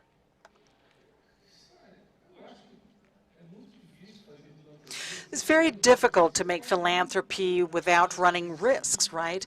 You can work in the area that has its role of assistance. There's no risk, and the results are practically guaranteed. And the rest, it's a good thing they have it, right? They have the 2 studies. They were created to run risks, but, there's space for everything. During the pandemic, making the delivery, what we saw from Caron, I think many of us participated, and it was definitely a goal, right? But I don't see any aversion to risk. So there is a Brazilian economist, and this is in Berkeley, and it was one of his specialties, and it was financing of research and things like that. And it's worth bringing here. Rogério Manso is his name. So there are things to do, but I think that it's not, just living in Brazil is a risk. Yeah, that's right. I disagree with you, Emilio, because I think that our philanthropy wants to see results to invest in a project. So they want to invest in something that is already working and it's been proven. And for our market, right, risk market, for our venture capital. So Brazilians find it difficult because, we have a lot of safety in terms of the return. And maybe they never do this, but maybe, yeah, I don't have any knowledge about this. I'm going to change my mind. All right. I'll just do that. Okay, I'll go back home. And I said, wow, I convinced Arminio Fraga of something. Wow. But that's it. So we need to be more daring, right? Otherwise, we're not going to move forward because Brazil needs this community, needs everyone for us to be able to bring new solutions. And I'm very happy that you are here with these 2 topics, and they're not very common, and they're, even healthcare that is so important. We have very few institutes with this kind of focus, and social mobility, it's wonderful, right? And we need to find ways, and we had a lot of provoking to look at the structure and everything that we have in terms of society. Let's give Arminio a hand.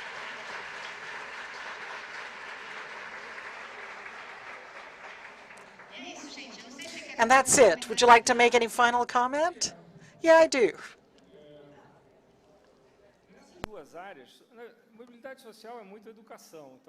It's a lot of education, right? There's a lot of good people working, giving their time and money for education. And for healthcare, we don't have that. So if you can think about something new where there's a lot and we are candidates.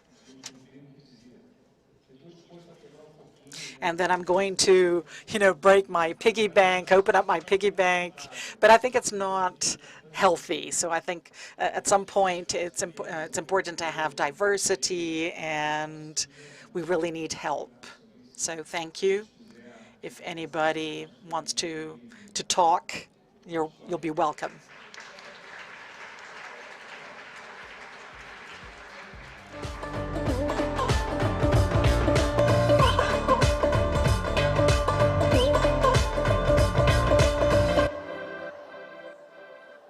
Só obrigada, Armínio, pela conversa. Foi uma delícia. Thank you for the conversation, Armínio. That was great. Just a comment about Brazilians who don't like to talk, and Brazilians that think that you should not think about philanthropy and the donations they make. And my husband was telling me the other day about what is happening even abroad, right? The questions that society does with regard to the position of philanthropes. Walk the talk or not. But I think it's a topic that we have to evolve to be able to get to the point where the United States is. But now I would like to bring another video very quickly. And this time it is a very dear partner who was with us in person a few years. Rodri Davis is a student of philanthropy, of social society, and he's very interested in technology. And during 7 years, he worked at CAFI, the Cherry Foundation, where he was responsible for conducting the podcast Giving Pot.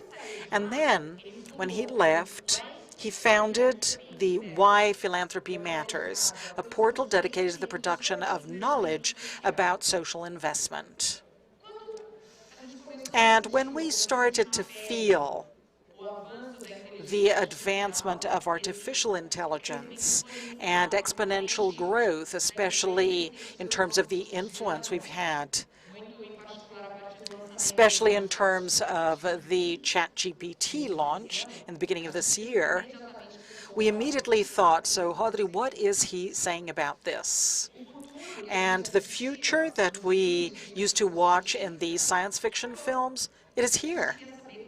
And we wanted to show what the opportunities were and what the challenges were, the challenges of this new world, what it brings to philanthropy. And this is exactly the question that we asked Rodri, and let's see what he has to say. Hello, my name's Rodri Davis, and I'm the founder and director of the think tank Why Philanthropy Matters.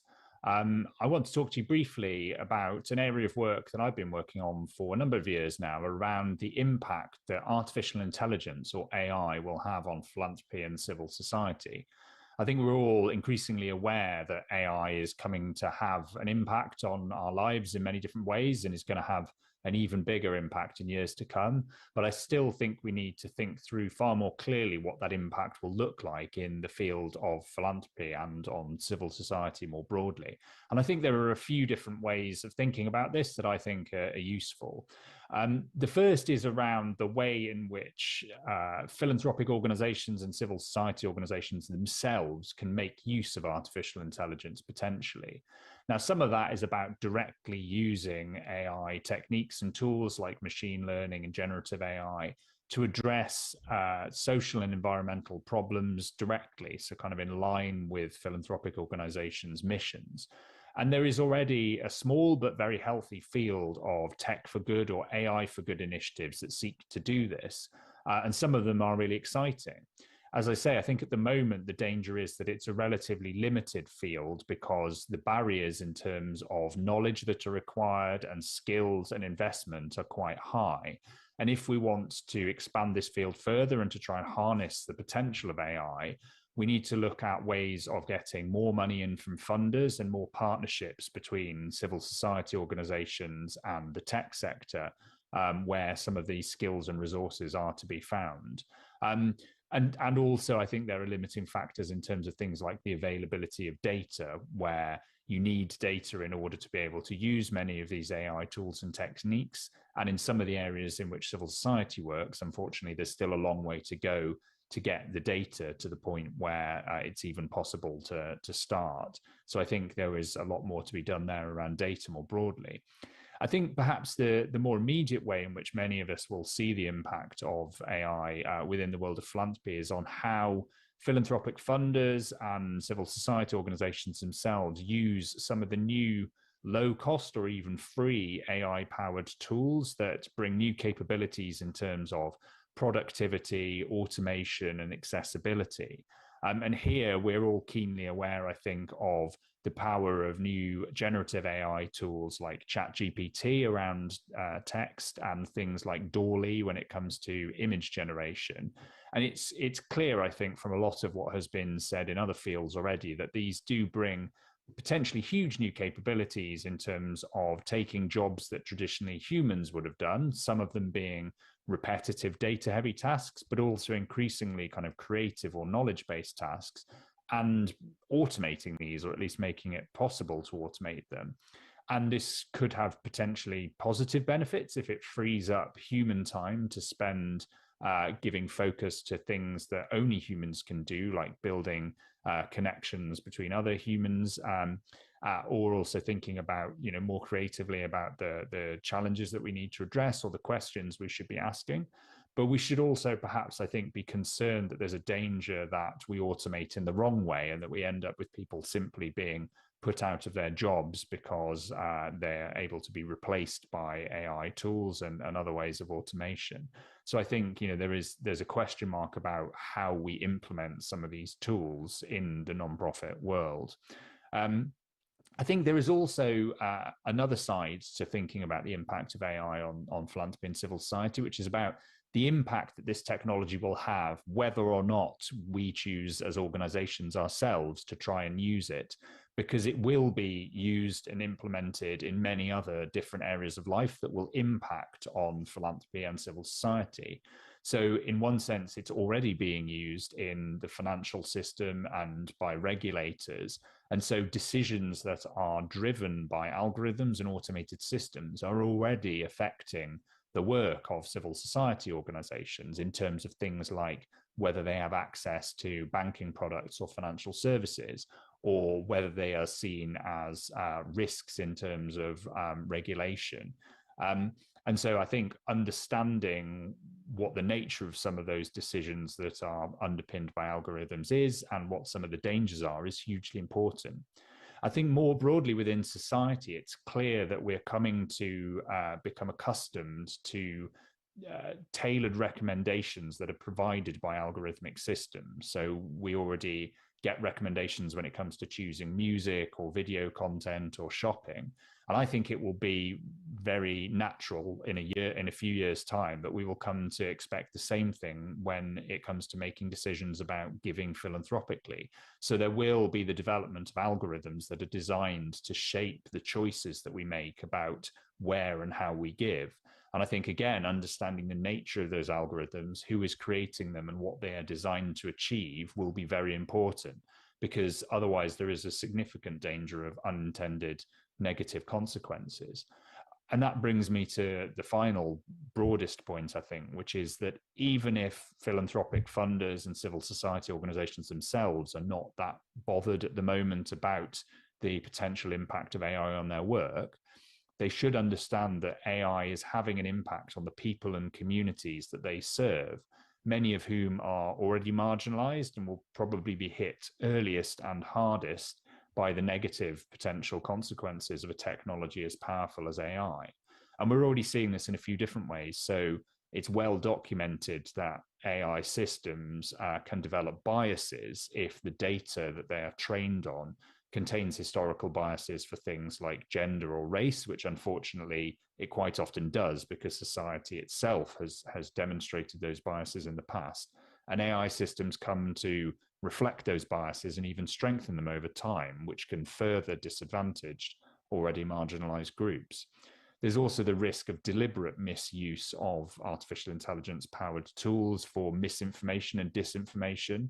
So things like artificial intelligence generated video and audio content that is indistinguishable from real audio or video, so-called deep fakes. And this can be used to try and shape people's views or beliefs when it comes to things like elections, and to try and kind of sway the way in which those play out.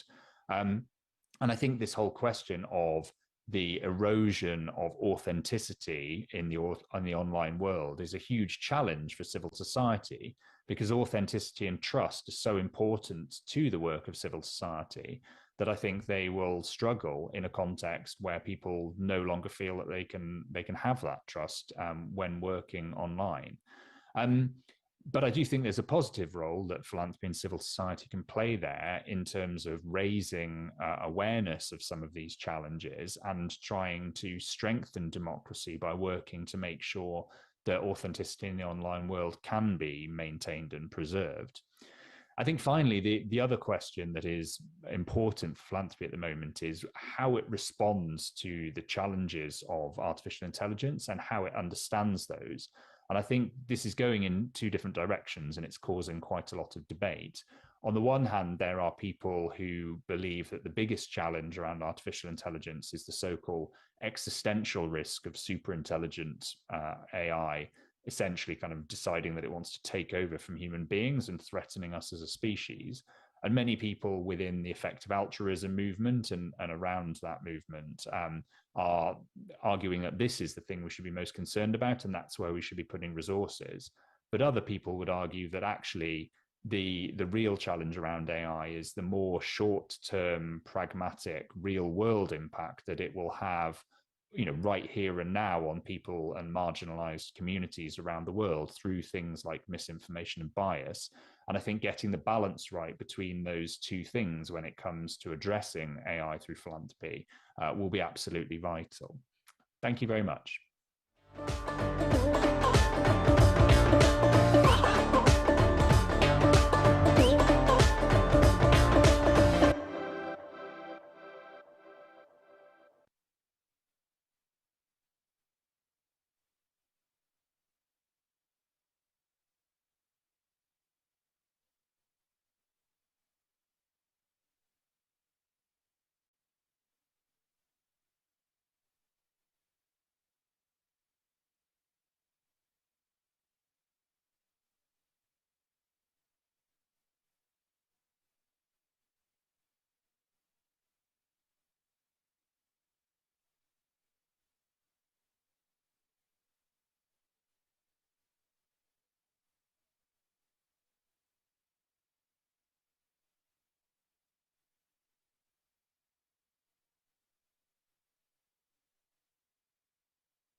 Ana Valéria Araújo, who's probably over there.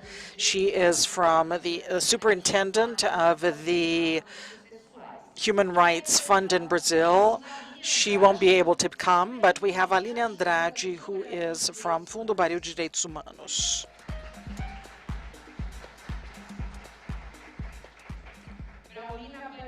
Braulina Baniwa, the Executive Director of National Articulation of Indigenous Women Warriors of Ancestrality.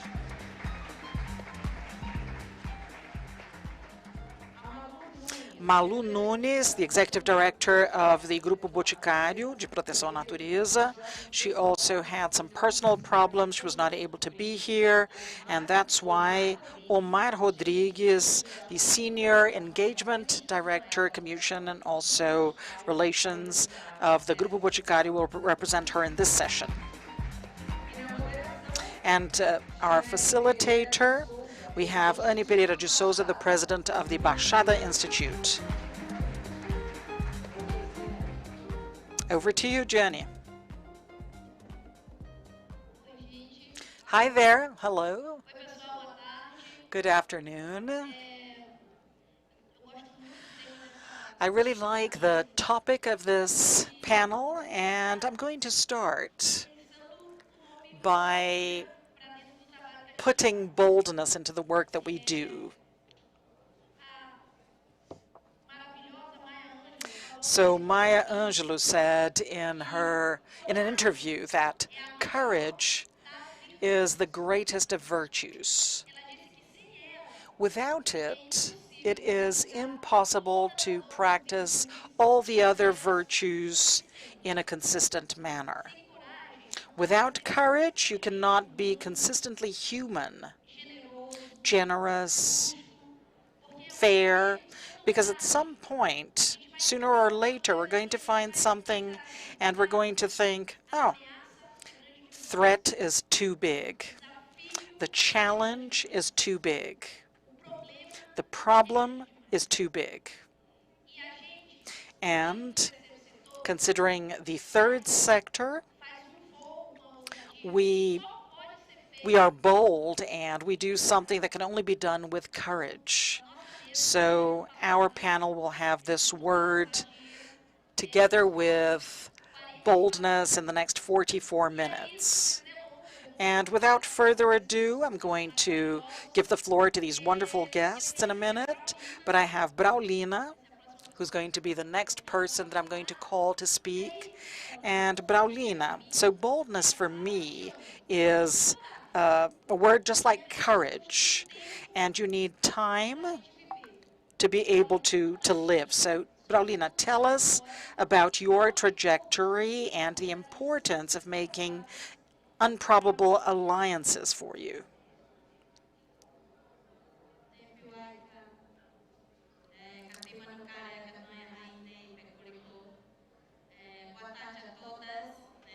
Good afternoon, everyone. First, for women and our companions and partners, it is very good to represent indigenous women in this area, the Bioma women, and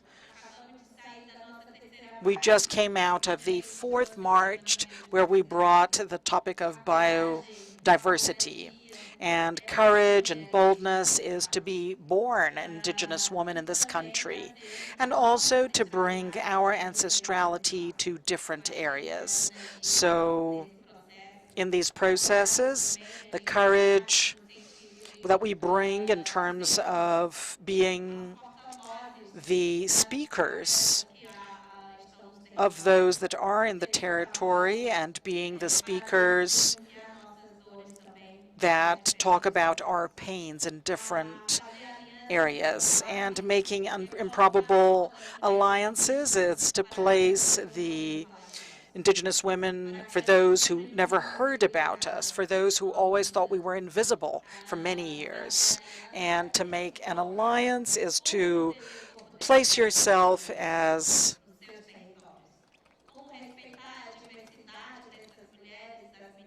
and if you look at the indigenous girls, looking at this territory as the main thing. So I'm very happy to be here as a woman, the Amazon bioma, and of our articulation. And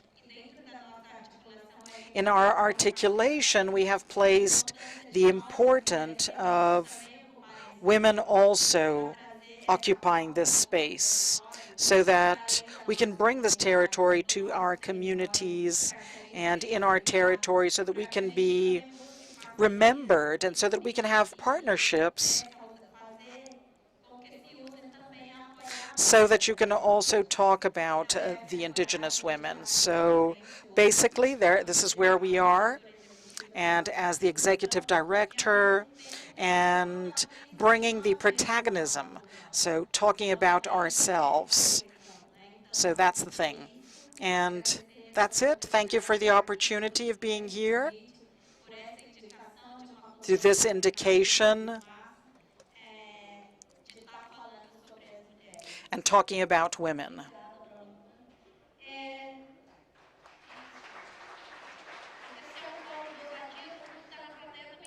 Because if it's boldness we're talking about, everyone in the audience has to be bold as well. So Aline, it's great to have you here. So Aline, can you tell us about the importance of community philanthropy and the networks for the strengthening of organizations that work with causes in territories? So good afternoon, everyone.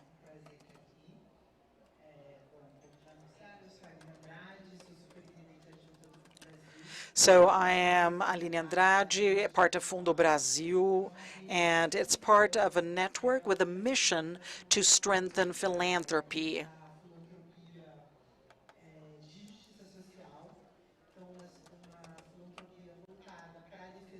And this is for the defending of rights,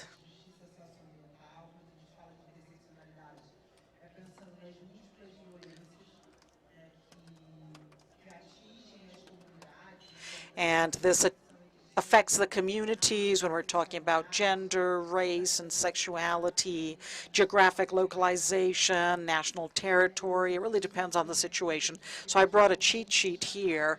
It's important for us to talk about this network that tries to not only unite these funds that are going to make this philanthropy with social justice, but also to look at the ecosystem of philanthropy, stimulating or exchanging knowledge so that,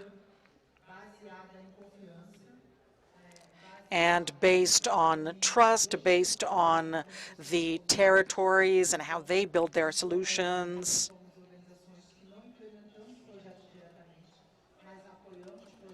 And we support projects. We don't build solutions from the top down. We believe in the horizontal aspect, and we believe that, in fact, it's the territories that have to tell us what the solutions are. So I think that the importance of the network beyond the development of this philanthropy, and it's going to make us potentialize our initiatives through this union. So I was talking about my cheat sheet. I would like to talk about our partners. We have Brazil Foundation, Casa Fluminense, Fumbel, Daguibara, Fundo Baobá, Fundo Brasil, Fundo Casa, Fundo Elas, Fundo Positivo, Umicom, Wix, Instituto Baixada, Instituto Procomum, ESPN, Rede da Maré, and also Taboa. So we have a robust set of organizations that work with this, and in fact,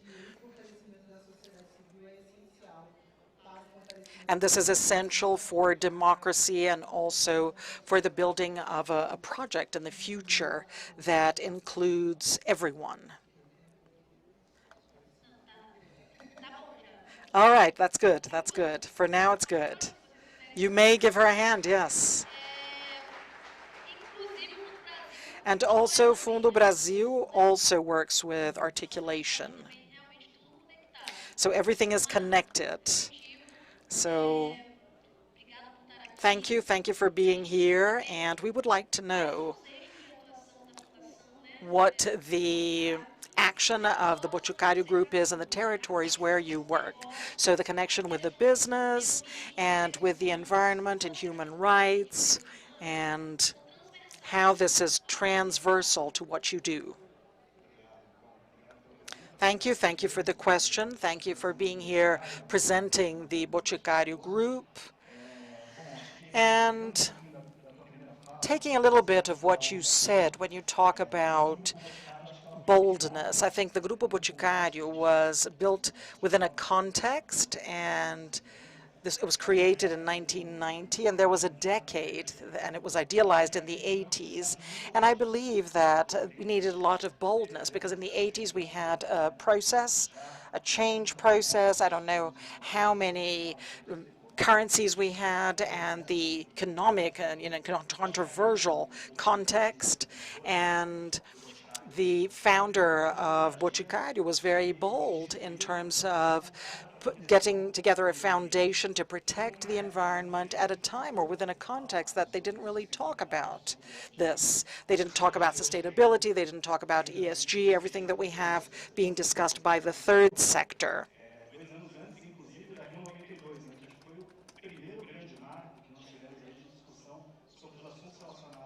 And then also talking about sustainable development. So the Boticário is more than 3 decades of existence, and it has already supported more than 1,600 initiatives.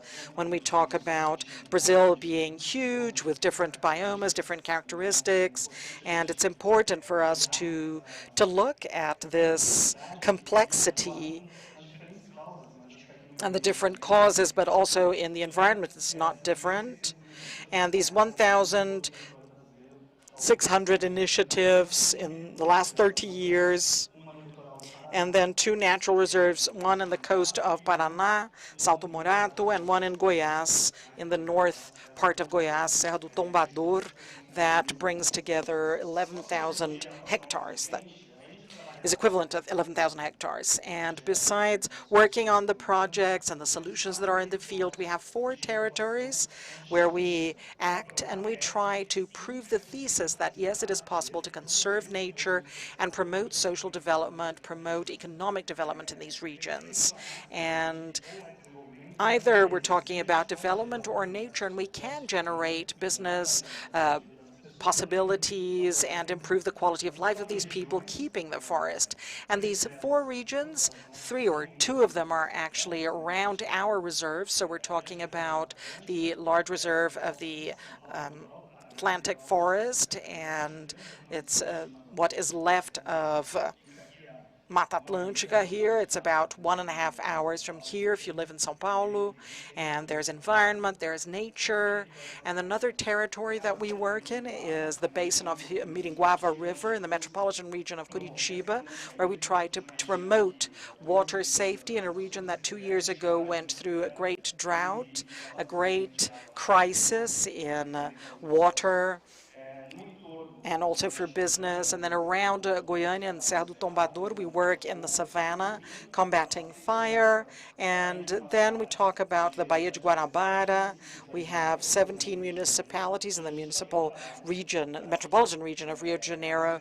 And we also work so that conserved nature can have quality water in that region. So it's 4 areas with different characteristics, environmentally speaking, also socially and politically speaking.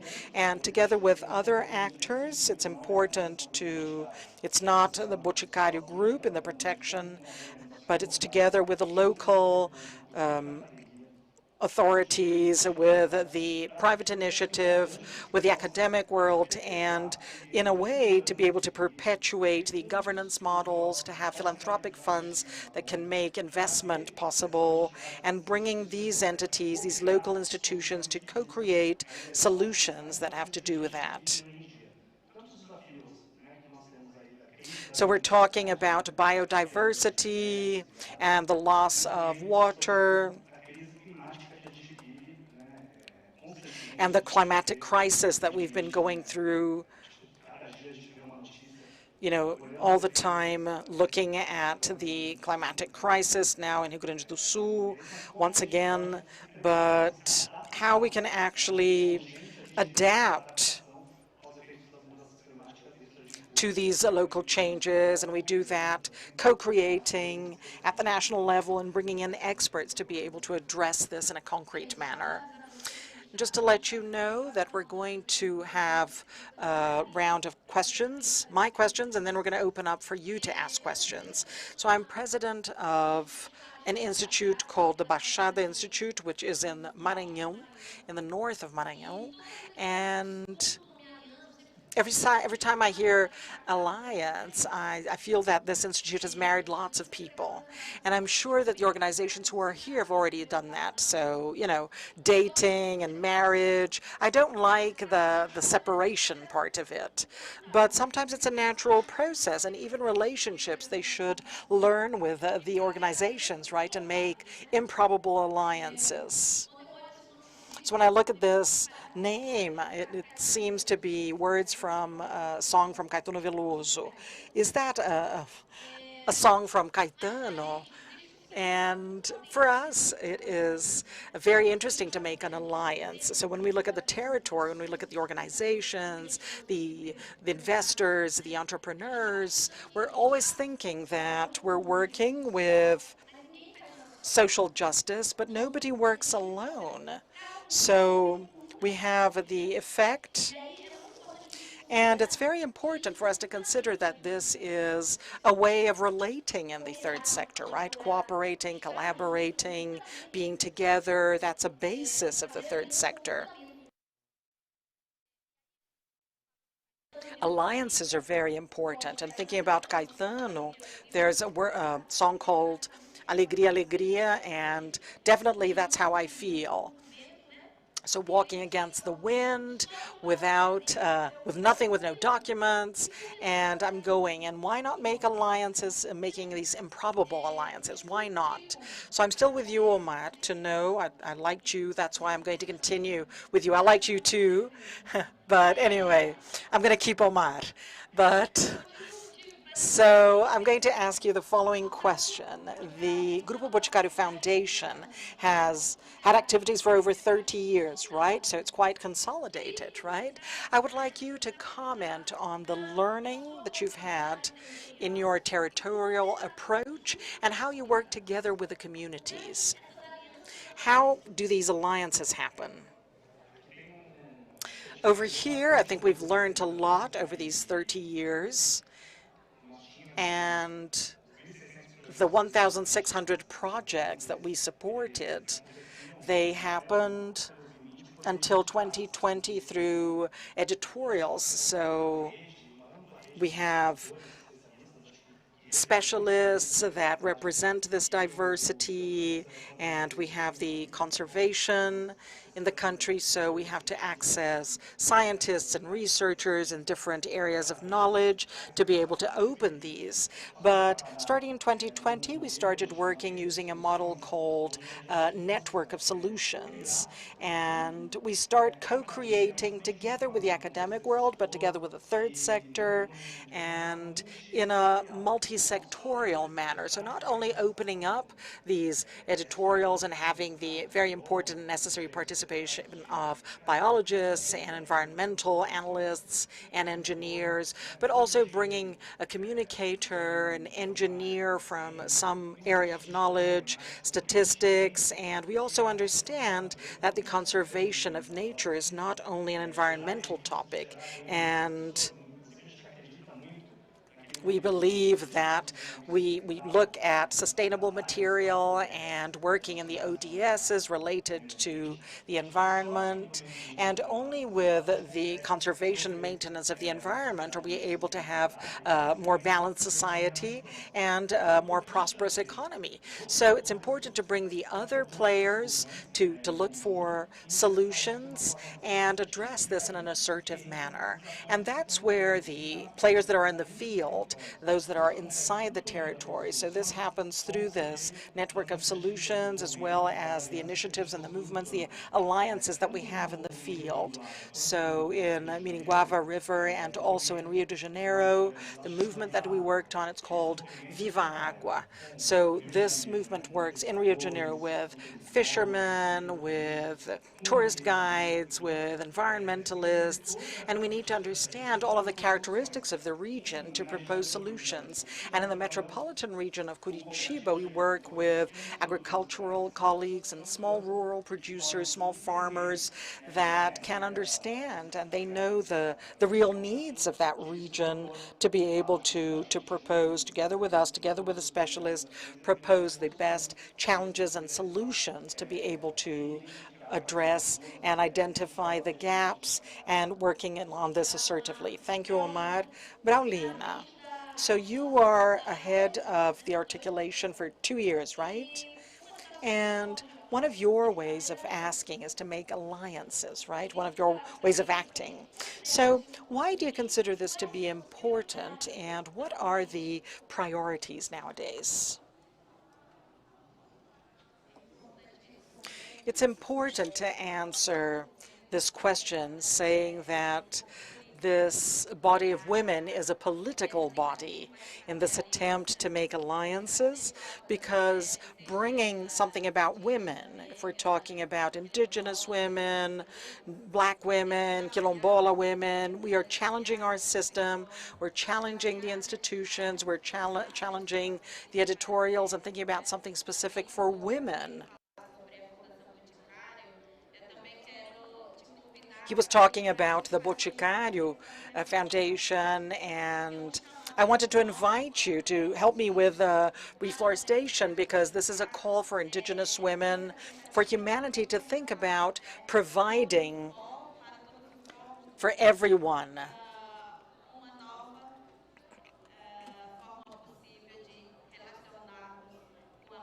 And we can relate that to Mother Nature and also amongst the other people who live here. So having said that, the priorities, there are many challenges, and our priority at this point as women, indigenous women, and in our articulation is to say that indigenous women are present in 26 states, and in these places we're also present in 6 Brazilian biomas. And for us, the savanna, the forest, the pampas, it's the same, just as important as the Amazon. So how can we say this, where we have violation and violence in the indigenous territories and with indigenous women? So thinking about our proposal of working in the protection of the territory of indigenous women and thinking about these alliances, it's also calling these institutions, these partnerships, to challenge themselves. How can we take care of these women and children against all kinds of women? How can you act, placing these women as the leaders or the main actors in their stories? Do we always want to tutor indigenous people when we place ourselves in our institution talking on their behalf? And this is our challenge as indigenous women. We're talking about reforestation. We have to think with our hearts and invite you in a solidary manner, and also in terms of thinking collectively in taking care of these collective bodies, these bodies that are there challenging themselves. In these 2 years, I can say that we were very bold in this process, and we still propose as indigenous women to occupy different areas, because we're still very few, and the ones who learned how to speak Portuguese, it's very difficult. I don't know if you're going to be able to understand my message, because Portuguese is my second language, but historically, where do we see indigenous women? It's also in what is written by other people and non-indigenous people, that women are a complement of men.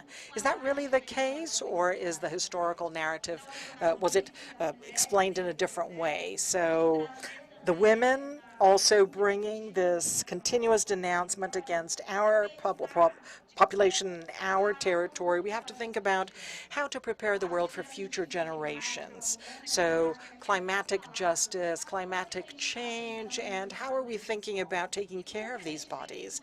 And how have we cared as people?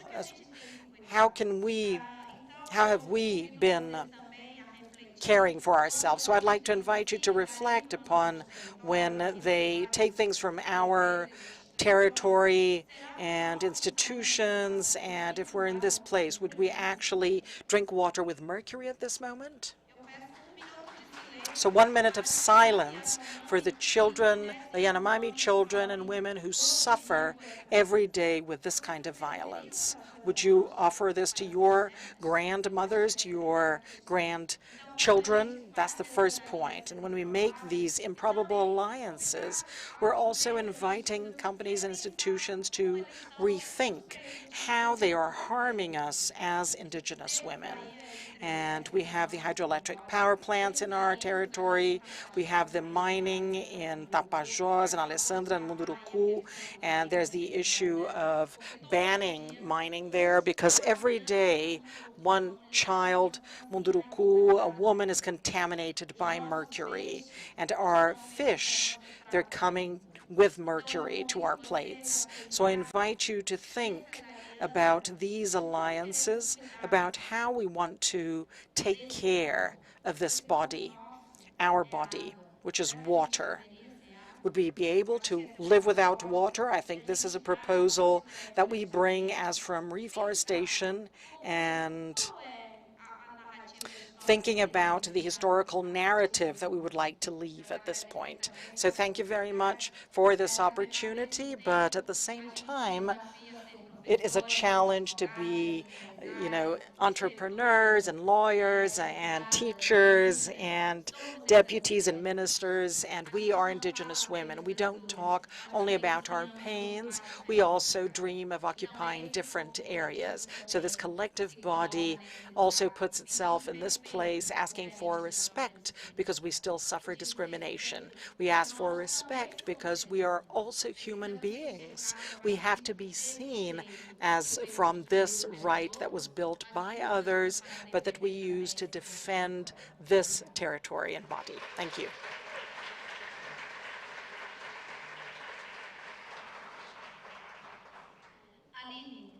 Aline. I wanted to ask you another question, but I'm going to follow my script here. What is your view about monitoring and evaluation when we're talking about the support for the processes? So when the expected results are not well defined, so how do you... Because, building alliances, it's also trust, right? So we're talking about this in the third sector, right? How does this happen, this process? So we're talking about building this in the whole country. So how do you see this inside the processes for these partnerships, for example? So the Brazil Fund, I'm going to talk a little bit about the experience that we have in our fund, but I'm also going to talk about my own experience. So we're going to talk about our basis that has worked with human rights projects, and we know that these projects of the defense of human rights, we don't have those many times. And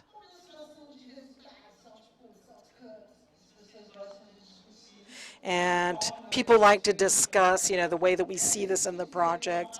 We have to tell part of this.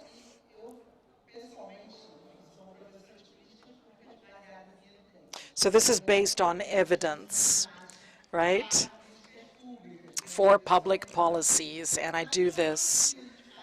But part of what we do in projects and measuring impact, it's fiction, and I think that it makes more sense in people's offices compared to on the floor and where people are building things. And this was not in my script for the answers, but the Brazil Fund has already had a partnership, and we have supported this.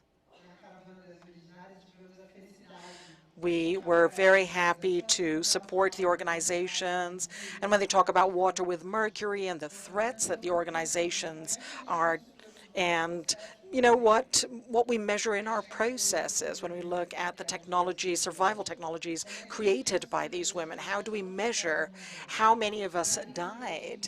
And when I say that I'm going to talk in the personal aspect, I talk about myself. So I was myself part of this project, a black woman. We had articulation of the young black people. We were 18, 19 people here in Brazil. And, it happened, right? This was the process that happened. And we made a book about the Black youth in Brazil, and we participated in all of the conferences at the time and the leadership. So we had the support of several organizations, and Guilherme in Rio de Janeiro, they all supported it. So lots of organizations supported this. And we developed a project. We delivered a project. But today, when I see my generation with Carla Cotirani, Gelamilo Ribeiro, they are people who went out to fight, you know, with narratives. 20 years later, I'm sure that this is not part of the result of our project, right? So I think we need to build a different type of imagination.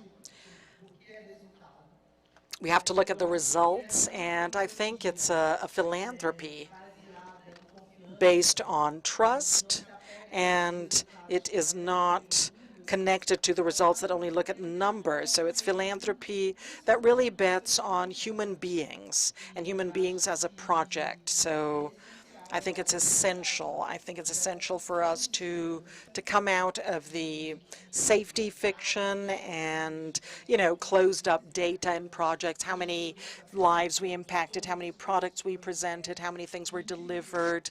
And we have to understand that the mobilization of minds and hearts, that's something that is essential for a country that cannot give itself the luxury of wasting the Black teenagers or the elderlies or the indigenous population. It cannot give itself the luxury of wasting anyone. And when we eliminate these projects based on outcomes, what we're seeing over here based on results that are not true, that's what I wanted to say. So part of these constructions, they come from your heads in your offices, right? It's not true. There are other results. There are other things happening in the world. There are other ways of measuring reality and results.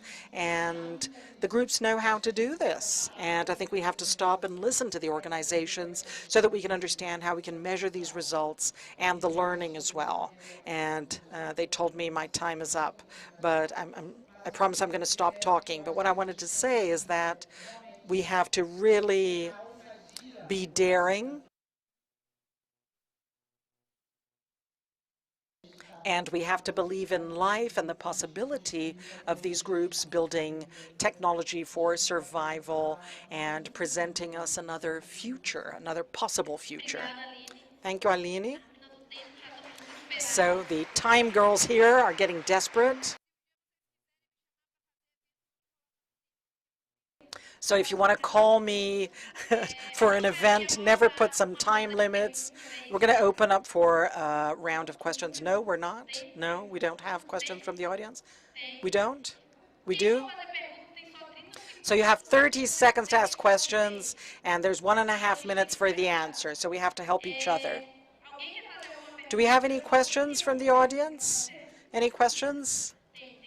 We have one question. You saved our panel. There's one question.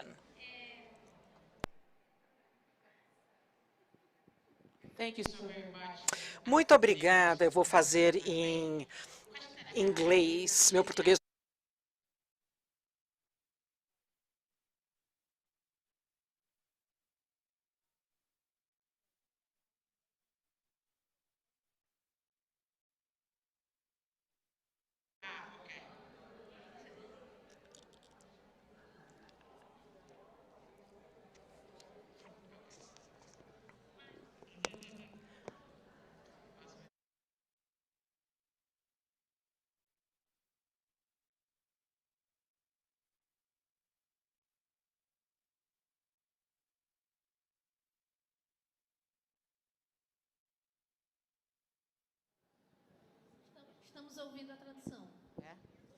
Okay, great. Thank you. Thank you so much. Gueda Nicolas from Haiti.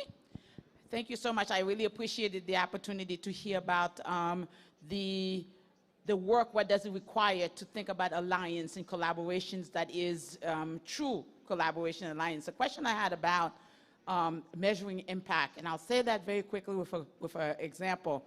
A number of years ago, there was a group of people who came for a particular project, and they wanted to study the impact of it in IT. And they measured it by the numbers, and there were about 10,000 people who showed up at the program. And they said, wonderful, successful program. Right? But when they went and actually asked the individuals about what is it that they had gotten from the program, nobody can talk about the content of the program. And so there's a way that we miss out on the quality of the impact of program by looking simply at the measures. So I wanted to ask you a question about what your thoughts are about storytelling as a vehicle for measuring impact in terms of the work that you are doing.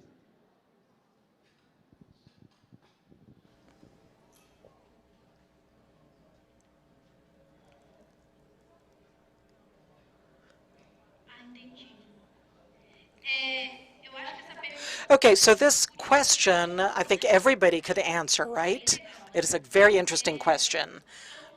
So everybody had their headsets. They asked me to summarize the question. Is that it? Okay, I understand. Okay, so the idea is for us to talk about what we think about storytelling, right? With regard to other ways of measuring the impact or what we see in our organizations. So everybody heard that. So, Omar, we can start with you. If you want to, of course.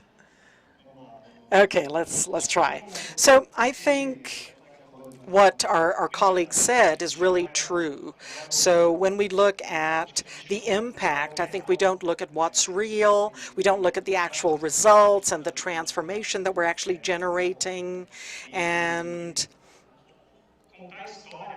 telling stories. So it is a way of trying to translate this, but it's also very difficult because there are KPIs and indicators, and being able to group things and show the transformation that was actually generated. So it's a very important way of generating engagement and connection with people, and to, broaden the amplification of other outcomes. So an example that I have inside one of our initiatives in the Viva Água Miringuava project, we have Luciane, who is a rural producer, a small rural producer. She produces greens in the metropolitan region of Curitiba.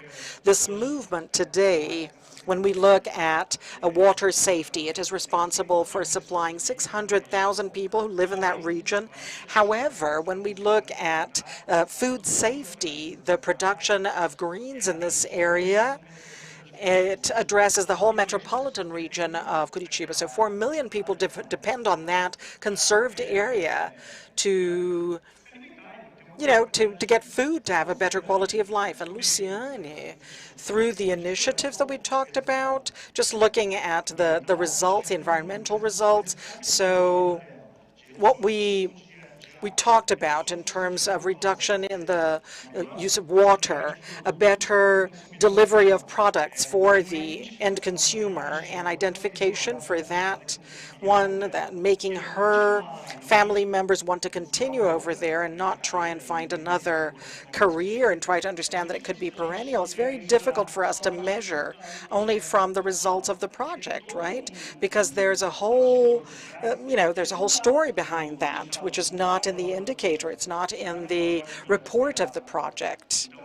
So telling stories makes us, yes, we are in the office and we really know about the impact that we're generated, and the transformation is bigger than just in a piece of paper. Okay, Braulina, over to you. I'm going to give you time. I'm not going to cut you. No, it's here on TV. 1 minute. Oh, that's a challenge. So this is the challenge that is used to nominate your fight. This is the case in Indigenous women.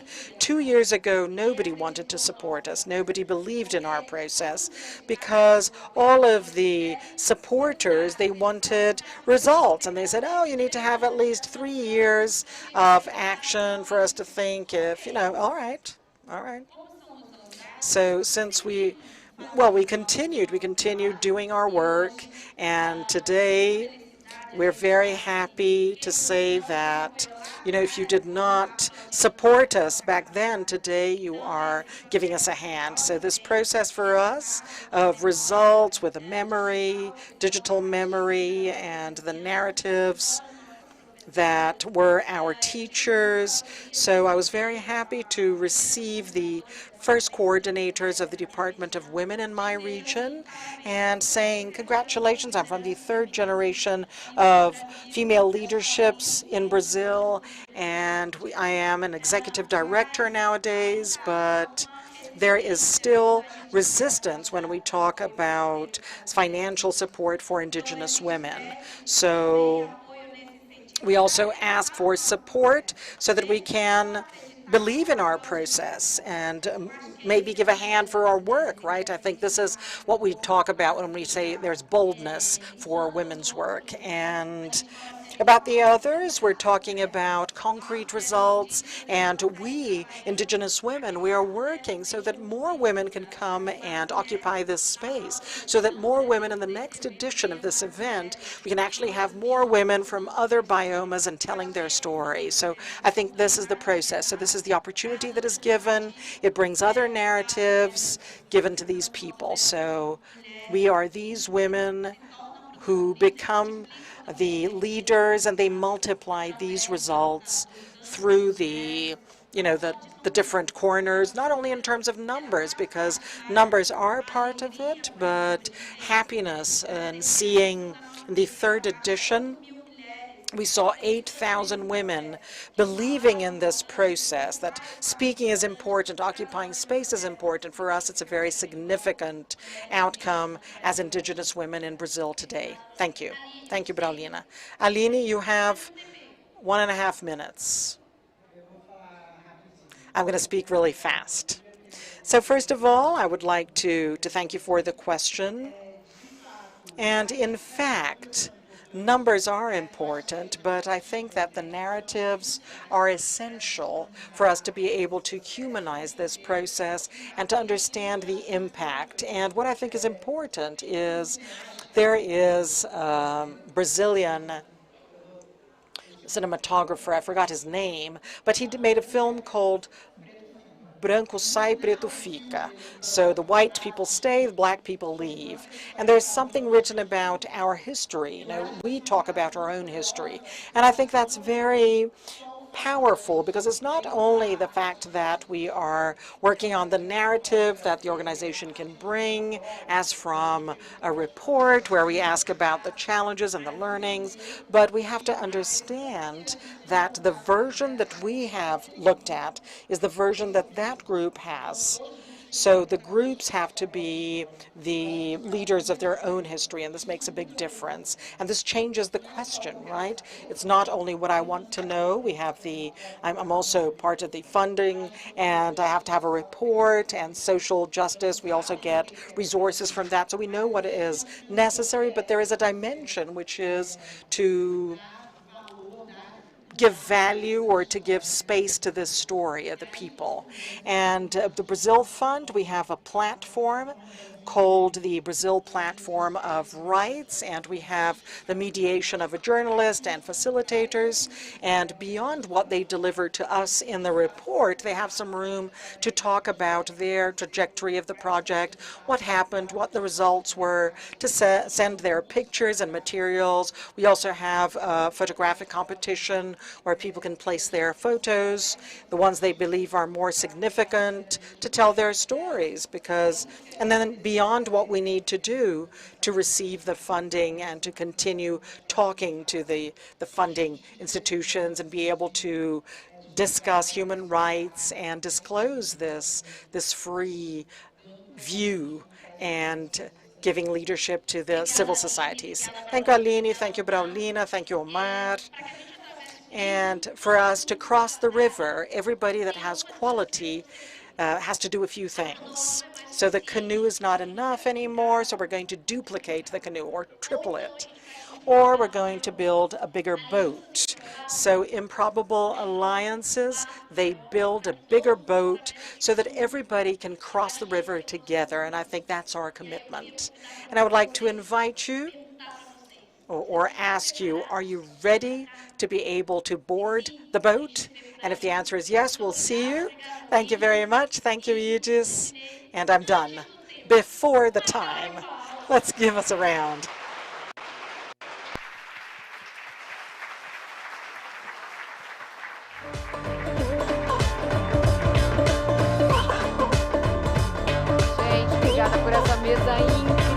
Thank you for this incredible panel.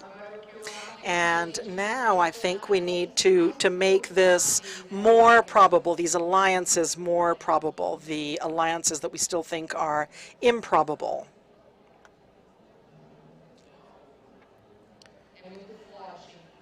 It's very strong, the way that the territories are able to locally address the environmental, social problems, and this is really very powerful. But now we're going to have a break. Since there were so many people talking outside, I'm going to give you all a telling off. But we're going to have an official break now to have some coffee, and we'll come back in 20 minutes, and this will be divided into 2 simultaneous sessions. And once again, you'll be able to choose the topic that you prefer to follow right after the coffee. So coming back from the coffee break, you can go to the room that you want to go to. Here in the main panel, we're going to have management based on evidence, and this can be followed by the people who are here in person at the event and also the people who are online through our YouTube channel in Portuguese and the Alliance Magazine channel in English. And we're only going to have simultaneous translation in this room and available.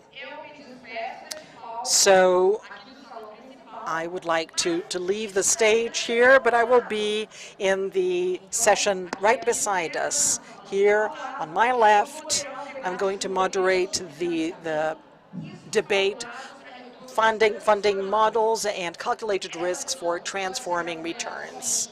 So this can only be seen by the people who are here in person, but the recording will then be made available in the YouTube channel. Thank you. So let's have this 20-minute break, have some coffee, and then on the way back, please go to the room that you're going to be in, the one that you chose.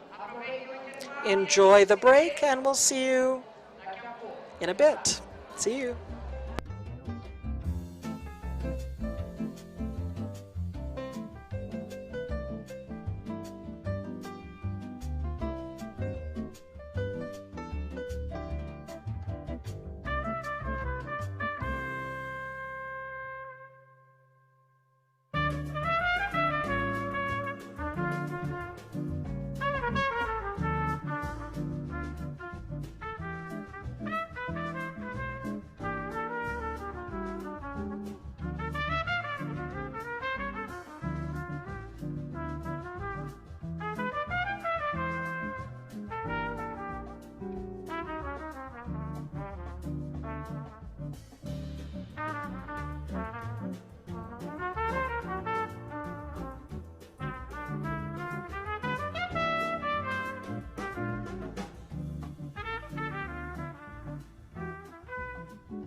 Senhoras e senhores, em 5 minutos reiniciaremos pontualmente nossa programação. Por favor, retomem os seus lugares.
Pedimos que retornem aos seus lugares, pois nossa programação já vai começar.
Oi, gente, vamos voltando aqui para a sala para começar o nosso próximo painel. Difícil tirar o pessoal do coffee, né? Vamos lá, Andréia, chama todo mundo. Vamos lá, gente. Espero que tenham aproveitado o nosso coffee break, tenham se conectado. Eu sei que estava todo mundo conversando. So everybody was very excited about the coffee break. For the online audience, once again, welcome.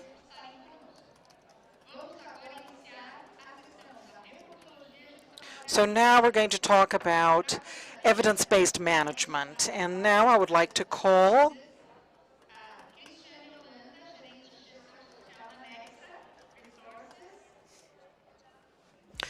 So we have from Anexa Resources, Primeia, Executive Director at the Nature Conservancy Brazil. Jonathan Gottfried, Institutional Relationship in Renova BR, who is replacing Patricia Algi, the Executive Director of Renova, who unfortunately was not able to be with us. And the moderator, Sustainability and Cicobi. So now it's up to you.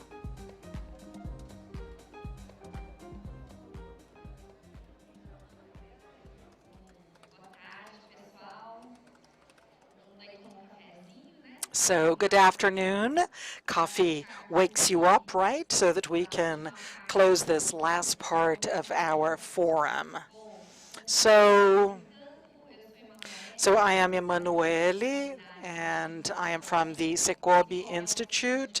It is a system of credit cooperatives in Brazil, and we work through the Cicobi Institute with social investment, philanthropy, strategic philanthropy connected to our work. And our panel to talk a little bit about the advancing of assessment processes. It goes to evidence-based management. So I was playing around with our panel members. I was saying that in the previous panel, they made important provocations, and I think we had actual pains, legitimate pains, that make us think and maybe bring some points for this discussion. So to deconstruct the products, and we're trying to reconstruct, looking at positive experiences that we have had in these processes inside our organization. So the fact is that the view according to the results, merely according to results in a very cold and isolated manner, it doesn't really make sense, when most of the time when we talk about social impact, we're talking about intangible aspects, so something that we cannot touch. And according to our experience with evaluation processes, when we talk about evidence-based management and we talk about flexibility in the view to get to assessments that actually demonstrate the impact generated and allows us to strategically make decisions and focus them on the directing of resources. And this is for the support to the civil society organizations outside the managerial universe. It's also very important because when we talk about social investment, we're talking about a chain of stakeholders involved, and we also need to have an adequate language to be able to deal with each of them. So we're going to talk a little bit about these issues, about our experience, and I'm going to start Jonathan, who's going to talk a little bit about the experience from Renova BR, right, Jonathan? It is an organization that was born based on some data, looking at this view of management, of data, and it brings an interesting experience for us. So tell us a little bit about it. Thank you very much. Thank you, Emanuele. Good afternoon. My name is Jonathan. I'm a white male. I have wearing a blazer and a black pair of pants and a white shirt. Thank you, Aegis, for the invitation. And I'm going to briefly present who Renova is. We are a school for political education. We want to qualify new leadership to improve democracy and public management in Brazil. We were founded in 2017 with this objective. And now next year, we're going to be 6 years old. And in these 6 years, we have 2,122 people that graduated, 178 have mandates, and even senators, and the other 470 who have leadership positions in public leadership. And we have 36% of our network that is acting in the public life, and they are consequently transforming the lives of Brazilians. And in the elections for next year, we have many enthusiastic people. We're going to have the largest group of leaders in our history. So to start the conversation, talking about the topic of our forum. So I could talk about the Renova role that wants to occupy this place of oxygenating the Brazilian political class through the qualification of new people. And I would like to highlight another aspect, which is exactly what you said. So from the first day, there is data about their principles. So, for example, our first group that graduated, we were going through a moment where we had the selective process through the forms. The analysis were made by these spreadsheets, and it was an embryonic manner of doing it. In 2020, we had the challenge of scaling the number of leaders that we wanted to qualify. So we went from 133 in 2018 to 1,850 people graduated in 2020, and this demands the development of standards and our own technologies to be able to have this quantity of people. So we start doing the process through our own site, and then this year in 2023, today we have a data team that is very qualified. It's made up of 3 people, and they are responsible for the architecture of technology and data.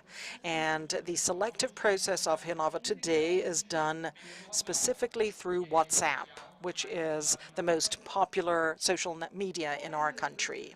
What is the relevance of being able to improve the selection and educational platforms? On the one hand, we can make it easier to manage the information internally, and on the other hand, we're trying to make it easier to have the experience of our customers, our students in this case. And this is only possible through the architecture of the robust data that we have, the structure that we have for the robust data.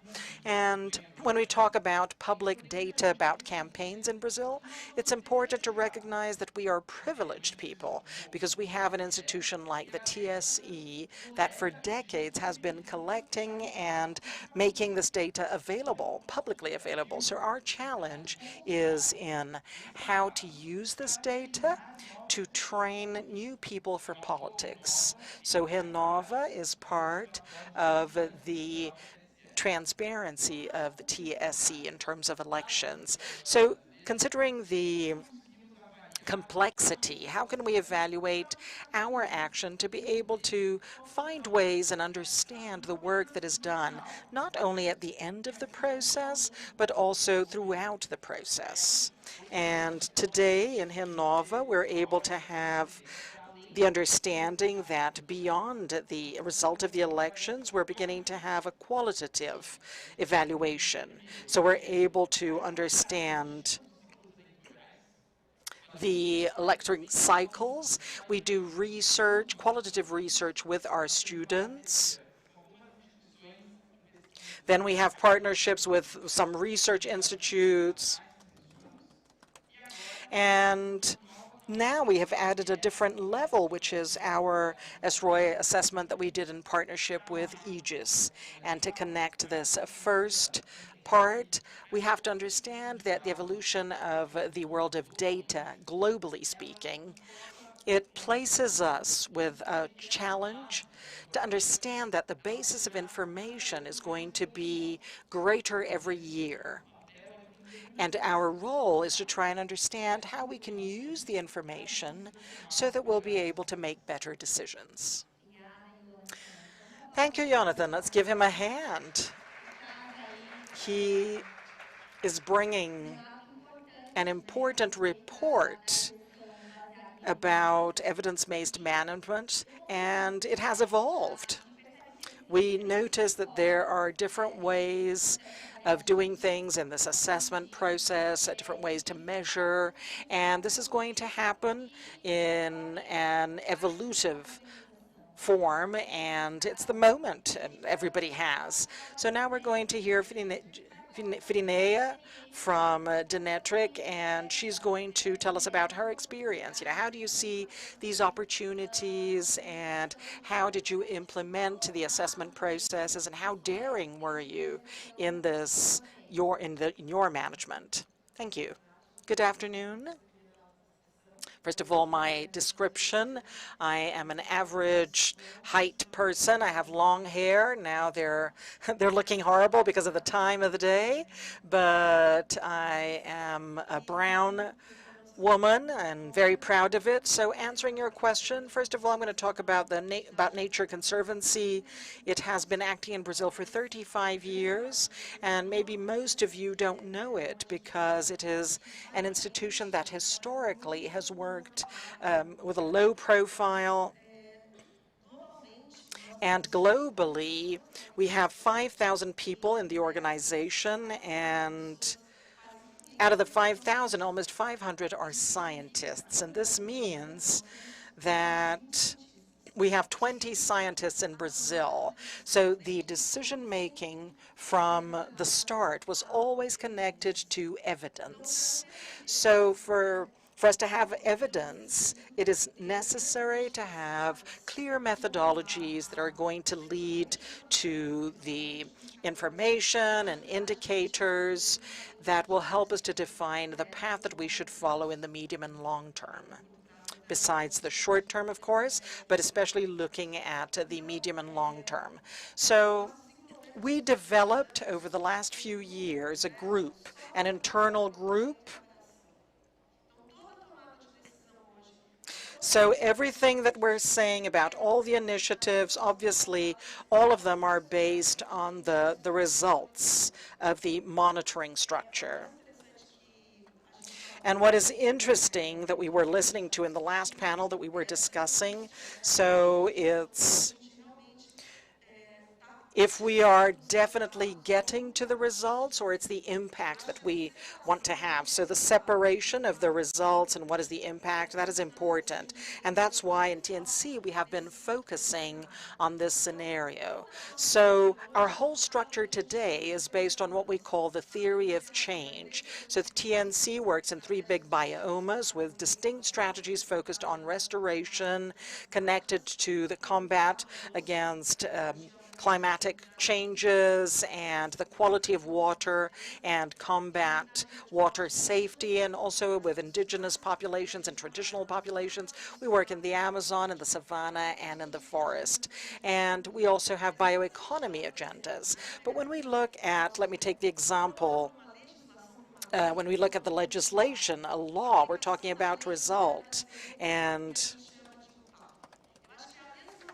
it's going to bring the impact. It's the same logic. So our theory of change is connected to the impact. So it's very difficult for us to measure the impact at the end.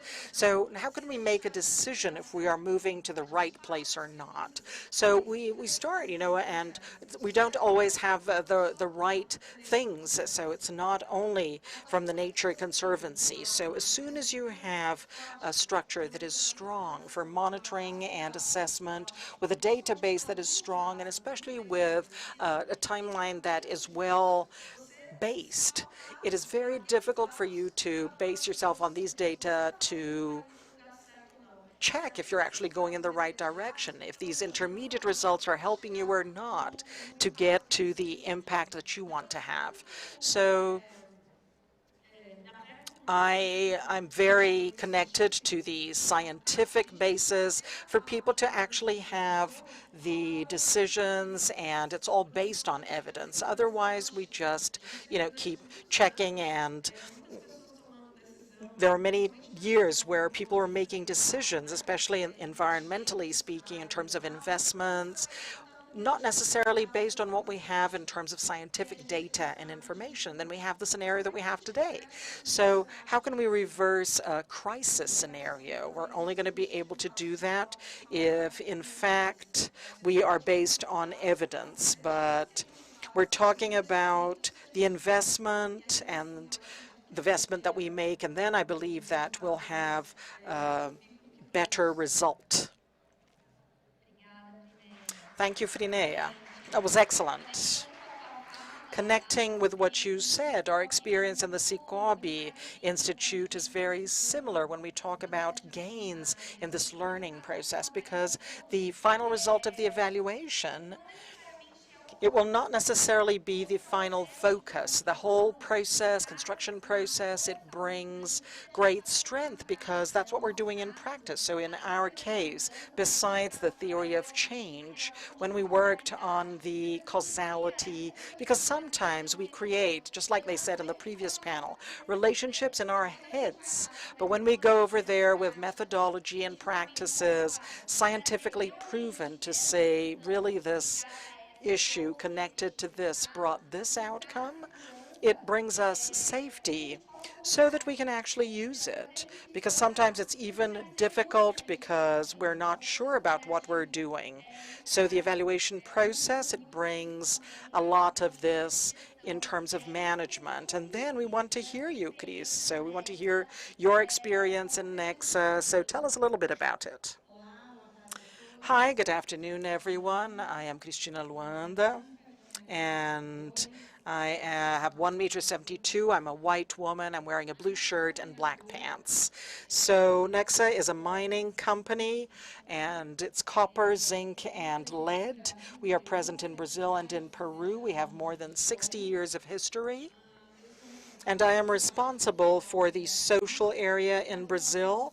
In Brazil, we have 5 operations, 4 in Minas Gerais and 1 in Mato Grosso, in a remote area called Ipuanu.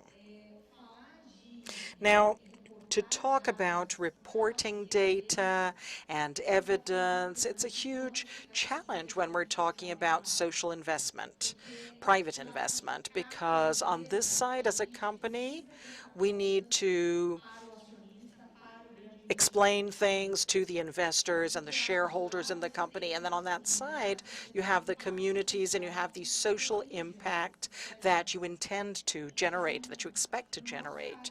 So in our case in Nexa, we have always built a strategy for social action with the community and not for the community. And from the beginning, we provided dialogues with the communities in our areas of influence, and especially with the stakeholders, internal and external stakeholders. So we had several moments of dialogue with the public management, with schools, with community leaders, with companies that have employees, because employees are also part of a community, and we listened to their demands. We wanted to collect people's priorities, and we wanted to build a strategy to act socially based on dialogue and to have more chances of getting it right. So it was the probability of getting it right, greater probability. So I've been at Nexa for 7 years, and we've been working in this sense, and we've been developing with the communities social projects. So we are not imposing projects. The community helped us to build a few projects. And these projects today, and the name of the project is given by the community. And this project makes the community feel part of the company, part of the process. But now more than that, we have to think about evaluating the project, and we have to think about evidence. You have to continue this process of listening to the communities. It's not possible to think about social transformation or the application of a good governance and social investment if you don't have, or if you don't pay attention to the changes around the world, if you're not paying attention to social changes. So for us at Nexa, to listen to the communities, this is something that is part of our routine. We do it the whole time. And we went through a process of building what we call a local development plan, and that's planning together with public management, together with the territories. And it's not planning made by Nexa. It is a planning of the territory. And from this territory, the company made private social investment. And we have come to a moment that we have to carry out this planning. And now we're beginning to evaluate all of this investment, all of this project. So from last year to now, we've been on a movement of evaluating our impact in the communities.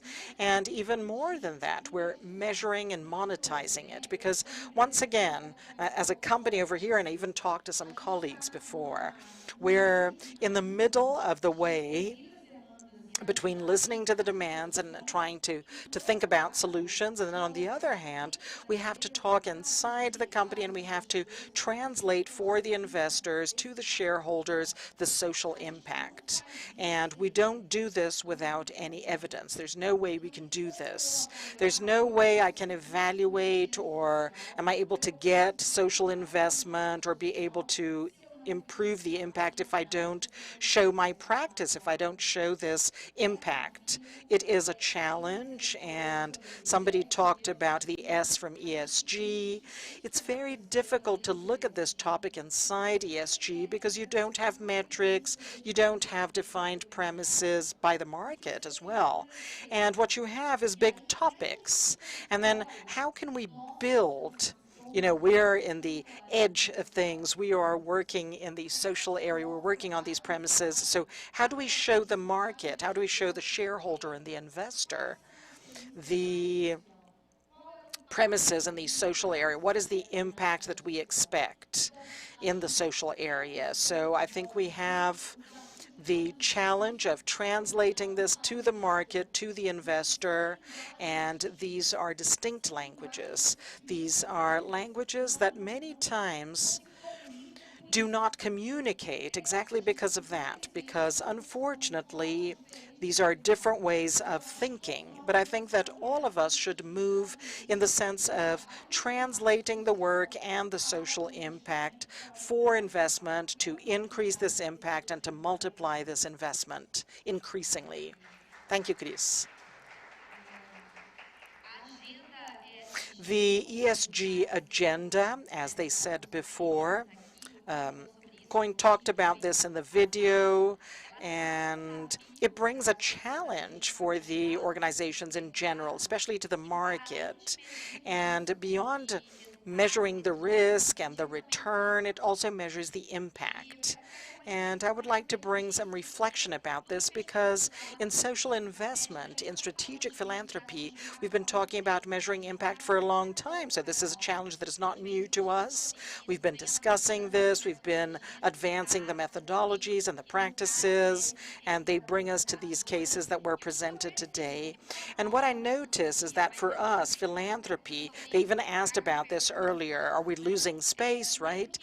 In philanthropy, but I think it's the opposite, as has already been said. So we start coming out in the business, coming out of the peripheral business, and we go to the center so that we're there together in the discussion, in the DNA of the business. So at least that's what's happened to us. So I say that a while ago, we had 10 minutes at the end of the meeting, of the board meeting, when everybody was tired, and we could talk about social investment and philanthropy. And nowadays, we have been called for strategic discussions for the building of an agenda for sustainability. And this makes me think that we have a great opportunity through what philanthropy has already built of bringing business intelligence. So based on data, based on evidence, and based on this view of understanding that to measure the impact, we have intangible aspects that need to be observed, and we have to converge all of this expertise to actually get to what USG expects. And Frina, I'd like to hear from you because you're working with the environmental, climatic aspects. So how do you see this? Do we have opportunities here? Because in the financial institution markets, we are working a lot on evaluating the impact of the operation. And how have you looked at this, and what is your view about this class of opportunities? We've been working on trying to measure these impacts, and I just wanted to say something before I go straight into your question, because I worked many years with the issue of reporting in the private sector. And I remember a time when one of the main criticisms that we had with regard to the reports was that to produce the report, it was more expensive comparing the resources invested in the production of the report and the investment that had been done in the social environmental projects. And from then on, something changed, but not a lot. So we still have to move forward with this issue of the financial resources that are available for social environmental development, and if we can communicate what we've done when we look at this agenda of sustainability. So ESG agenda. And there's another important item with regard to the issue of measuring the impact. So in terms of climatic changes and diversity with regard to the companies, but especially dependence, because this is a topic that few companies look at. And we have to look at what society has done, which is competition due to natural resources. So when we look at the impact that we have in the future, and the future, especially with regard to climatic changes and the lack of resources, what does this mean in terms of social investment of the companies as well as of society and the philanthropes and etc.? So we are in a scenario, and this has to be reversed. And we want to look at the positive and negative impacts. When we talk about these positive impacts that people like to call the outcomes, how am I going to actually measure it? What are the intermediate outcomes that are going to lead me to measure things and help me? I'm sort of repeating what I said in the beginning. They're going to help me to make the decision about the investment that I'm making today. So this is what we are looking at today, and that's the great opportunity that we have to actually change this scenario. So once again, we were talking about representativeness, right? So when we look at this issue of representativeness, and we bring a little bit of what Christian was saying, so who are we bringing into the table to make a decision? And this person is contributing to looking at what's happening in each territory. There's something important, which is protection.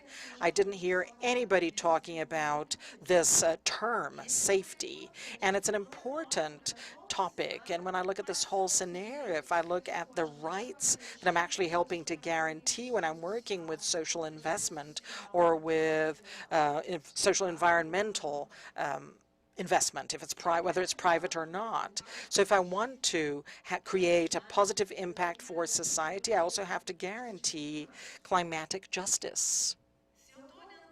So if I'm looking at the issue of a water crisis, of lack of food that is related to food safety, I have to look at the climatic issue.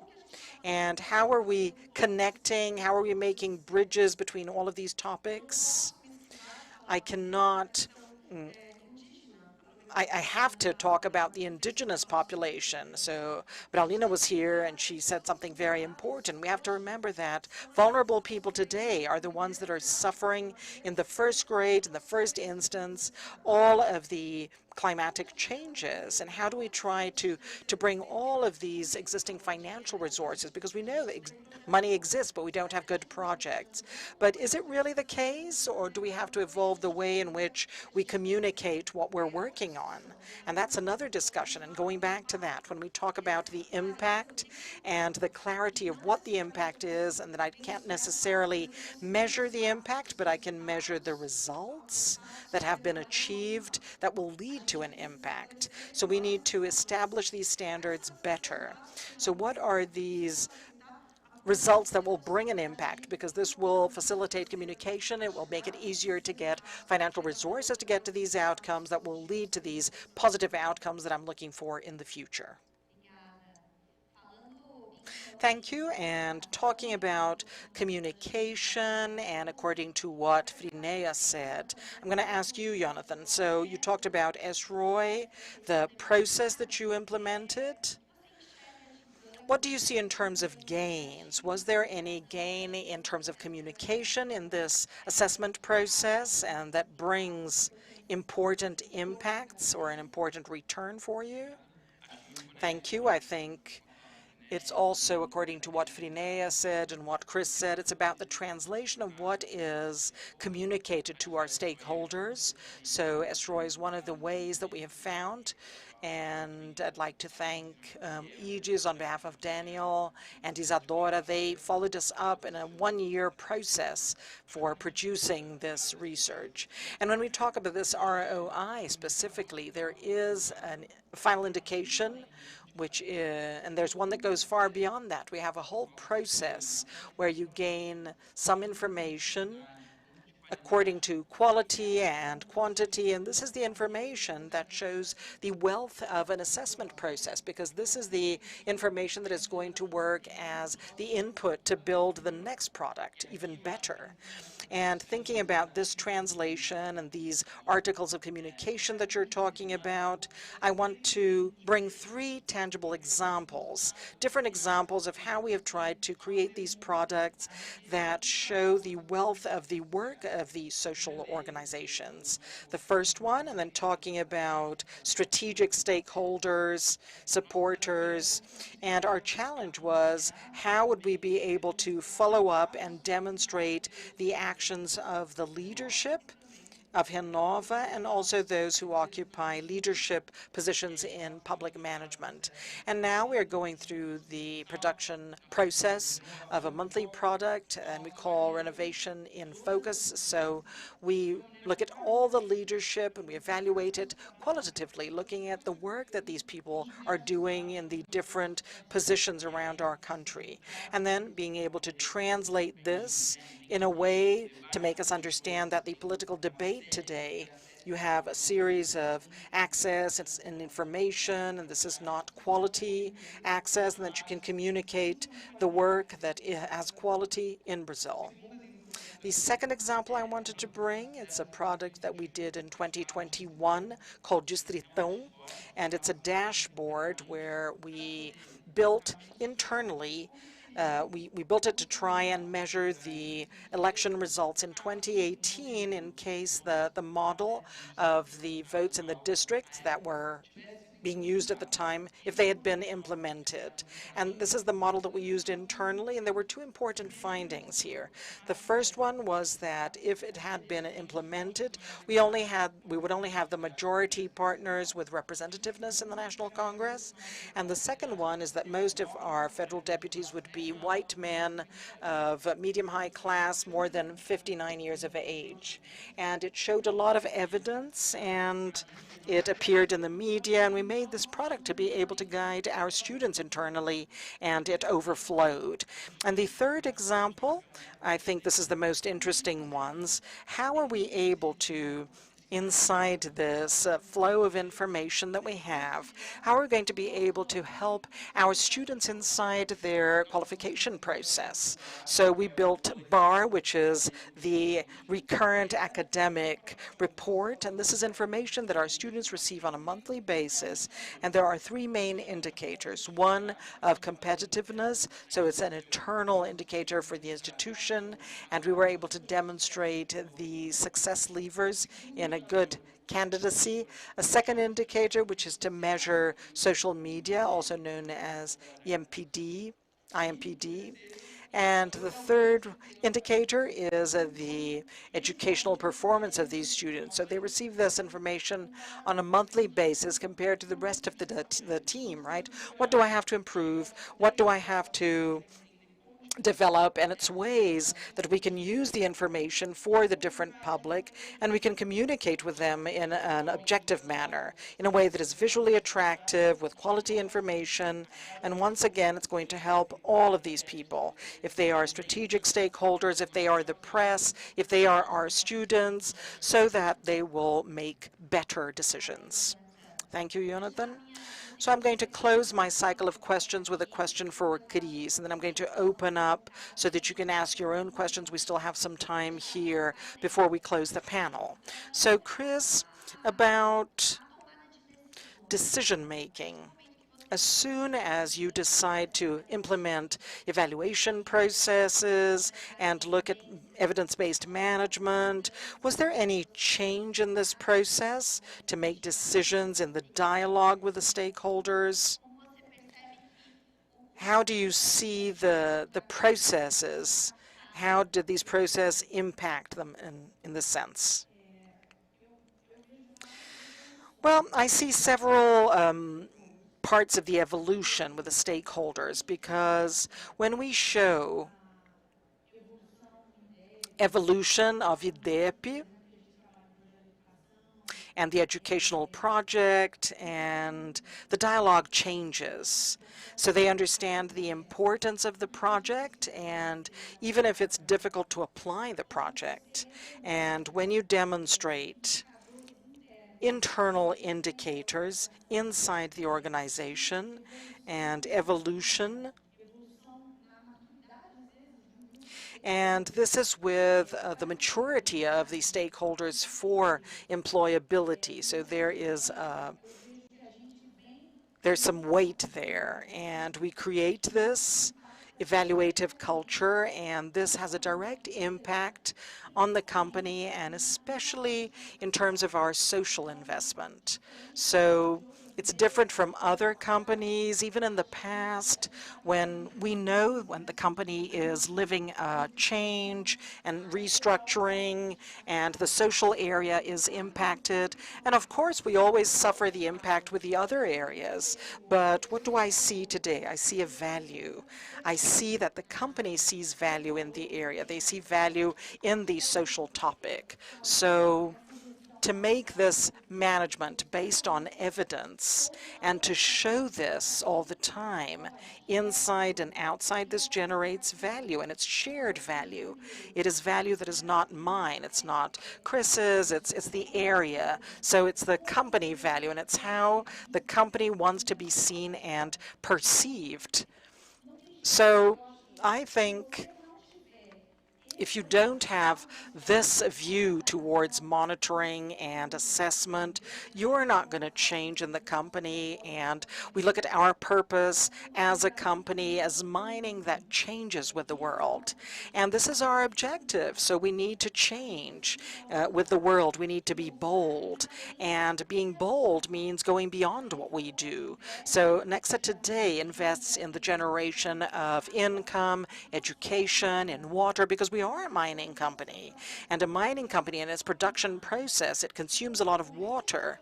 So how can we return this to society? How can we invest back? And we were very happy this year. We at Nexa had a project recognized by ONU, and it's a water project. And it's a project where we, together in the rural areas, we protect the springs, we educate the rural producers. The same information is taken to the schools, because it's no use just protecting the springs. Am I going to turn my back, and then they're going to remove the fence because the cows need to drink water, right? So you're removing this from my area. So we need to do projects in a network involving the direct stakeholder or a rural producer, but has a connection with a school, that has a connection with women. And we need to open up space for this dialogue, to talk together, to discuss a positive agenda, an agenda that will impact the territories. And that's very challenging. And there are many interests involved. Everybody wants priorities. Everybody wants to gain some kind of resource in some way, to be benefited in some way. And how do you think about this?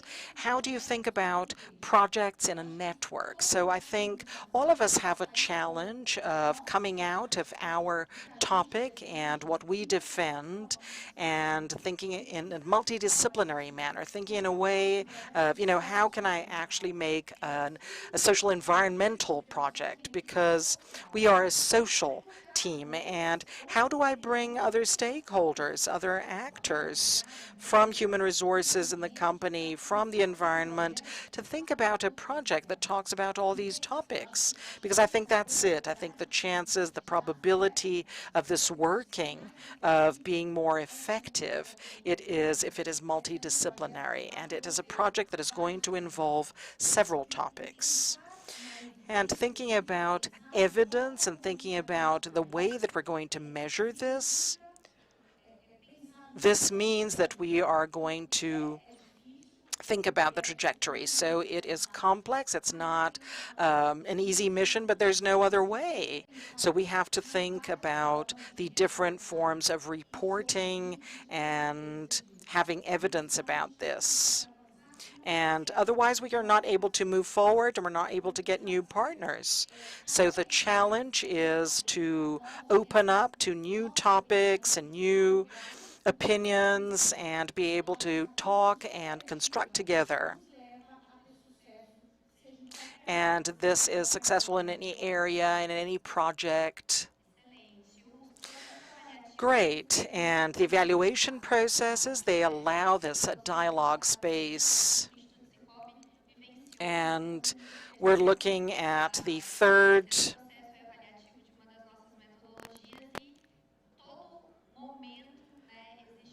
and we have the dialogue with the stakeholders and direct or indirect, and then we can get to the evidence that we need. So let's open up to the audience now for them to ask questions to our members of the panel. Do we have anybody who has a question? This is the moment. We have a question over there. Thank you, Hugo from Liga Solidária. We're also researching collaborations and public research. Although we're talking about evidence-based management, it doesn't mean that the decision-making is based on evidence, right? So how can we, as workers of philanthropy and private social investment, how can we re-signify the debate of what we consider to be evidence? And I think it's interesting for us to link with the previous panel, what evidence is.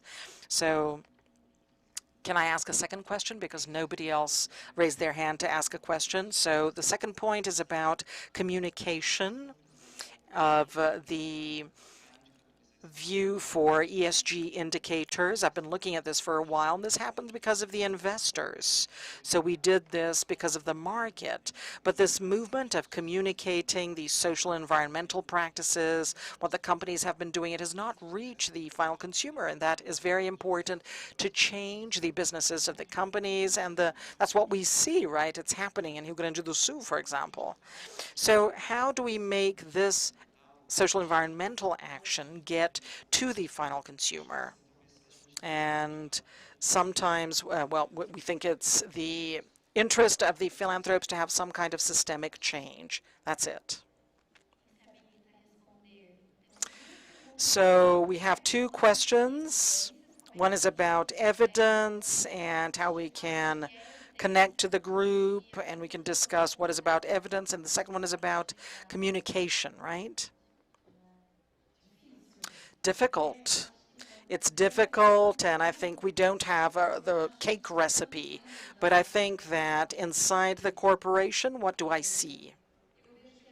I see that we have to speak the language of the companies. And speak the language of the companies means that you're going to translate this impact. And translate this impact means, what kind of change do I desire? Most companies didn't even talk about their ESG strategies, and Nexa also did hers. And our ESG strategy is to generate income, increase employability, and train people so that we can increase employability. And Aegis is helping us to create our guidelines, because I have training programs that I have been doing for more than 5 years. But in fact, have I generated employability? Because I talk about this in my team and with Aegis. Okay, so we train and train and train, and what for? So where are we going with all of this? So evidence is exactly like that. Evidence is, if I want to generate, if I am training people, what am I training people for? What is my objective? Where do I want to go? And we need to have the answer to that. So we want to train new political leaders, for example. Are they becoming political leaders? If I am training people for employability, am I generating employability? So for me, that's the evidence of the impact. It's measuring and following up this impact. Otherwise, it's just training for training. Nothing against training, right? And I say this to the team. It's not that we don't want this. It is a way of doing that. It's the means. It's not the end. You're training people for something, and then we have to be very clear about that. And our evidence needs to be that. The evidence and the expected result, the impacted, the expected impact, that's employability. Can you talk about communication, Frinea? Yes, but I would just like to say something about this. Why is it important to talk about evidence? Because, in fact, when we work with the baseline and you define your indicators are going to show the evidence that you want. And that's why it's so important for whenever we do some work, when we are going to get some information and we're going to look at the methodology for monitoring and evaluation, it's important for us to have the baseline. So what are the indicators that you want to measure? These indicators are for what? And once again, we have to define where we want to go and what the intermediate results are. And if we don't have a clear methodology, we're not going to have clear evidence as a result. So I think it really depends on the methodology. But anyway, I talk a lot about the science of methodology because, in fact, without a scientific basis, we cannot define the evidence. But once again, it depends a lot on what Chris said, depends on where we want to go. What is the positive impact in the future? And then talking about communication, and I worked a lot with the issue of reporting and other forms of communication. We were talking about the translation. So there is a rule that the people from journalism use, that we should say this to everyone. We should talk to everyone as if they were talking to an 11-year-old. So then we can guarantee that everybody's going to understand. And I think that today we are still, since we're talking about this, a lot of information and very little communication. So we have to make a transition. We also have to measure the amount of information and if the information is causing an impact, generating the impact that we want it to have. So my perception is that we're not. For example, when we talk about climatic changes and even the issue of vaccination, the denials that we've had with regard to climatic changes or with regard to the transmission of diseases and everything else, just mentioning two things. And this has to do with communication. So how are we communicating and who are we communicating with? We have to translate the information in a better way. Even scientific information, a scientific basis is important, but we cannot use the fact that everybody is going to understand what I'm saying. So we have to make the translations So Braulina was saying this, right? Portuguese is her second language. It's not the first one. So I need to guarantee that people are communicating and they're using the languages, the correct languages. And I'm going to give you an example. It was a criticism that I made for the people from the UN. Yeah, I promise I'm going to speak within my time. Anyway, ONU, the NU does not have Brazil as an official language, but Portuguese is the 5th most spoken language in the world. So there's something wrong, right? So most of the documents that leave the UN, they don't get to Brazil in Portuguese.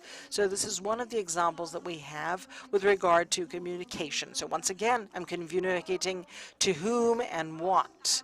What is the result that I would like to achieve or the impact that I would like to promote with the communication?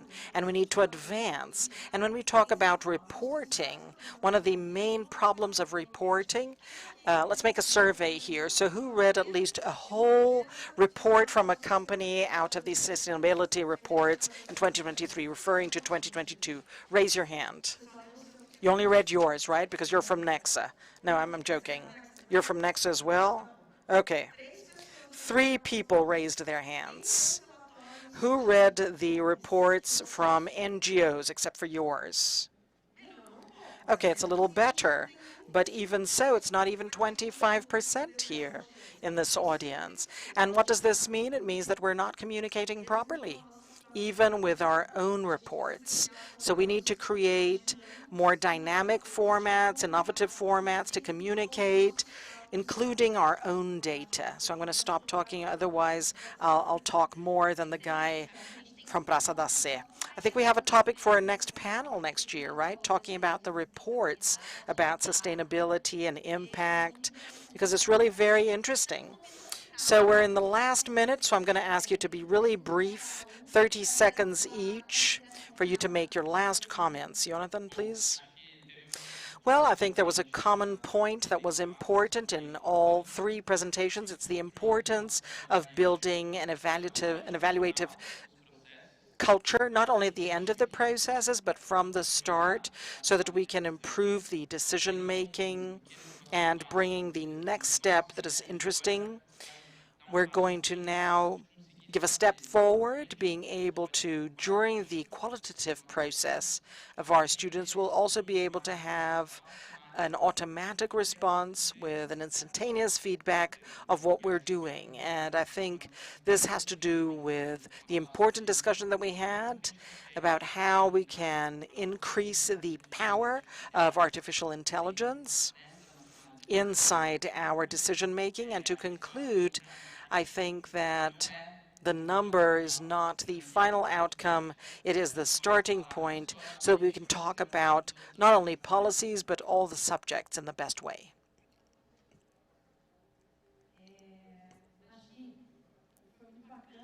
So, first of all, I'd like to thank you for the opportunity and this moment of exchange and sharing. And I'd like to say that in Nexa, we have worked in the assessment culture, because considering SROI, and we're already closing this, we're elaborating our projects to elaborate employability at Nexa. We're also qualifying the team with regard to the evaluation of the impact, and we understand that it's necessary to look at this topic and to do this in a very professional way, and Aegis has supported us. So I'd like to thank you. I'm very happy for being here. It's the first time I'm at this event. And I think there are very good contributions, and we're always learning. And thank you. I'm just going to close saying that we cannot be afraid of making mistakes, and especially of recognizing that sometimes our premises are not correct, and assuming that, and we can change the route, as long as it's based on evidence and as long as we know how to communicate. Thank you.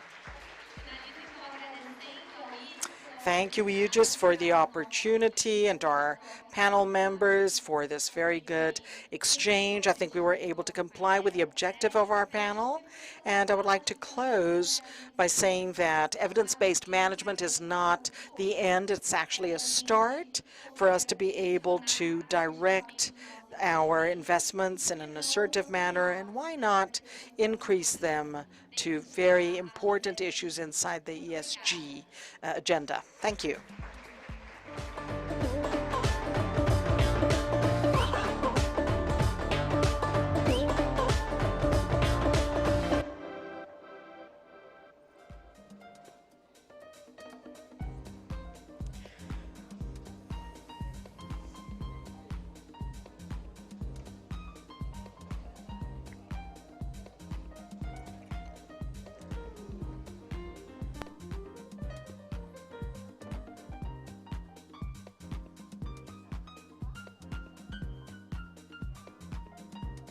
Olá, olá.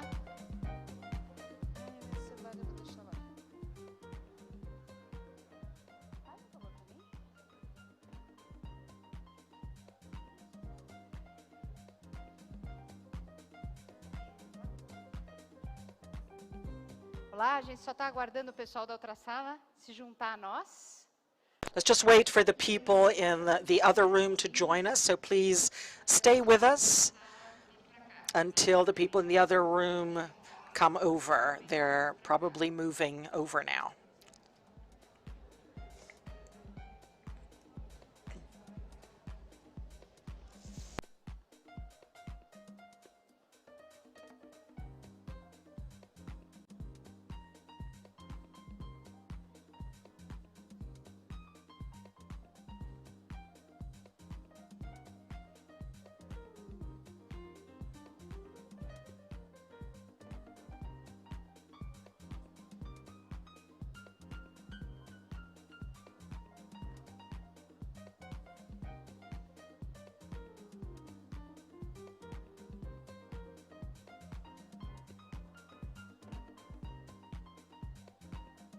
Vou pedir para irem sentando, se acomodando, que a gente vai começar em minutinhos. We'll start in a few minutes.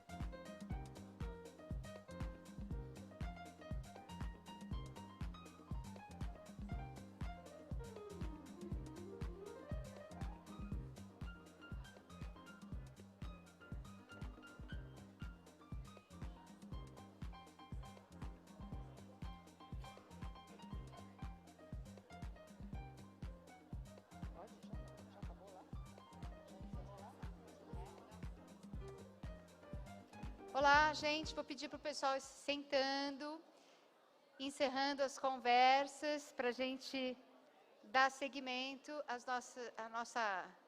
Okay, guys, we're going to continue our forum now. Hi, come on, let's settle down. We're coming to the end of another Brazilian forum. And before presenting the next panel, I'd like to remind you once again that about the importance of filling in the evaluation form, because your opinion can make the next editions even better. And remember that we have a surprise for those who hand in the assessment. And the Alliance magazine offers the free digital subscription. And it's the main magazine about philanthropy in the world. And we've left some papers for you to access the benefit. For the online audience, we're going to include the link for subscription in the chat. So now, this is our last panel. More than ever, we have to combat poverty. So I have the honor of moderating this panel, and I would like to invite to participate in this conversation Gilson Rodrigues, the president of G10 Favelas,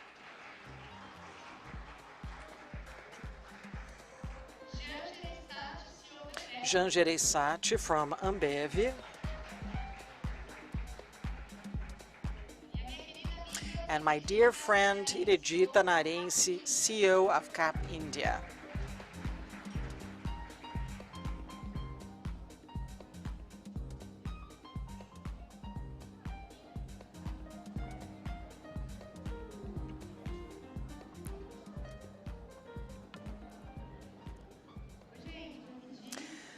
Hi there. So I'm going to ask you to stop your parallel conversations. Please settle down so we can continue.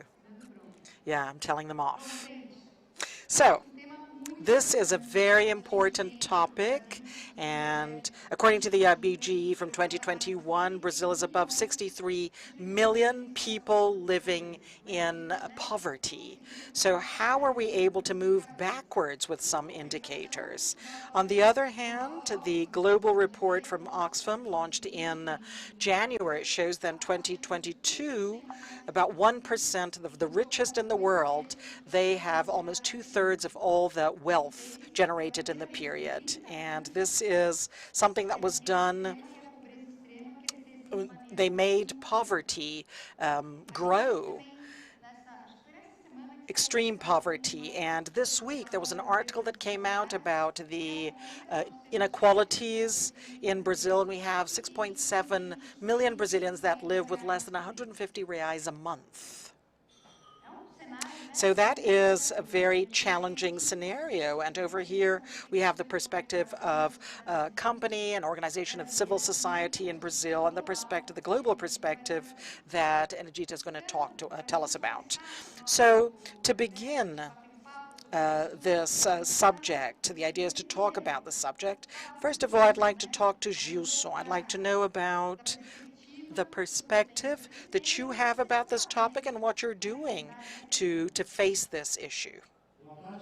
Good afternoon, community. Oh, it's great to be here with everyone here, Edita, Jean, and I am from G10 Favelas, and I'm from Paraisópolis, and G10 Favelas is a block of leaders, social entrepreneurs from the 10 biggest favelas in Brazil. We decided to create a new vision of the favelas. Instead of looking at the violence, we wanted to look at people want to live on donations, but they need investments to change their lives. And we're inspired in the G7 and the G20 of rich countries. These are the rich favelas because together they have an economic potential for the consumption of 7.9 billion. And favelas have a potential of consumption of 200 billion reais. So it's more than 20 million Brazilians in 14,000 favelas, over 14,000 favelas in Brazil, and they suffer economically. So the car apps don't get there. The e-commerce blocks us, and there are certain services that we're not able to access because of regulation of services. And through the years, we've been treated as marginals and violent, when in fact we are marginalized and we suffer the violence of what's happening. And G10 decided not to be defined by what's missing, because what's missing places us in a more marginal and more violent condition. And it's not going to work out because we stay in the corner complaining about the problems that exist, and we could not see that there was no way of prospering. This week we are celebrating 102 years of Paraisópolis. So Paraisópolis has for 102 years tried to become a district, and we're not able to do this because of the violence and how we're seen, and this has always been placed in front of this situation. So G10 is here to create a new look from the stories of so many northeastern people who come from the capitals, and my story is within this context. And it mobilizes and it inspires me to continue doing this work because this is what is happening in my life. My family is from Bahia, and we've been in Paraisópolis for 70 years, and when we got to São Paulo, our dream was to become rich, provide education for our children, help the ones who stayed. And when we got here, we discovered that São Paulo is where, we see the difficulties of the city life. It's not simple, but we thought that we would be able to do it. We would live in Morumbi. There was an aunt from Bahia and from Vitória da Conquista, and she got there, and everybody that comes from São Paulo to Bahia in the Northeast, they're rich. So, really, need, and we asked her, where do you live? And they said, it's Morumbi. So it was really expensive to live in Morumbi, but we believed it. And the family came, and then we saw a different Morumbi, which is Paraisópolis and all its problems. And I came when I was 5, and I came to meet my mother, Maria Lúcia, a woman that was mute and deaf. She had 14 kids, and we went to live in a place called Penchado. There's a famous song about this that says, where did you come from, you crazy person? I came from Penchado, and I came from there, from Penchado. So don't go there because people have guns. So that's the context of Penchado that we lived in Paraisópolis with my mother. And after my mother died, I was 9 years old, and the family decided that we would have to be separated, and my siblings are all over the place. I stayed with another sibling that was 3 months old, but it was very difficult because I was seen as a child and somebody you have to be careful with, and you know, the son of a whore does not have a father, and none of my siblings know who their father is, and probably I would become a violent person. Probably I would become a drug dealer in the favelas. So I always felt like a child, a good child. And the point with me, Paulo, Jean, and Gita, is that I was a child that talked in a house where the mother was mute and deaf. And the fact that I spoke, I was treated as a person that should be monitored. So they said, yeah, monitor this boy. I have to send him away. And, you know, I never wanted to leave São Paulo. And I draw a parallel, because if it were a child in a rich family, this talking child, just like me, would be treated as somebody who's creative, a future CEO or president of the republic. And these are the smart children in the favelas that have been considered the next smugglers or thieves in the favelas. So I'm looking at the transformation of opportunities, and we need investments. So G10 Favelas has tried to combat hunger, and it's rich favelas we're talking about.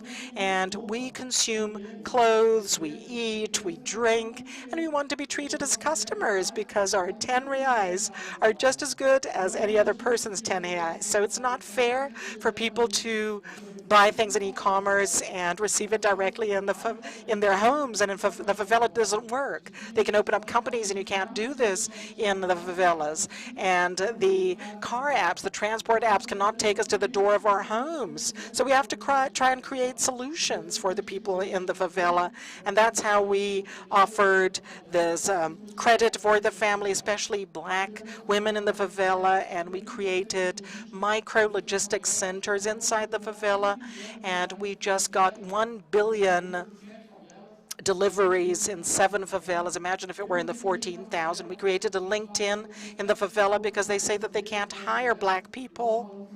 And we're saying you're looking in the wrong place. So looking in the favela is a solution.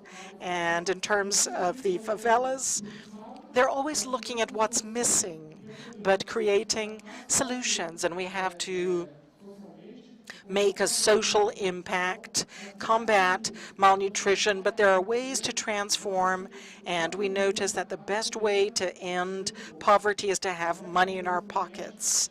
So domestic violence, if you have money in your pocket, it helps. If you want to study, if you have money in your pocket, it helps. So you have to help the favela to create solutions to these problems that exist here.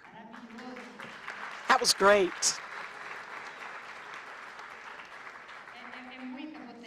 It's very powerful, right?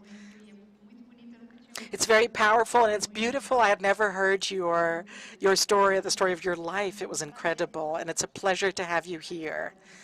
The story of G10 and telling your story, and we can see that it's so important, right, to have this empowerment of the human being through income, right? And I think that we're really able to create opportunities and obviously providing health and education and the basic issues for people to prosper. But let's hear a little bit about the private initiative. So we're here with Jean from Ambev.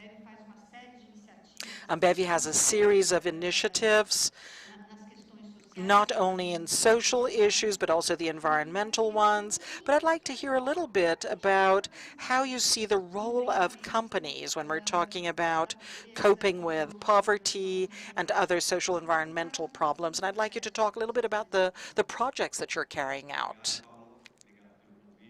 Thank you for the invitation. Jesse Insati, the CEO of Ambev. I'm also from Ceará and also from the Northeast. And it's a pleasure to be here.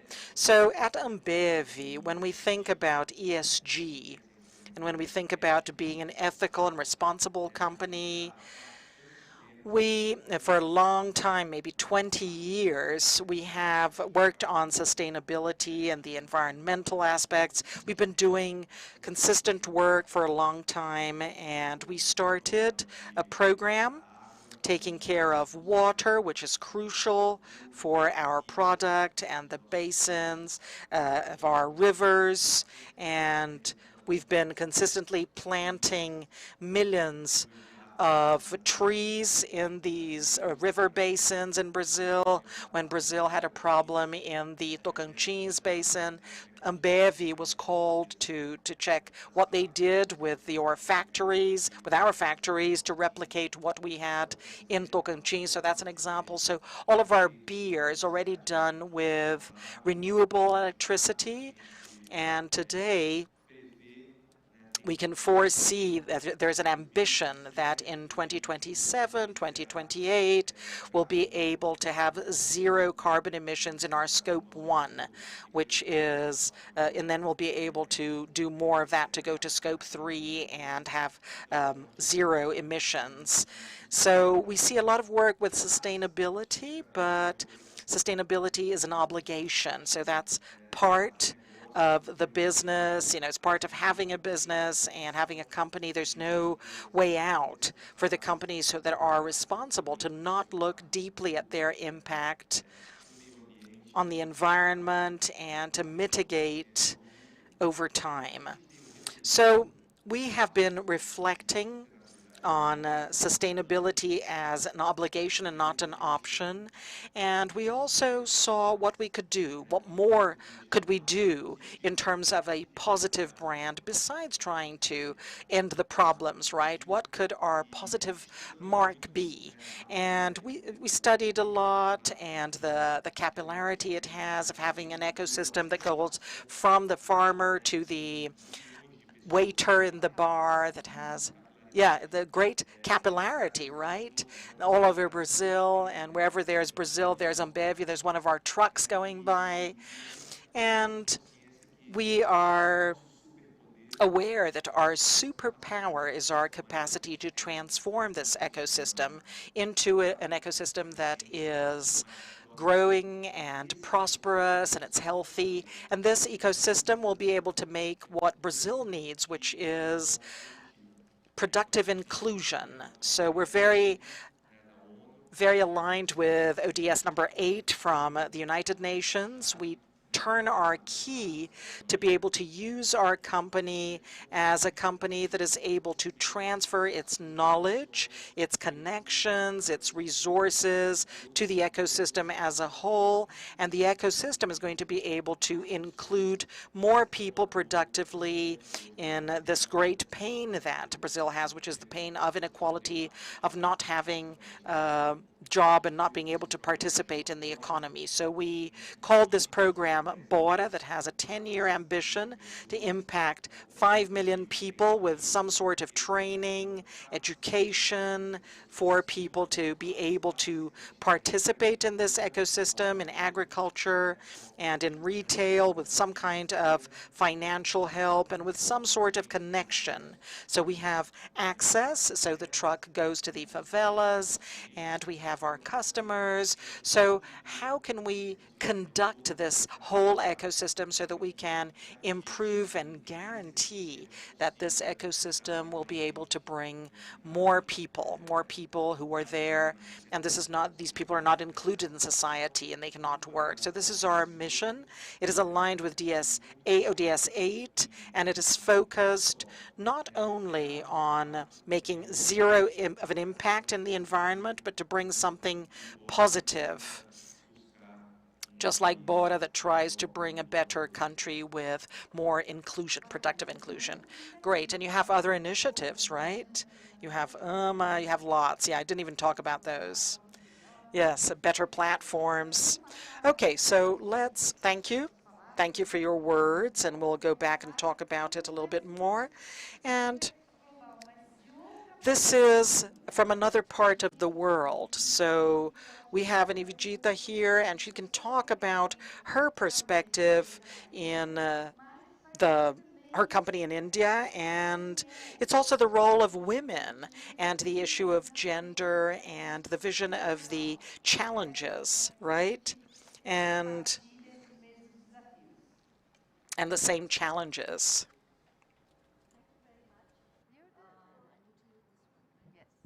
Thank you very much. And I just thought I'd quickly say that I'm a South Asian woman who's brown and with black and gray hair, middle-aged, and I'm wearing black. And I'm really happy to be here, to be with all of you. And I'm especially grateful to my wonderful colleague and dear friend Paula for inviting me here to speak at this very important event. It's very inspiring now to see it in its 12th year, and I think we need to be doing similar things in our parts of the world. I live in India and work there, and I've been working in the social sector for over 36 years now. And I'd really like to speak on this topic of, when you say boldness, I think of it as courage. So courage and its link with reducing poverty and inequality, which is such a crucial developmental agenda, not only in both our countries, I think, but in our global south, if I'm allowed to say that. So I'd like to address this from the perspective of what it might take to address gender discrimination and disempowerment of girls and women in our largely patriarchal societies. And that's really an important situation. It's acknowledged as a cross-cutting SDG. It's acknowledged that there is a link between changing norms and particularly for those who hold half the population, if not more.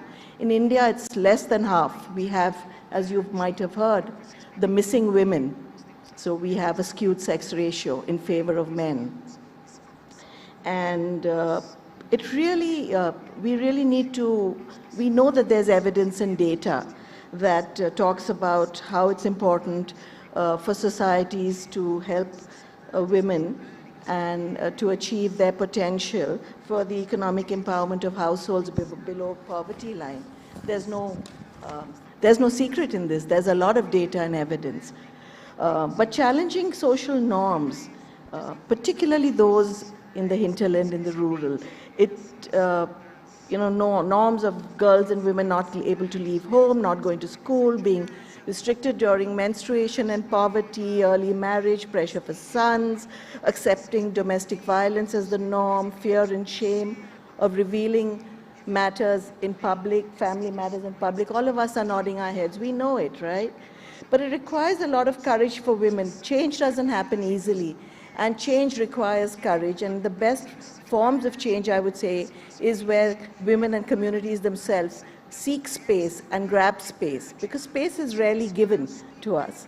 We have to work hard and be very brave in order to get it. The data is there for us to see, and I'd like to draw on my own experience. I'll take you back to December 1987, when it was in a very in a desert state of North India that I established the first groups in India, groups of women. We call them self-help groups. I know here it's more Alcoholics Anonymous, etc. But it's mutual help groups of women who save, they have not more than 3 to 4 months of food in the year. and they have to leave their homes and families. The families have to migrate. They lend money amongst themselves, and these women are not credit worthy from banks. And the philanthropic money that supported us in order to work with these women to develop new solutions based on their realities demonstrated 100% repayment. The male members had taken loans from banks, which they had not returned over 2 generations sometimes. But the advocacy from us and NGOs then led in the 1990s for the nationalized banking system in India to accept that women were credit worthy, and that issues of information asymmetry and moral hazard that banks had in terms of lending could be dealt with by groups. So the groups were then, women began to get formal credit for livelihoods to help each other, and this then moved to the next stage where we organized women into village organizations and federated them across provinces so that then they could link with government schemes, with social security provisions, and women themselves could stand for elections in the local councils and began taking on larger projects for themselves as well as communities. The emancipation of our women and ourselves and this courage began to create a space for domestic violence to be called out and for groups to change patriarchal norms. All of this with a lot of backlash. And by the turn of the century, this century, the government of India then introduced the National Rural Livelihoods Mission, and self-help groups became widespread across the country. By this time, larger foundations across the US and other parts of the world began supporting this, and now at the beginning of 2023, we have 12 million self-help groups across India with a financing operation of about $6 billion US. That's just their own savings, not what others are contributing. And this is supported by various World Bank and various other by philanthropic organizations. The point I want to highlight here is that as NGOs, there is an advocacy for the government to adopt our best practices and the support by NGOs to the government to scale practices for NGOs, corporations, governments to work together. It really has led to large-scale sustained change. However, the casualty is that the critical consciousness that women require to break norms, to change norms, to come together has lost focus. And that is where philanthropy now needs to step in, to support women, to continue to question, and to build critical consciousness and remain bold. Otherwise, all we have is a supply-side intervention. We all think it's scaled out and success. But this is required, and the role of civil society here really needs to be reinforced, of women like all of us to work together with them. So in summary, I'd just like to highlight that I'm trying to present an example of how innovations and new ideas come from NGOs backed by philanthropic resources that are ready to take risk and be courageous, and also keen on innovation, which can then be taken for, advocated to the government. We support the government to scale it out, but we must continue to help communities through and with civil society to build their critical consciousness. I was blessed to be taught by Paulo Freire when I was at Cornell, and the whole notion of conscientization. It's a blessing for me to be here and meet all of you. Thank you very much.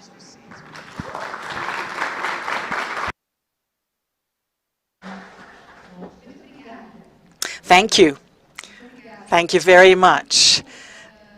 Thank you very much. It's great to hear about your journey where you see civil society organizations and involving philanthropy and influencing the government. I think these changes happen when we're able to influence the government and we're able to take improvements for the vulnerable population.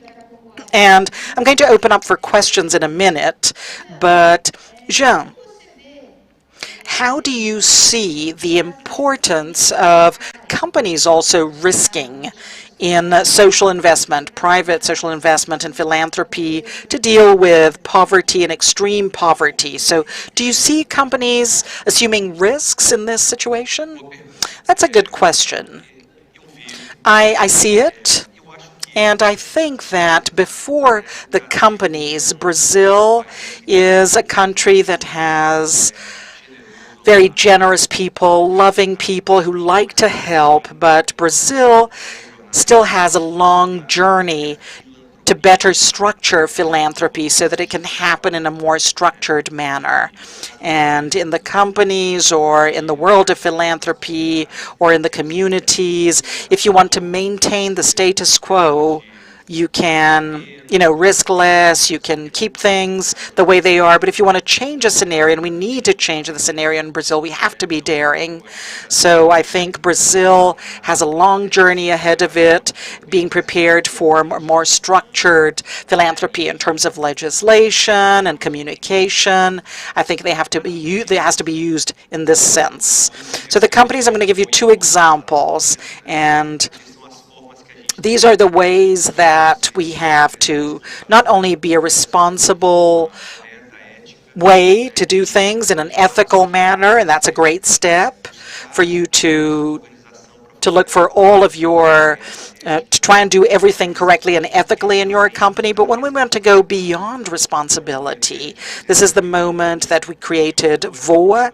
And VOA is a program of internal volunteers in Ambev. And it doesn't really have a lot of novelty, and these programs exist. And when we decide and put all of our hearts in our company to address this, to embrace these initiatives, and these initiatives become very big. And you have how many employees? Yeah, we have rotating 600 a year that do some sort of mentoring. So they do mentoring in NGOs, and they are volunteers to transfer and donate their time and to transfer management knowledge, which we consider ourselves to be good at. And we believe that the NGOs in Brazil are young and they need this sort of push. And this is our way of donating the company's capacity and the time to do philanthropy that transfers management and the way of doing things and knowledge to the third sector. And we come in with 200 NGOs a year. We have been mentoring them, and it's beautiful to see the work of transferring knowledge and transferring a technology, and you see the NGOs really evolving and improving, getting better control and in their long-term views, because somebody that worked with us actually went there and took everything they learned in the company and they transferred it. And this is volunteers. And the other way to do it is Agua Ama. Agua Ama is a project that is a very interesting example because of what the company can do. Yeah, it's a very creative. And we elected water, which is the most important thing in our chain. And the product that we sell is going to be a social company. And that water that is called Ama, it is water that has P&L, so there's the profit. The objective is to have profit, so to sell and to grow. It is audited by KPMG to see what the balance is and the result. And then at the end, everything that it generates, it returns, especially in for Brazilians, so that many communities that don't have access to water will be able to have it. So we get the thing that we use the most, we put it in a package and we generate money from it, and we're able to use everything that was in this company to improve access to water in Brazil. So these are some ways of doing it. So companies have to be responsible and ethical, and they have to go beyond and use their ecosystem and their companies to help. And a creative example is the example of working in a product line 100% in terms of reversing the profit to a cause. So this is our way of helping. So imagine if all the Brazilian companies had these social products, and if the profit was given over to these companies, then transformation would be more accelerated, right? Ivijita, so I would like to thinking about the global philanthropic scenario, so coming out of India and going to the global scenario, do you think that global philanthropy also needs to use more boldness? That's our topic for today, so I have to provoke you. Because, I mean, just as an example, I just thought I'd put 3 points forward. The first is that there's a huge gap between what's required and what resources are being put in place. So I have some data here, which I've been speaking about for the past year. The UN estimates that between $5 trillion US dollars and $7 trillion US dollars per year is needed to achieve the Sustainable Development Goals for the 2030 agenda. Now, that includes about 3.3 trillion to 4.5 trillion per year in developing countries. But the current investments in SDG-related sectors are around 1.4 trillion US dollars. So that's a gap of about 2.5 trillion US dollars, or an annual investment gap of about 1.9 to 3.1 trillion, depending on what you take. So developing countries face an average annual funding gap of 2.5 trillion. Now that's no small amount. So according to Credit Suisse, what Paula was also talking about, the Oxfam report, individuals with more than $1 million in wealth sit in the top 1% bracket. So the richest 1% captured 54% of new global wealth over the decade. This has accelerated to 63% in the past 2 years, which means really that there is a need for the rich to invest. There is a constant influx of money, and inequality is really so high. So the global north really needs to play a crucial role in mitigating these challenges. And we need to talk about the ease of borderless giving, developing legacy funds, green bonds. The second point I just wanted to quickly raise is that the global landscape has shifted from the last century to this one. In the late 1980s and onwards, NGOs were acknowledged as being very close to communities, the magic bullet at some points, right? Reflecting voices of communities, creating programs that are bespoke, that are relevant. But in this century, the crisis of accountability and of scale have led philanthropic resources to be directed towards strengthening governments. The role of NGOs has been less well articulated in the changing donor-state NGO narrative. And small NGOs working in the front line, they really are finding it difficult to remain alive. So the delivery systems, as I narrated earlier, need to recognize the role of last mile delivery, or localization as it's called in the USAID lingo, and bring the voices of people and communities into the developmental agenda as a KPI. It needs to be a valued outcome, a result. And 3, the last point is, I think the role of NGOs is critical and most neglected, because the organization support, the support for salaries for the organization needs to be put in place. Apologies. The organizational support needs to be there, and there's very little. Nobody wants to pay for salaries. People want it to happen magically. So that needs to be a lesson that we take and we focus on.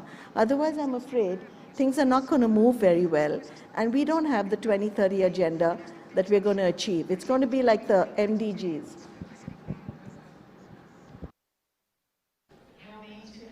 Yes, definitely we have a huge challenge to face, and I think that in 2030 we're going to be asking ourselves, what happened? Why weren't we bolder, or more daring to get to where we wanted to? And before we go to the questions from the audience, I'd just like to hear you. So in the pandemic, we had a unique moment of union in society, the companies engaging themselves, the civil society really getting to those who needed the most.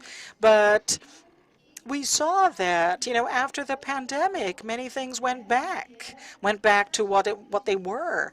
Although we did move forward with the pandemic, so there was also greater awareness during the pandemic. But how can we continue? How can we increase the sensitization, and especially with regard to poverty?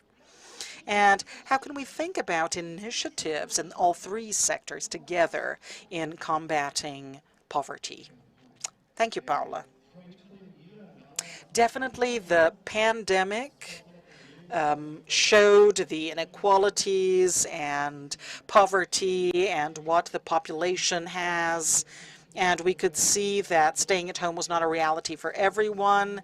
And if we think about a moment when we had to talk about hygiene and food, this situation is made worse for millions of Brazilians, even here in São Paulo with Paraisópolis, and every day at 8 o'clock, we still don't have water.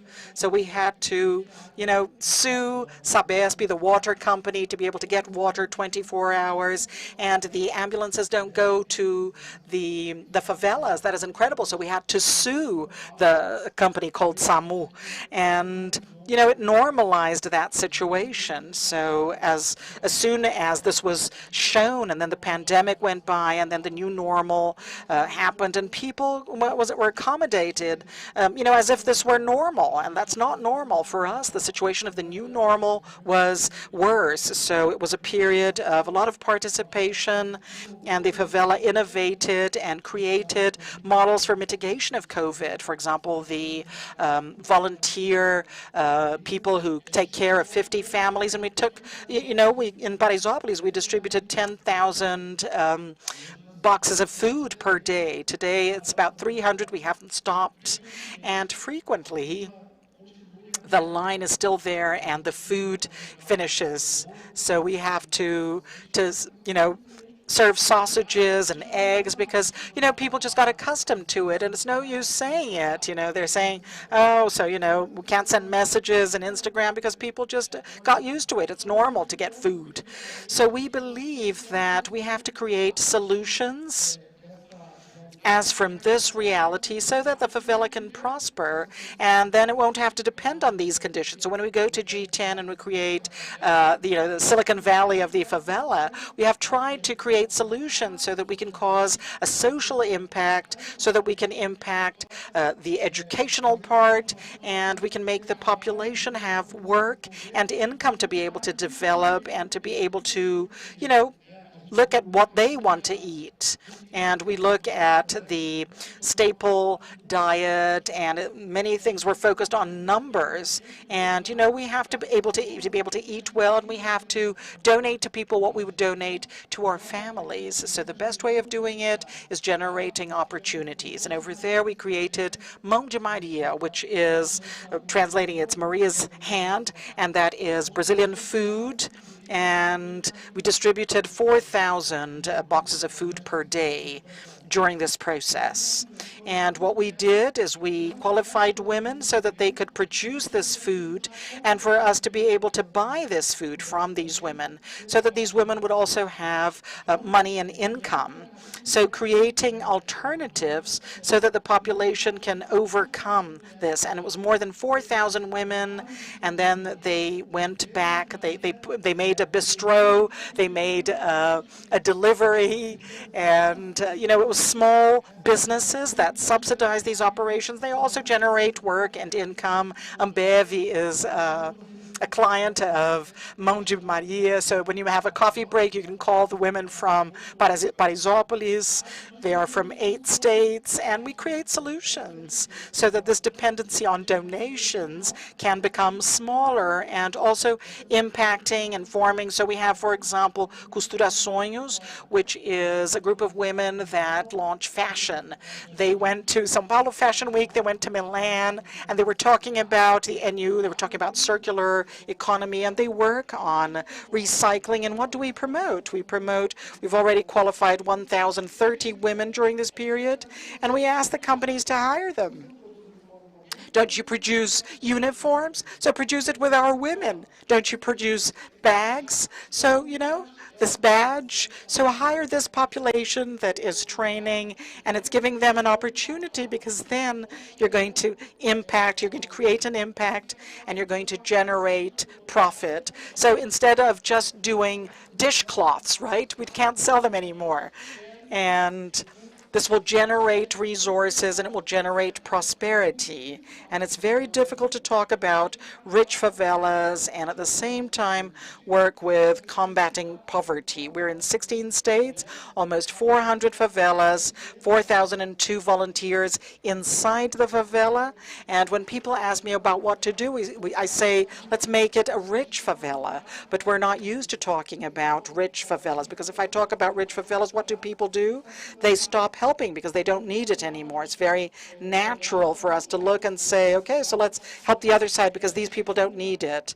And we are against the story of showing poverty and hunger and those images that sometimes are abusive by the population, because this is not the image that we want about us. I want to show something beautiful and powerful, because this poverty image just makes us poorer. And, Paraisópolis is an example of this. Paraisópolis is in the heart of Morumbi and a few meters from the palace, the government palace, and it has celebrated 102 years. So there's Morumbi and there's the palace right beside it. But that's not true. It's not well served. We're marginalized because of theft and because of the noise or something happened. So we have to invest and we have to show models that are working. Paraisópolis cannot be a problem. So I see these wonderful experiences, and I've seen it as well, but there are many things that are happening that need support, that need strengthening, and we need help at this moment. It's a long line, and the activities that are happening there, and there's very few people helping.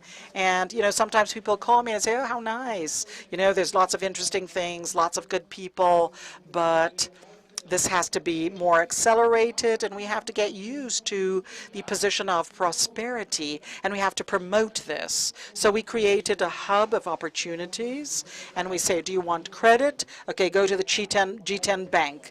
If you want to deliver, go to Brazil Express. And you want clothes, you want food, Mãos de Maria. If you want to eat something, you have the urban farms and LinkedIn in the family. If you want to employ somebody, there are solutions, and these solutions are making the population prosper. We say that we want to have initiatives that warm your heart but also fill our pockets so we can have a better and prosperous favela.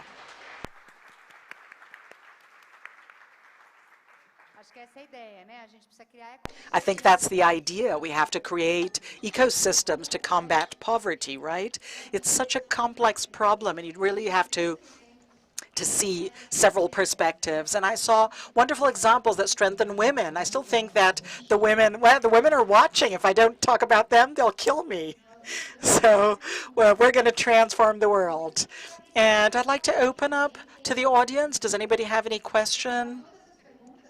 I'll get all the questions, and then we can make the final conversation. Saulo, our official question maker. I was hired by you just to make questions, I can say that. But I'd like to, I'm from Sergipe. This is the trio from the Northeast. Gilson, wow, that was incredible. But I'd like to provoke you in the Northeastern manner, because different from you and Gilson, I lived in São Paulo many years. I love São Paulo. I love carbon monoxide. But I went back to Sergipe. I went to a very poor region, and, we want to help to get rid of poverty. So I'd like to provoke you and Jen, all the others. We also need to help these small cities, these small communities in the Northeast and the North, because immigration in this wrong dream that if they come to São Paulo, they will become rich. This dream continues. So we have some entrepreneurs in Sergipe. They're building their own business. They're acting on the internet with the whole world. But their testimonial was, if this opportunity had not come up, my only objective was to migrate to São Paulo, etc. So I think the work of development in the favela can also be connected to preservation and development of these small municipalities in this country, where people have the only opportunity and the dream to migrate to the center. And probably they will continue to be poor if they continue in the same place. So we have to do both things at the same time. So I'd like to invite the favela to look at the small municipalities in the North and the Northeast and bring not people, but solutions and inspirations to these people to help the incredible energy that you have in the favela. That's exactly it. So looking at where we have things that are lacking and find a solution for that.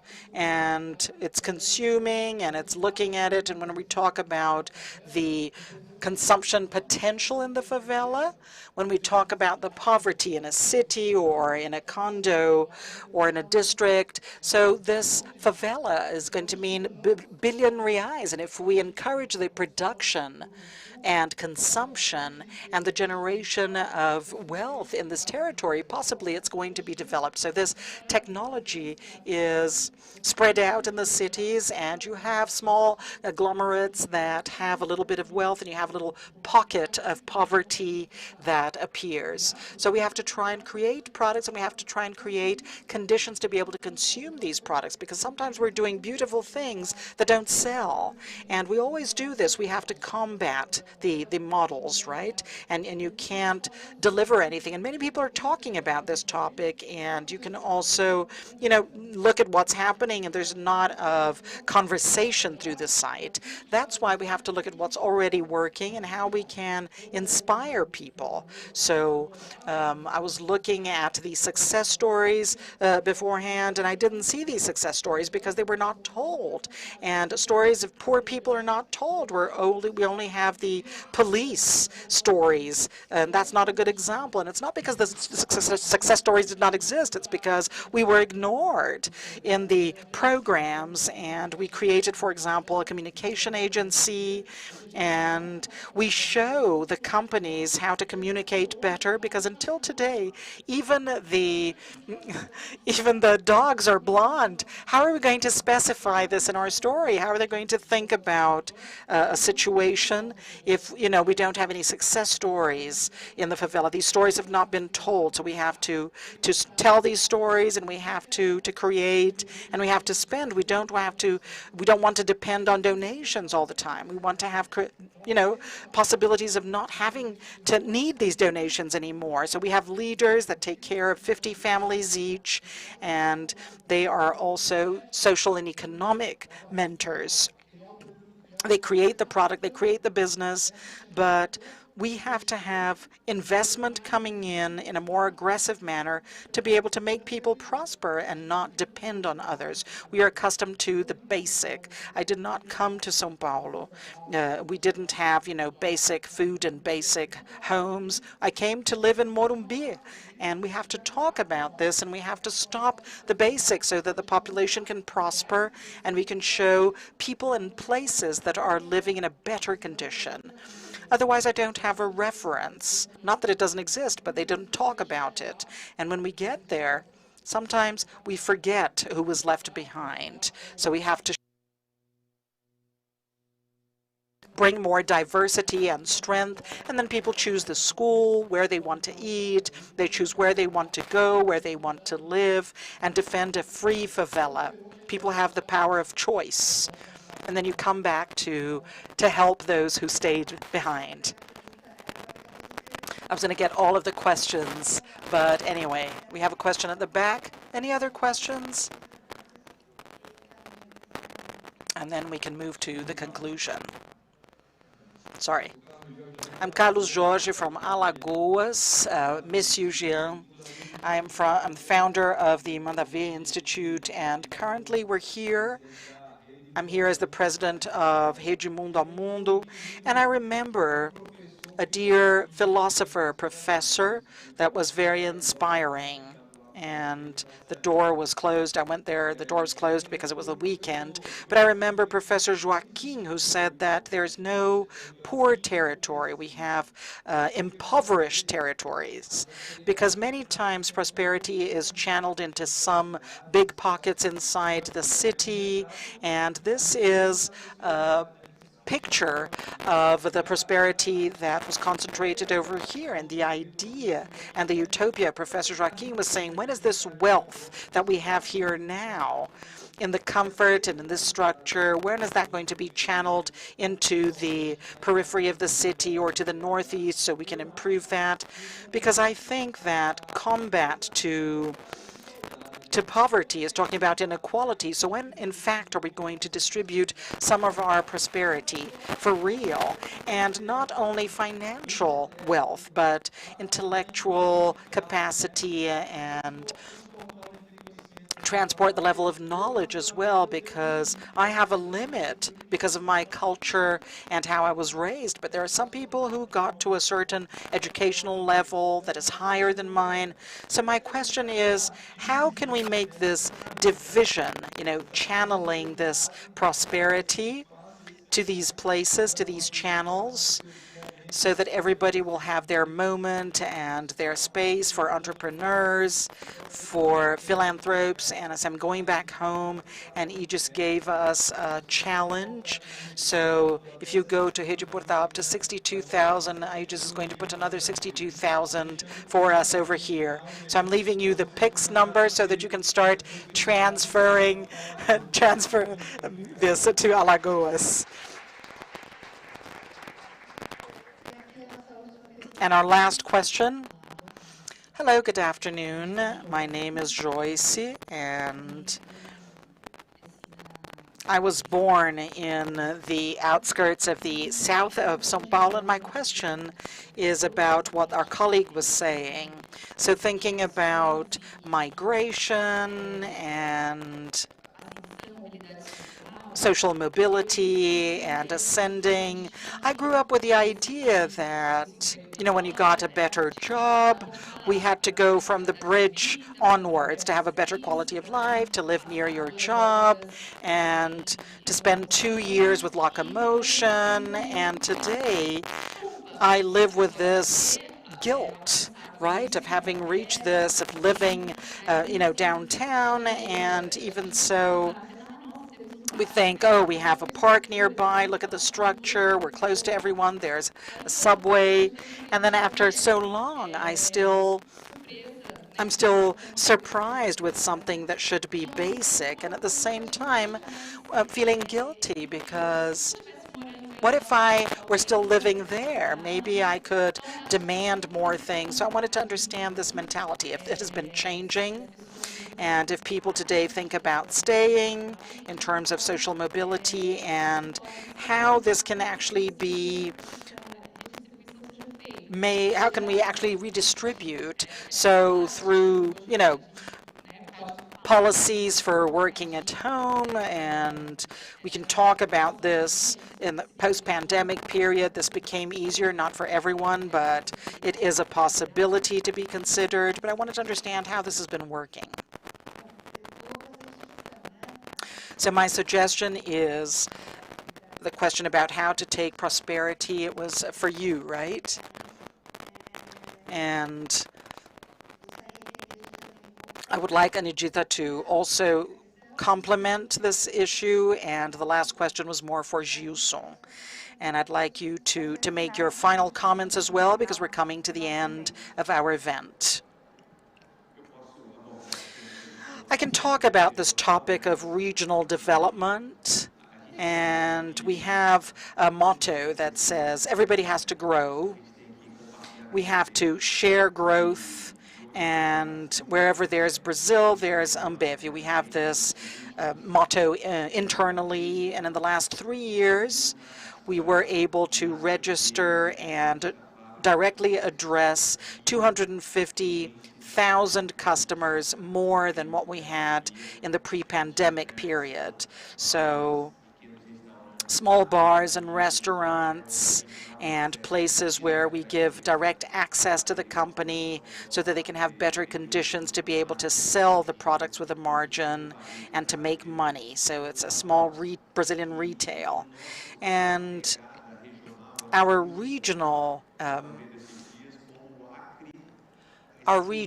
footprint is huge, and Acre is really thriving because of some investment that we did in the Amazon, also the cashew that we used from Piauí to be able to make some beer that we make over there, umbu in Bahia. So we're trying to make a liquid with a product from there. So we really try to get this capillarity where there's Brazil, there's Ambev, and this growth has to be general. It has to be from the large centers, and it has to be in this Brazil, beautiful Brazil that we have over here.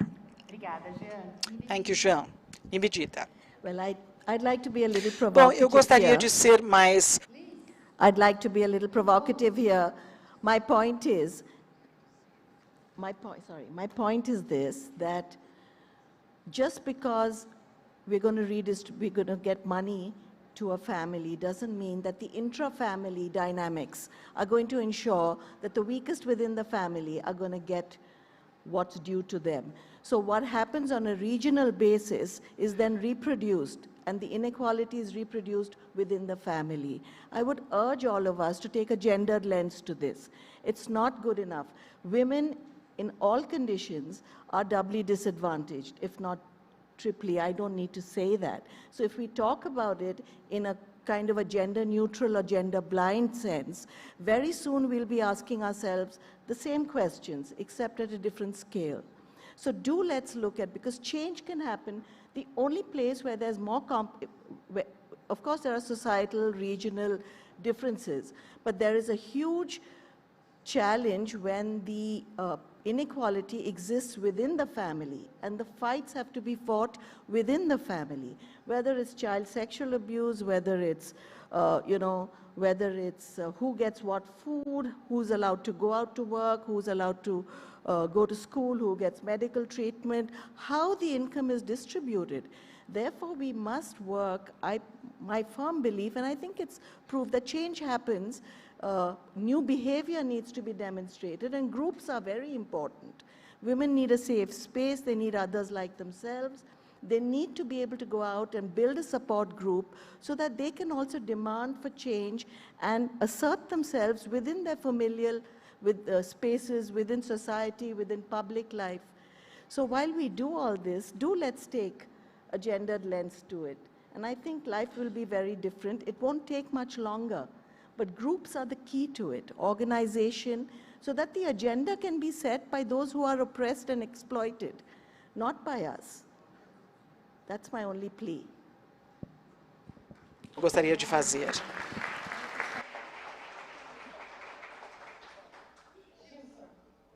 Gilson? I believe that things are changing. And this movement and innovation and being able to discuss and bring different people to discuss this is going to be great. But effectively, we are trained to hate spaces where you live. And until I loved Paraisópolis, we were not able to make all the transformations because everything we wanted was to say that we lived in Morumbi, we started building this identity, and we noticed that, we had to love our streets, and we had to, love our company to transform it and love our street to transform it. So we couldn't blame people for our problems. We have to be our own heroes, our own CEOs, because we are trained to say bad things about people, to be against something, to live some experience, some success with our grandchildren in 60 years, but we refuse to do that. We need the stories now. We need the change now, loving what they trained us to stay away from, because favelas, violence, there is a culture in people's minds. When they think about favelas, they think, helicopters, police, shots. That's not what a favela is. If we don't do it now, we're never going to be able to do it. We started doing the favela Brazil Express with logistics, and who are we negotiating with? And then we have to explain that we're not negotiating a contract to be able to put a logistics center. Maybe the 45,000 favelas, out of those, 1,000 don't need any negotiations. That we can work with banks in the urban favelas. We want to have buffets there. And we always have to explain, because the image that was placed over the years and maintained is that we are violent, that we are ugly, that, we have to leave near the dirt. So we want to create success stories, and we want to show them. And then we're going to have a young generation looking at what football is going to transform. It's not going to be for everyone and only funks. You can be entrepreneurs, you can be teachers, you can be other things. You can create perspectives from concrete models. It's different to talk about that. It's hard to talk about that, but we need to show more. And I wanted to invite you to go to the pavilion in Paraisópolis for you to look at what's happening. We have a celebration, right, this year. Yeah, this year we are celebrating. We're going to have a great show with great feijoada from the Marias, and then a show with Xande de Pilares, Israel, and Filhos da Bahia. 53% of them are from Bahia, so we're very happy. So it's going to help to scale up and reproduce. Otherwise, we're always going to go into the history that we can't do this. We can. We can do this. And I love social projects. And when I was 14, when I ran away from my home, I was welcomed by institution, Dona Rosa and Mr. Jaime Garfinkel.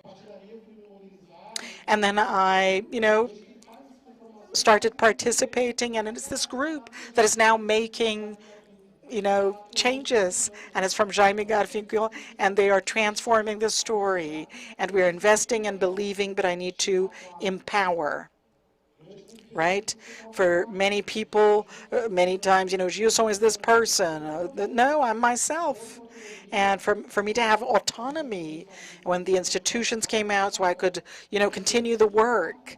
Otherwise, we see the plaque. When the plaque is gone, everything is over and we can't continue. So I'd like to thank you for the opportunity. I'd like to invite you to follow up this and come and celebrate the anniversary of Paraisópolis that is happening this week. Thank you.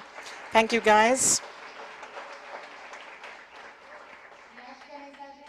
And I think that's the message. So, we have to love our country, love where we are, and dream. And then we're going to really go far. I would like to thank our speakers in this panel. It was great.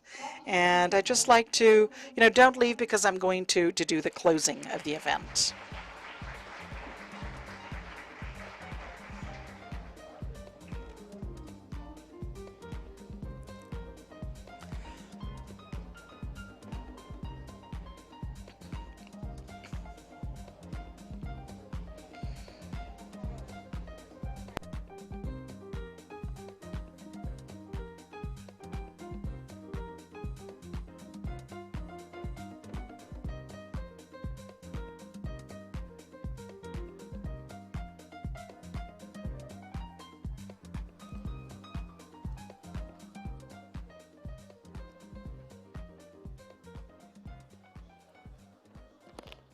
Hello, hello.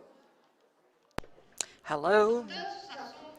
There are so many subjects. Everybody looks tired. They want to go home. I promise I'm not going to take long. But we have to highlight a few things. We were provoked. So first of all, we have to love our country and our space. And I think Gerda said it very well, talking about Haiti. And first of all, you have to convince others that that is possible. And I have no doubt that Brazil is possible. But we have to face inequalities of race and gender. We have to evaluate, create funds, funding strategies, innovative strategies, engage the companies, engage the families, and work together with the government. There's no way out. We have to work on all three sectors together to be able to face our problems. We have come to the end of the 12th edition of our forum, and I'm very inspired, and I really want to do even more. And if I say this, my team is going to kill me, but anyway. I confess that when we started to plan this meeting, we had doubts about having enough cases, daring cases. And as we designed the agenda and we thought about what to propose, we discovered some very interesting stories, and to hear them all together here, that was very powerful. We heard a lot more than we imagined.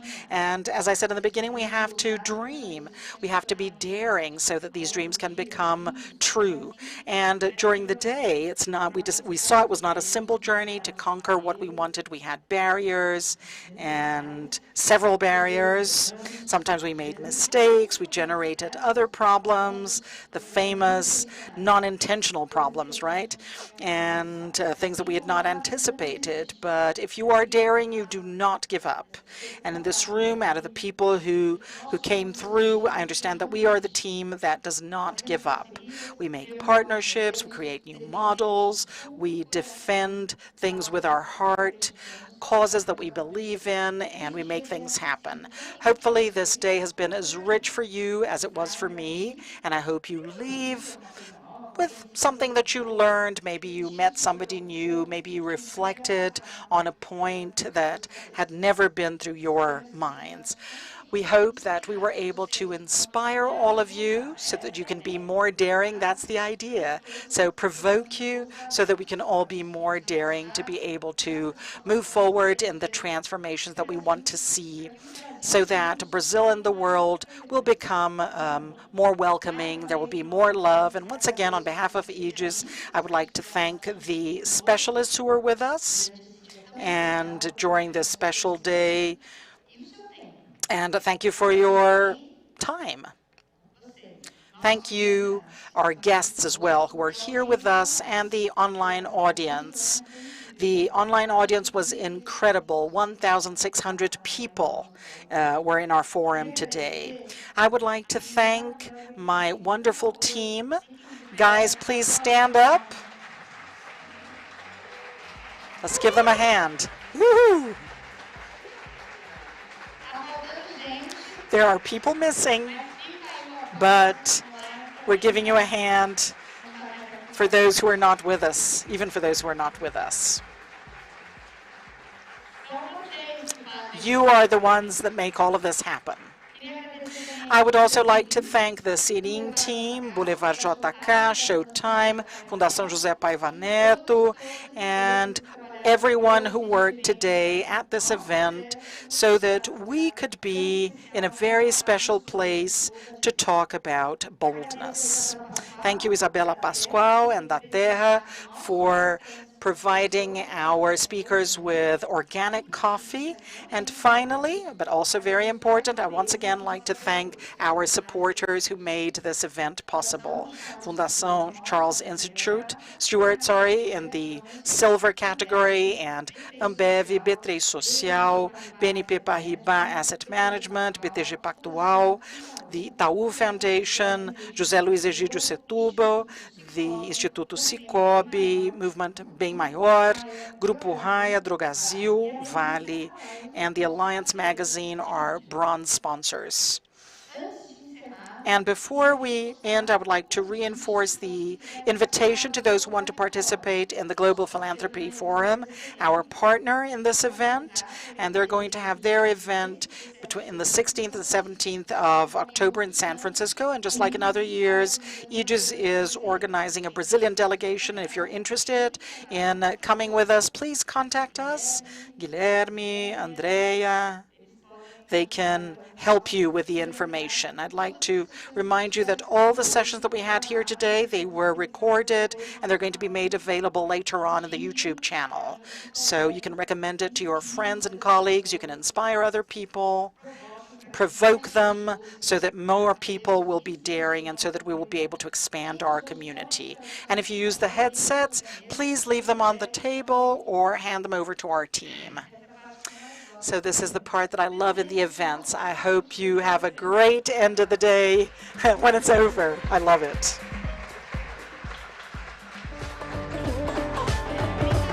It's a joke, guys. It's a joke.